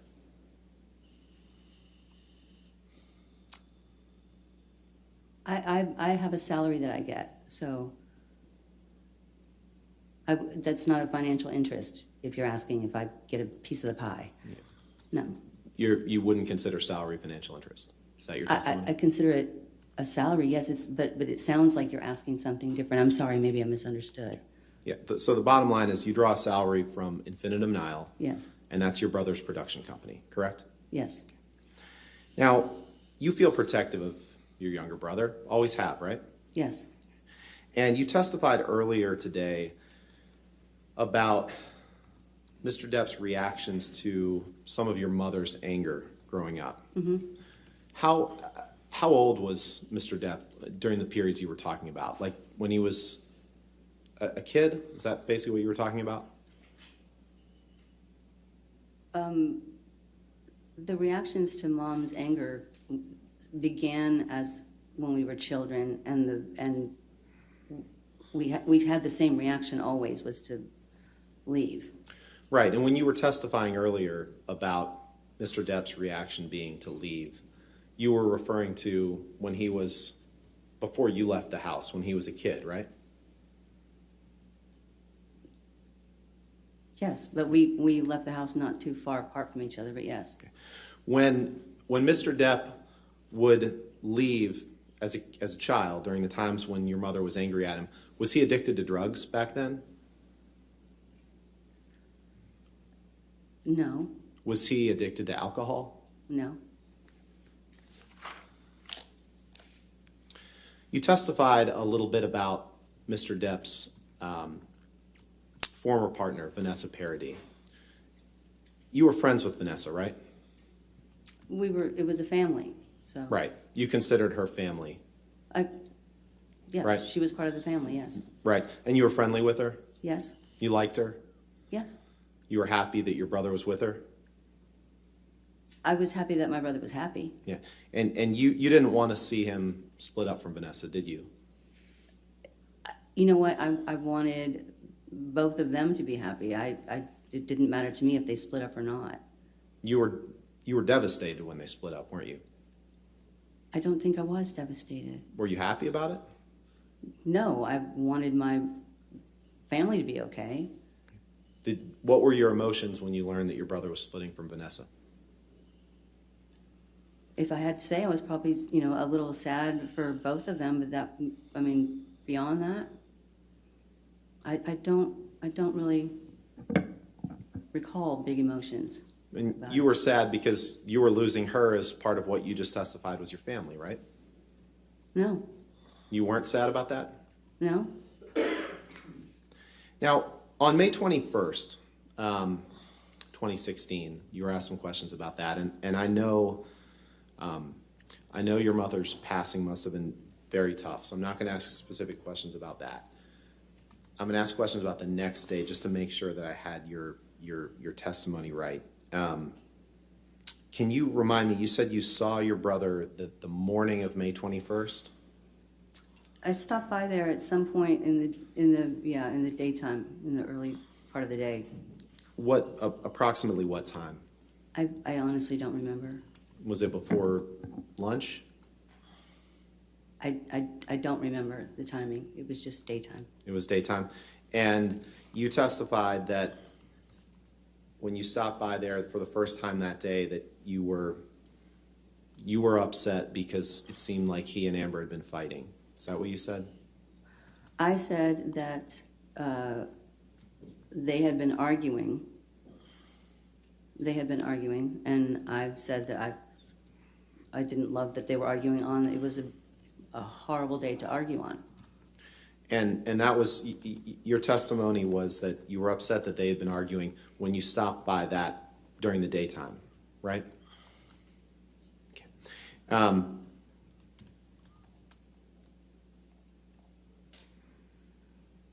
Now you have no understanding of any of Amber or Mr. Depp's communications leading up to May 21st, correct?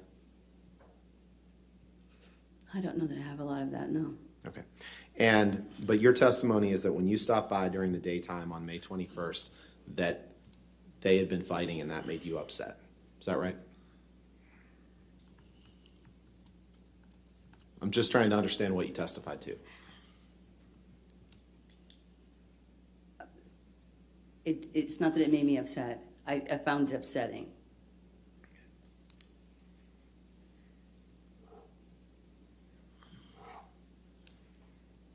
Did you ever become aware that they hadn't actually seen each other or communicated at all before he came over at 8 p.m. on May 21st? Foundation. She's testified that she said that they were fighting earlier in the day. I'm asking her if she ever became aware that they hadn't actually seen each other or talked that day. I'll allow the question. Just go ahead. I'll ask it again. Did you ever become aware that Amber and Mr. Depp hadn't seen each other or talked that day before he came to the Eastern Columbia building the evening of May 21st? No, I just know that what I understood was that they had a fight, whether it was over the phone or I don't know. They were arguing. Now, when your mother was in the last days of her life in the hospital, Amber visited her, right? Amber did come one time by herself, if that's what you're referring to. She did come one time, shortly before Johnny was also coming. And she visited her actually more than one time, correct? I don't recall her visiting on her own more than one time, no. I remember her coming one time because I didn't know she was coming. And Johnny was actually also coming. Right. So they ended up there together. I guess I'm a little confused because you just testified that she only visited one time. Alone. This is what I'm saying. I only remember the one time alone, where she showed up alone. I only remember one time. And Johnny came shortly after she was there. And other times she visited with Johnny or other people, is that right? She visited with Johnny sometimes. Okay.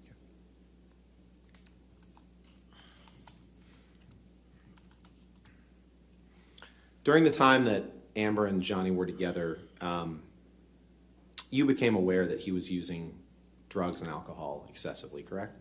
Beyond the scope, correct? All right. Your Honor, she's testified to what she observed during their relationship. I think it's within the scope. Your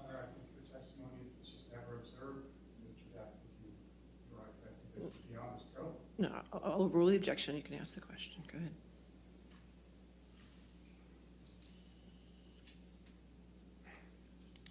Did you want to ask the question again? I do, yeah. Okay.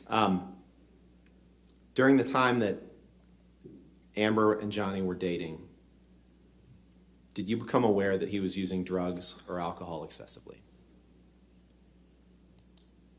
I became aware that he had been drinking, and during the time they were dating, I became aware of, at one point, a certain medication, yes.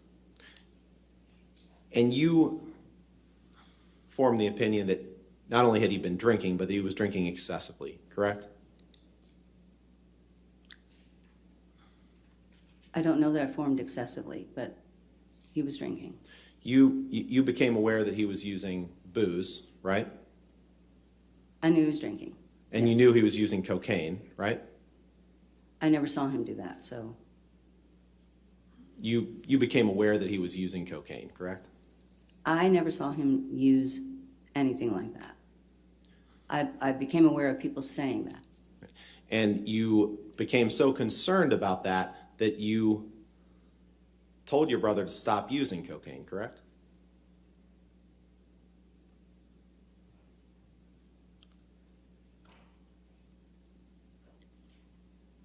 I don't know that I remember telling him to stop using cocaine. I think I might have told him anything that he was doing, he should stop doing. Heather, can you pull up Exhibit 214, please?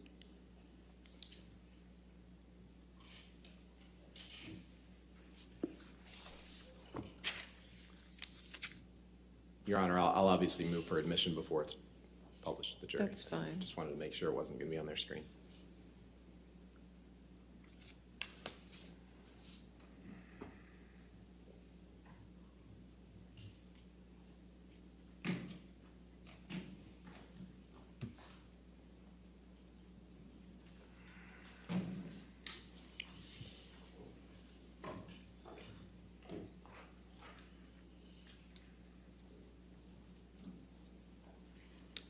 Can you flip it?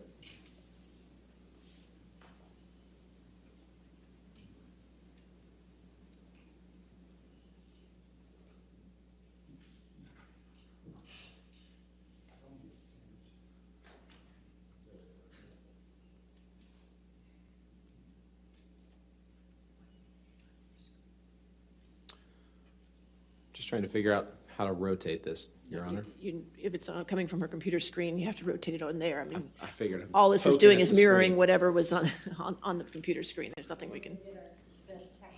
All right. I wouldn't say that. Sorry for the delay, Your Honor. All Appreciate right. your patience. Yes, sir.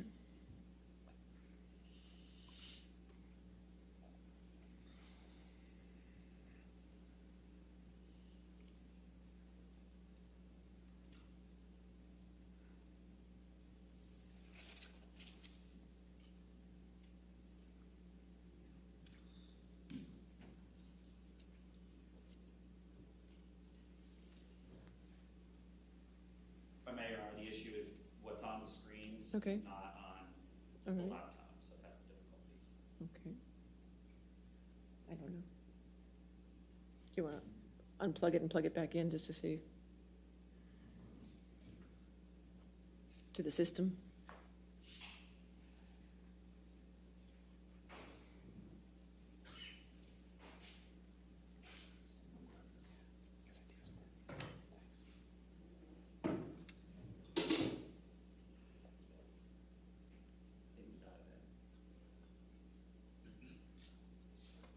Thanks, sir. Appreciate it. Thank you. All right, I think we have it. When you turn it off and on, it works at everything. That's right. That's the secret.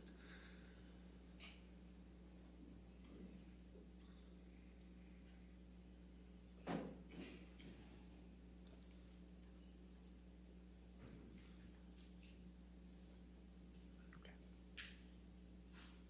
All right. That looks better.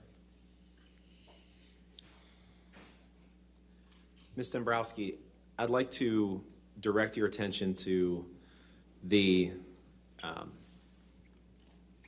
four texts in the middle of the page. If you look in the from column, there's a name that says Christy Dombrowski and it has a number. Is that your number? Yes. And are those texts from you to your brother, Johnny Depp? Yes. And those texts were sent on or about February 5th, 2014? Yes. Your Honor, I'd move for the admission of Defendant's Exhibit 214. Any objection to 214? Can I just say something? No, though? just wait, ma'am. Just wait for a I'm question. sorry. Okay. Yes, sure.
Apologize for the delay, Judge.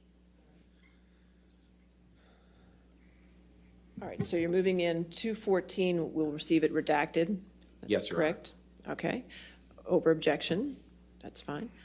And you wanted to publish just the redacted parts, correct? Yes, Your Honor. Okay. That's fine. Right now, you just have the dates up. Is that what you want to start with? Yes, Your Honor. Okay. You can publish Thank that to you. Jerry. Okay. Ms. Dombrowski, just because we can only show part of this page, do you see that these, you just testified these were text messages between you and Mr. Depp, right? And do you see that these text messages were sent on February 5th, 2014? Yes. The bottom three? Okay. And those bottom three, you just looked at when we saw the whole page, and I know it's a little cumbersome for the jury not seeing that, but you testified that the bottom three were text messages from you to your brother, right? Yes. Okay. Heather, could you just scroll to the right, please? That's good. Thank you. So on February 5th, 2014, you sent 3 texts to your brother. You sent one that said, stop drinking, right? Mm-hmm. You said one that said, stop Coke, right? Yes. So I assume you weren't talking about the soft drink, right? It doesn't appear to be. You were talking about cocaine, correct? I don't know what these are in reference to, so I remember they brought this up at my deposition, and these are something that they're. I don't know I don't know if there's more context to them. I don't know what they're in reference to. I know what they say, but I don't know what they're in reference to. And what they say is that on February 5th, 2014, you were telling your brother, Johnny Depp, to stop using cocaine, correct? No, I wrote those words, but that's what I'm saying. I don't know that I was telling him to stop doing that. In context, it would be different. It could be a different scenario. Well, let's take it word by word. Coke, when you wrote Coke, you meant cocaine, not the soft drink, right? Yeah. Okay. And when you wrote pills, you meant prescription pills, right? Yeah. Okay. So you were telling him on February 5th, 2014, to stop drinking, stop Coke, and stop pills, right? I wrote the words. And did you have any reason to believe when you wrote that Mr. Depp had been on a bender recently? I don't recall writing this, so I don't recall the context of it. I understand that the words are there, but I don't recall the timing or the writing of it. I don't recall anything about it necessarily. You weren't joking when you wrote that, right? It wasn't a joke, right? I probably was not joking, but maybe I was repeating something that someone else told me to write. You were telling your brother to stop drinking, stop cocaine, and stop pills because you believed that he had a problem with drinking cocaine and pills, correct? I didn't believe he had the problem as much as someone else was trying to make me believe that he had the problem. Did you have any reason to believe that Mr. Depp had been on a recent bender? I didn't witness benders. I don't, you know what I mean? So I'm not involved in the benders. Understood. I'm asking, at the time when you sent these 3 text messages on February 5th, 2014, did you have any reason to believe that Mr. Depp had been on a recent bender? I couldn't tell you about February, whatever date that is back then, and what I would know at this moment. Did you have any reason to be worried about Mr. Depp when you sent these texts? Again, I don't know what was happening in life at that time. I don't recall that period, the dates. I don't recall I don't recall anything about that time. These texts, I know what the words are, but I don't know what the context is of them. Right, and so I'm asking you a question as best I can, which was, when you sent these texts, did you have any reason to be worried about Mr. Depp's use of alcohol, cocaine, or pills? Again, I don't recall the time period of sending these texts, so I don't know that I would have any reason at that time. I don't know. Would you have sent the text if you didn't have a reason to be worried about his use of alcohol, cocaine, or pills? I could send those 3 separate lines like that, 3 separate texts. I could do that if it was, there's different reasons that maybe I could do that. It doesn't mean That was me giving him a message. Have you ever sent texts to anyone else to tell them to stop drinking, stop Coke, or stop pills before? Again, I don't know that I'm telling him to stop drinking, stop Coke, and stop pills. That's what I'm saying. It's the context of this. And I appreciate that, but that wasn't my question. My question was, have you ever sent texts to anyone else in your life telling them to stop drinking, stop Coke, or stop pills? I don't believe I've ever told anybody to stop doing any of those things in a text message, but I also don't know that that's what I was doing here, is what I'm trying to say. But you wrote those words to Mr. Depp, right? I wrote those words. And you didn't love the behavior that Mr. Depp was engaging in around this time frame, did you? I don't know the time frame. I don't know what time frame you're actually referring to. Well, in the days leading up on or around February 5th, 2014, you didn't love the behavior that Johnny Depp was engaging in, did you? I don't recall anyone's behavior from February 2014. I don't recall February 2014. Would it refresh your recollection perhaps to see other text messages that you sent on or around this time to determine whether or not you were worried about Mr. Depp?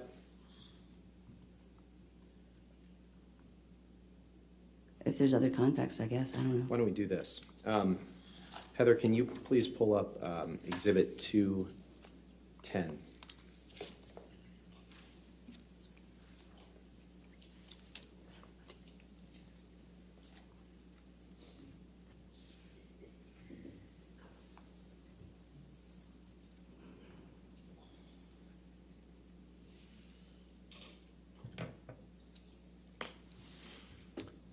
Your Honor, may I approach? All right.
Ms. Dombrowski, do you recognize this document as a text message chain between you and Amber Heard on February 3rd, 2014? Yes. And you see the chain starts at about 5:20 p.m., right? Yes. And there's messages from Amber to you are the ones on the right, correct, in blue? Yes. And messages from you to Amber are the ones in gray on the left, right? Yes. And if you go, well, take a minute and just read that first page, please.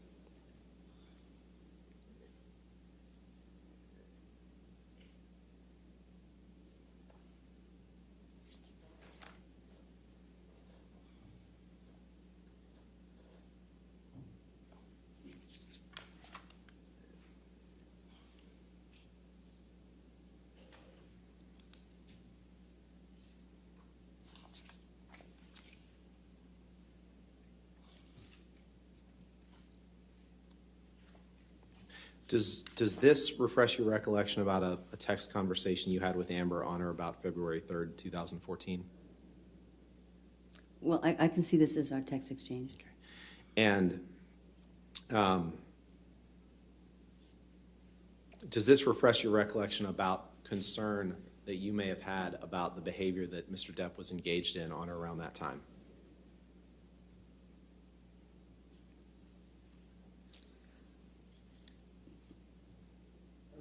Again, I'll allow that question. Go ahead.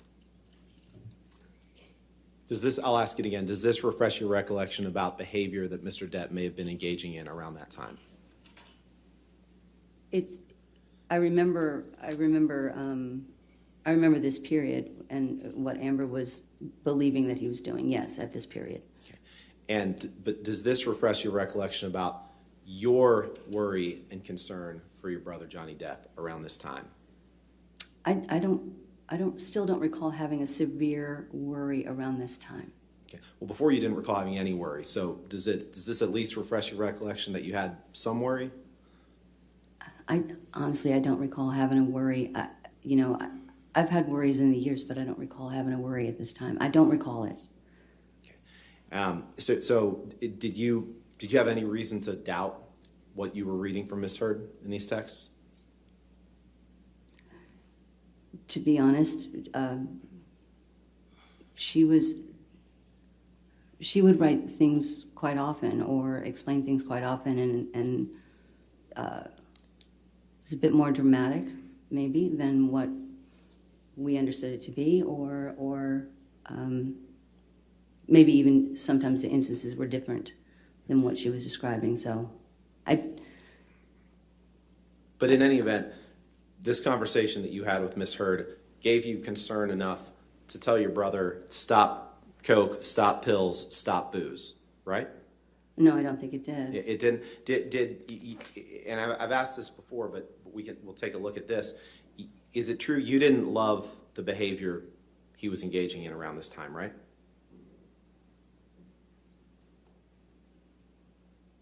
Again, I didn't witness a lot of the behavior that people are, that you guys are referencing. I didn't witness a lot of it. Take a look at page 2, Okay. please.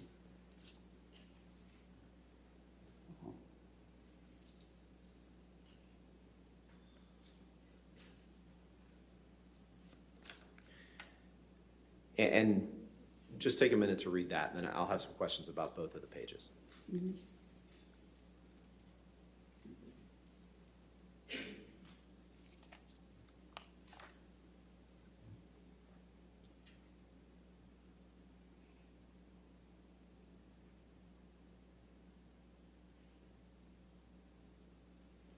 Okay. What you had been told by Ms. Heard on the first 2 pages of these texts gave you concern about Mr. Depp's behavior and made you not love anything that he was engaging in behavior-wise around this time, right?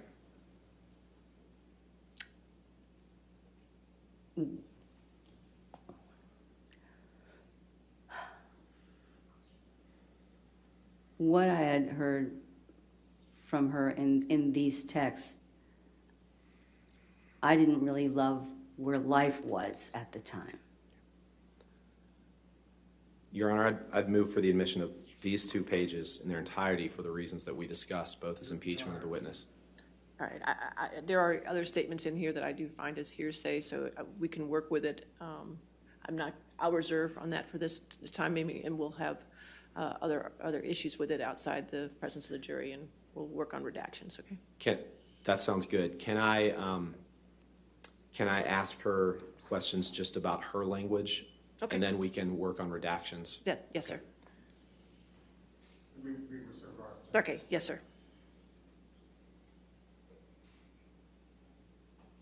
On the first page, Your Honor, or I'm sorry, on the first page, Ms. Dombrowski, you write, "Where are the kids?" Why did you write that? I Ms. don't know. Hurd? I don't know. I mean, I remember they asked me that at the deposition. I'm not sure. You wrote that because you had concerns about where Mr. Depp's kids were at this time, right? Well, if she was saying he wasn't home, I was asking where the kids were. Right. Because you were concerned for the kids' well-being, particularly when Mr. Depp was in this sort of state, correct? No, I was curious about where the kids were if he wasn't home. Were you ever concerned about the impact on the kids of Mr. Depp's drug use and alcohol use? No. So when you wrote, "Where are the kids?" you had no concern for their actual well-being. Is that right?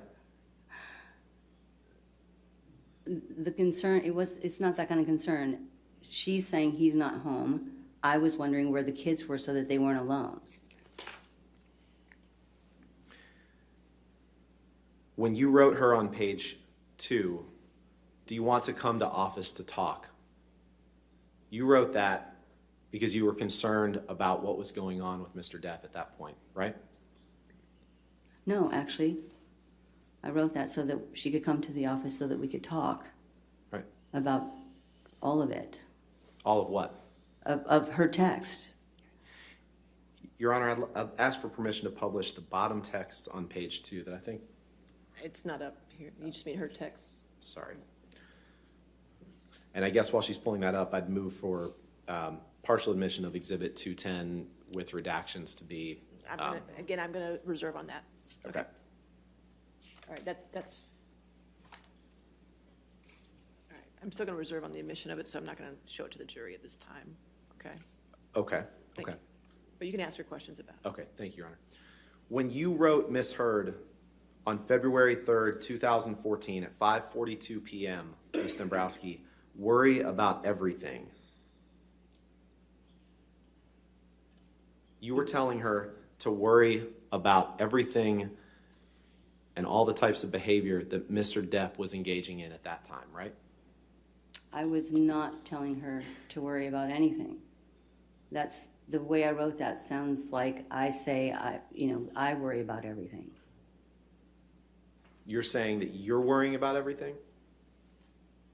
Is that right? Yes, as a whole. Okay, so in contrast to what you testified a few minutes ago, you actually were very worried around this time frame, correct? I was worried about what life was. That's what I had said. Right.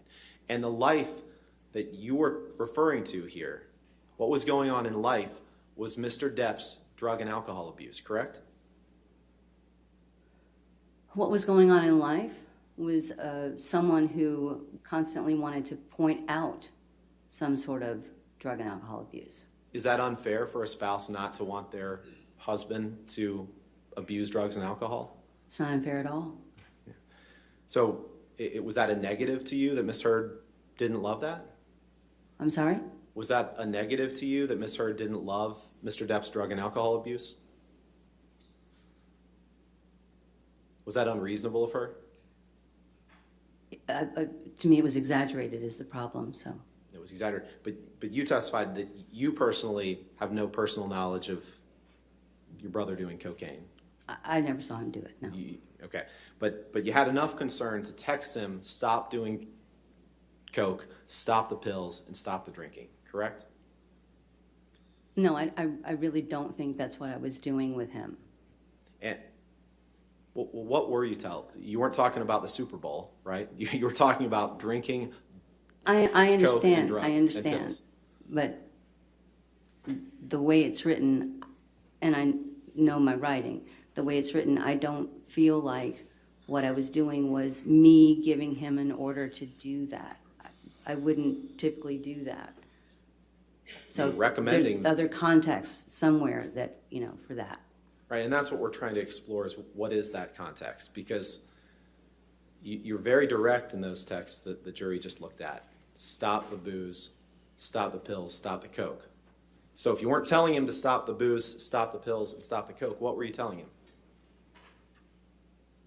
I could have been telling him that, because I've had this conversation before, I could have been telling him, that in order to make her not constantly accusing, this is what she would need. Right. You didn't write those words in your text, though, right? No, I didn't. Okay. And when you said in the February 3rd text message exchange with Ms. Heard, I don't love any of it. I really want to be able to talk with him. That was you expressing concern about Mr. Depp's drinking and drug use, correct? That was me expressing concern about what life was. And there was arguments all the time, and it felt like there was just constant unpleasantness. Right. And would it be unfair? Well, let me ask it this way. That unpleasantness, to your knowledge, was caused in part, at least, by your brother's drug and alcohol abuse, right? I don't know that. Did you ever reach your own conclusion that your brother had a problem with drugs and alcohol? I knew my brother was drinking. I'm sorry. I knew my brother was drinking. But in terms of like drugs, honestly, I had only one medication that I really knew of that, was an issue for him. And what was that? I don't remember the name of the medication. It was a prescription medication. What was it? It was like a pain medication that he had been taking for a long time. Okay. And that was what you were referring to when you said stop pills, was prescription pain medication, correct? Again, I wasn't necessarily referring to anything in particular. I know I wrote those words. I don't know the context of the words. Okay. But in any event, you don't dispute that on February 5th, 20, whatever date that was, on February 5th, 2014, you wrote to your brother, stop drinking, stop coke, stop pills, right? I wrote those words, but I don't know the context of the words.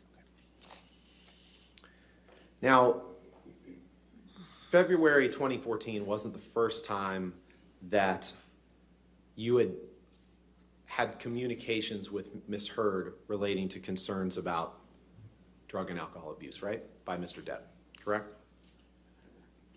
I don't know. Heather, if you could pull up Exhibit 163, please. What's the exhibit number? I'm sorry. Oh, I'm sorry, Your Honor, 163.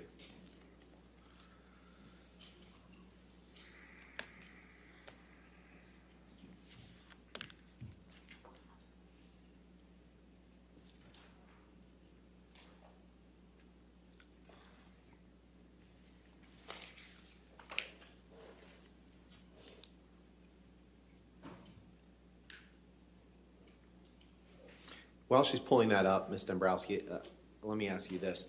You knew that Mr. Depp's drug and alcohol problem was affecting his relationship with Ms. Heard, right?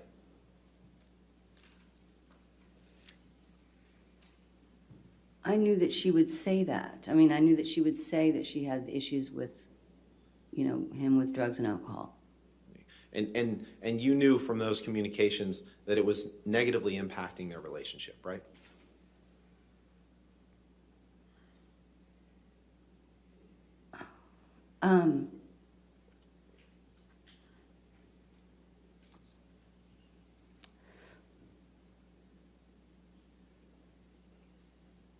I knew that she would write me about them, you know, and I knew that she would, I know that she would, you know, try to talk about them, but, and I know that she would say that they were negatively impacting. I don't know that that was the whole situation that they had going on, to be honest, though. Well, you didn't disbelieve her when she told you that, right? When she told me, What you just testified to, that drinking and drugs were negatively impacting their relationship. You didn't disbelieve her, right? oh, I didn't necessarily think it was true, no. You didn't think it was true? That it was negatively impacting their relationship? Mm-hmm. I didn't necessarily think it was 100% true, no. Well, you just said true and then 100% true. So True. I'm trying to figure out, where you're going with this. Or is it your testimony today that you never believed Miss Heard when she would talk to you about Johnny's drugs and drinking? No, I think you're taking it to an extreme. Well, that's what I'm trying to get at. I'm sorry if I am. So just explain to me what is. That's not your testimony. So. I think she exaggerated things quite a bit. But you tried to help Amber deal with Mr. Depp's drugs and drinking, correct? I tried to make sure that I was helpful to Amber as best I could, yes.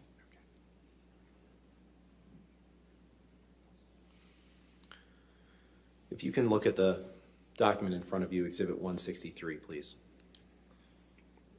This is a text exchange between you and Miss Heard on March 22nd, 2013, correct?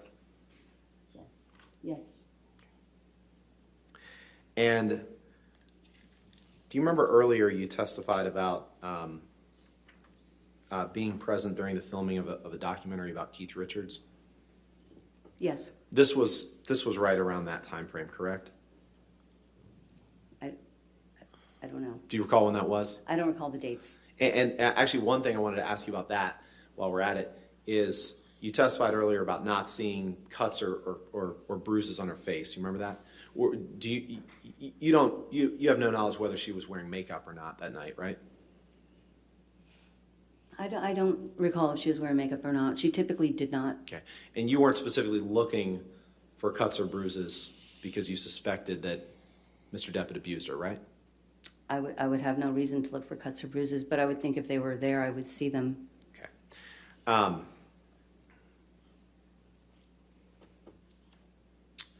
So if you look at page 1, Exhibit 163, and Your Honor, I'd move for permission to publish. No, Your Honor, we object. I'm going to sustain that objection. I figured you would. But Okay, can okay. I do the same thing and ask her about her words to Miss Heard? And then we can, reserving the right to publish it to the jury, You depending can on ask Your if Honor's it ruling. refreshes her memory about Right. the conversations you're trying to discuss, Sure. yes. Thank you. But So, Ms. Dombrowski, do you recall having a conversation with Miss Heard on or about March 22nd, 2013, in which Miss Heard was expressing concerns to you about Mr. Depp's behavior?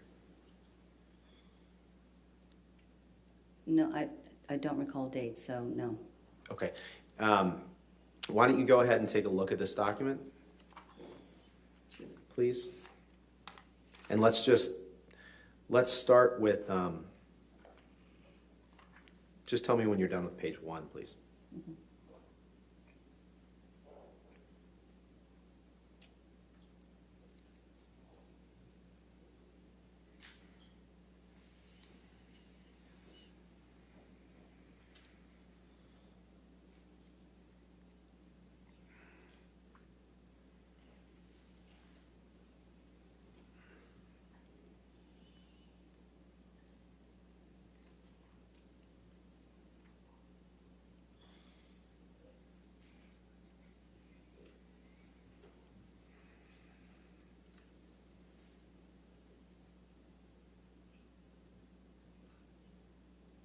Oh, Ms. Dombrowski, I think that's you on the screen, which is okay if you want to mark it out. we can clear it up. We got it. I didn't. Oh, I'm sorry. Oh, okay. Doing their own redactions. Okay.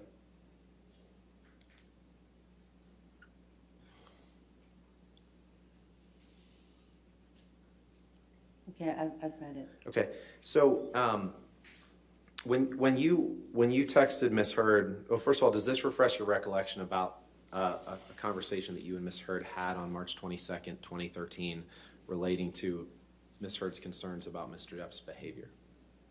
It really doesn't, but I see it here. But you don't dispute that it is a conversation that the two of you had? This is a text exchange between the two of us, yes. Okay. When you wrote, "Don't be sorry," exclamation point, I am not completely sure if what is going on or why, but I don't love what it is. What did you mean by that? I'm not 100% sure. I believe I probably meant, once again, how life was. Right. Life, including Mr. Depp's conduct toward my client, Amber Heard, right? Yeah. Okay. And when you wrote, "It is sad and I'm sorry you guys are going through this. I'm here if there's anything I can do." You were talking about you were sad that they were going through the challenges that drugs and alcohol on behalf of Mr. Depp were posing to their relationship, correct? I'll allow it if she can answer. I don't think that I'm saying that I'm sad about that. I'm saying that I'm sad, about whatever it is that, that they're going through, but I don't know exactly what it is that they're going through. Right. And right, two texts underneath that, Ms. Heard tells you what they're going through, right?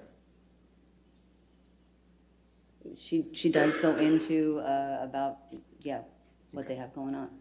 And then below that, you say, "I think with anyone in that place, confrontation unfortunately doesn't help, and sometimes conversations can seem like confrontations." Do you see that? Mm-hmm.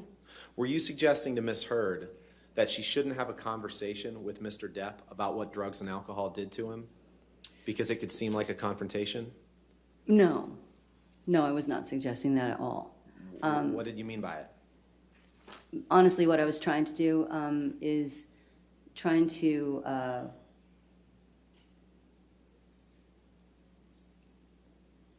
Amber, Miss Heard,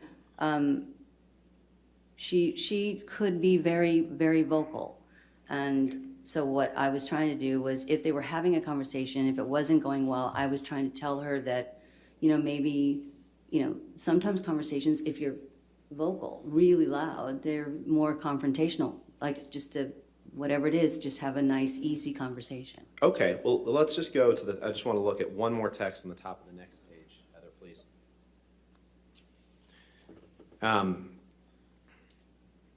When you write, Ms. Heard, on March 22nd, 2013, you say, "Disagreeing, reasoning, nudging, all can seem like confrontations.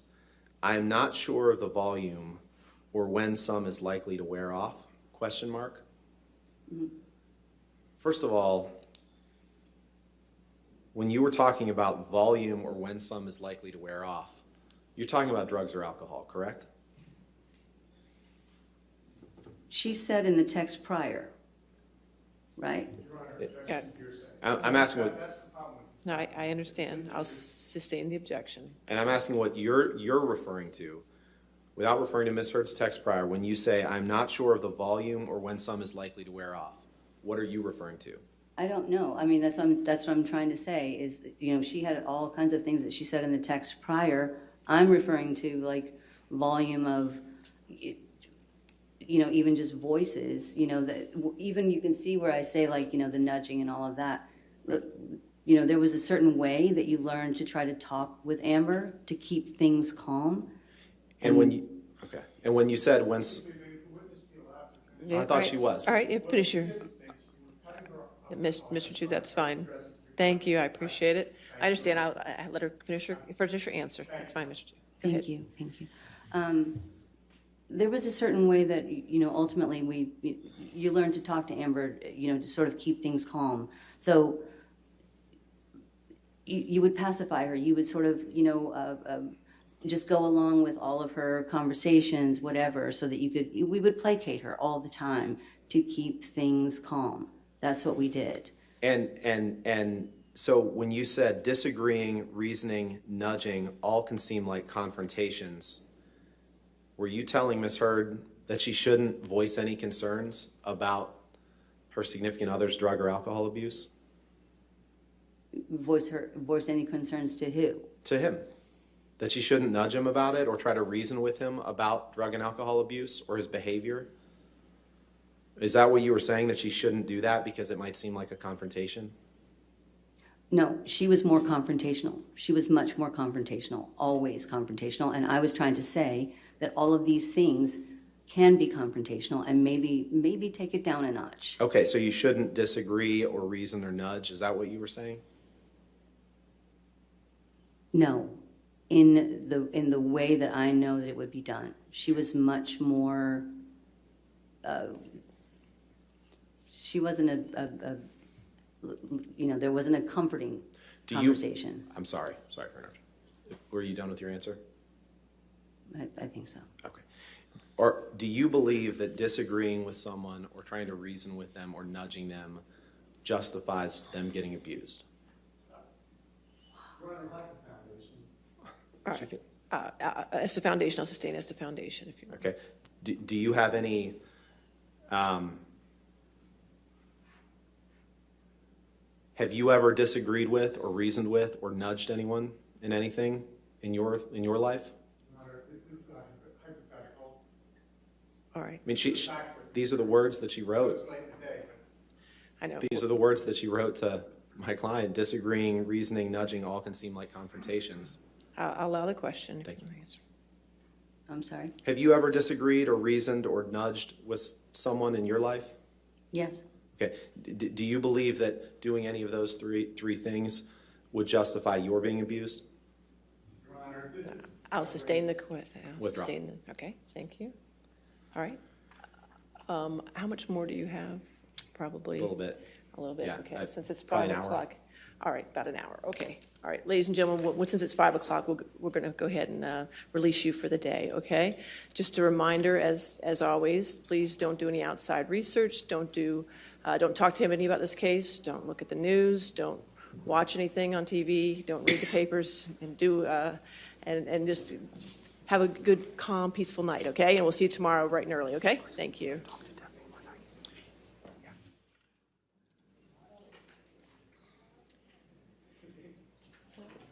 Well, hard copy of 210.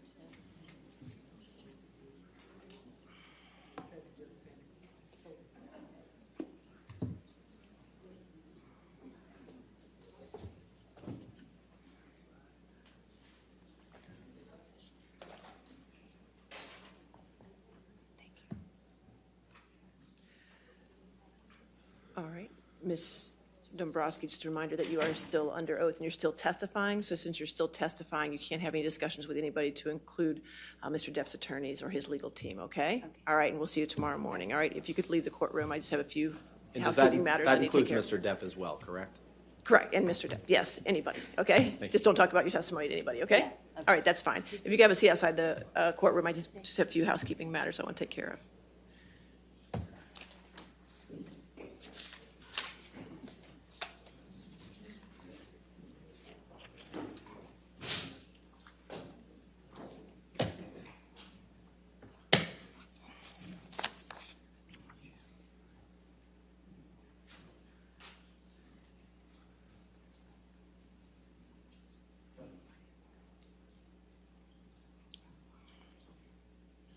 You can sit down, it's okay. If you want to stand up, that's fine. I just want to. Well, let me finish this one issue first, okay? I'd appreciate it. All right, going back to the text, so on 163, are you still trying to admit that into evidence? That was the last one. Yes, sir.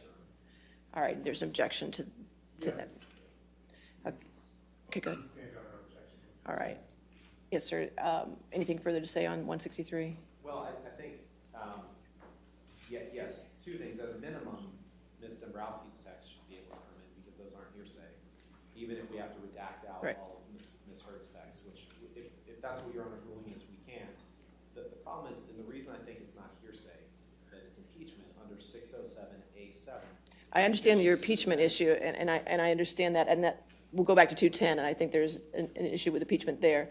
But here I don't see any impeachment basis to have the extrinsic evidence in. You got the testimony in, but I don't see a basis to have the extrinsic evidence in. And I would still ask that her texts come in, not through impeachment. They're not hearsay. They're probative to this case that she's expressing concern And even if the jury can't see the context, because she can't see, they can't see. Since they don't have the context, I'm not going to allow them in, so I'm going to deny, I'm going to sustain the objection to 163. As far as 210, the only impeachment basis was when she testified that she didn't recall anything about a bender or him being on a bender. So I think for impeachment purposes, just the only part that comes in is the, as far as Ms. Heard's text, is the JD is on a bender, and not even the last part of the, that's it, okay? Everything else would have to be redacted. Sure it does. 60787. I'm going to allow that, just that one part. That one part of everything else gets redacted as far as her text. Ms. Dombrowski's text can come in, except you have to get rid of her identifying information as far as her phone number, okay? And just to be clear, so we don't. That's it. Your Honor, for the record, we also checked. Okay, I understand. Calls for speculation. Okay, all right, that's fine, noted, thank you. You want it redacted after the word offender, not the last two words. That's exactly right. Not the last two words and not the sentence above it and not any of the sentences below it or any of the other texts, but Ms. Dombrowski's text come in, but you got to just take out her phone number for me. Okay? So if you can give me, you owe me that, and I'll allow the redacted one into evidence, and you can owe that to me tomorrow, okay? And you also owe me 214 tomorrow too, correct? Yes, Your Honor. On that one, if the last two columns, if we redact the personal identifiers, can we then show the other columns that correspond to the text that you have made? That, as long as the personal identifiers was what the objection was. So if you could do that for just the 4. Yes, sir. Thank you. And get rid of the others. Okay, all right. All right, that's all I had. Yes, ma'am, you had something. Okay.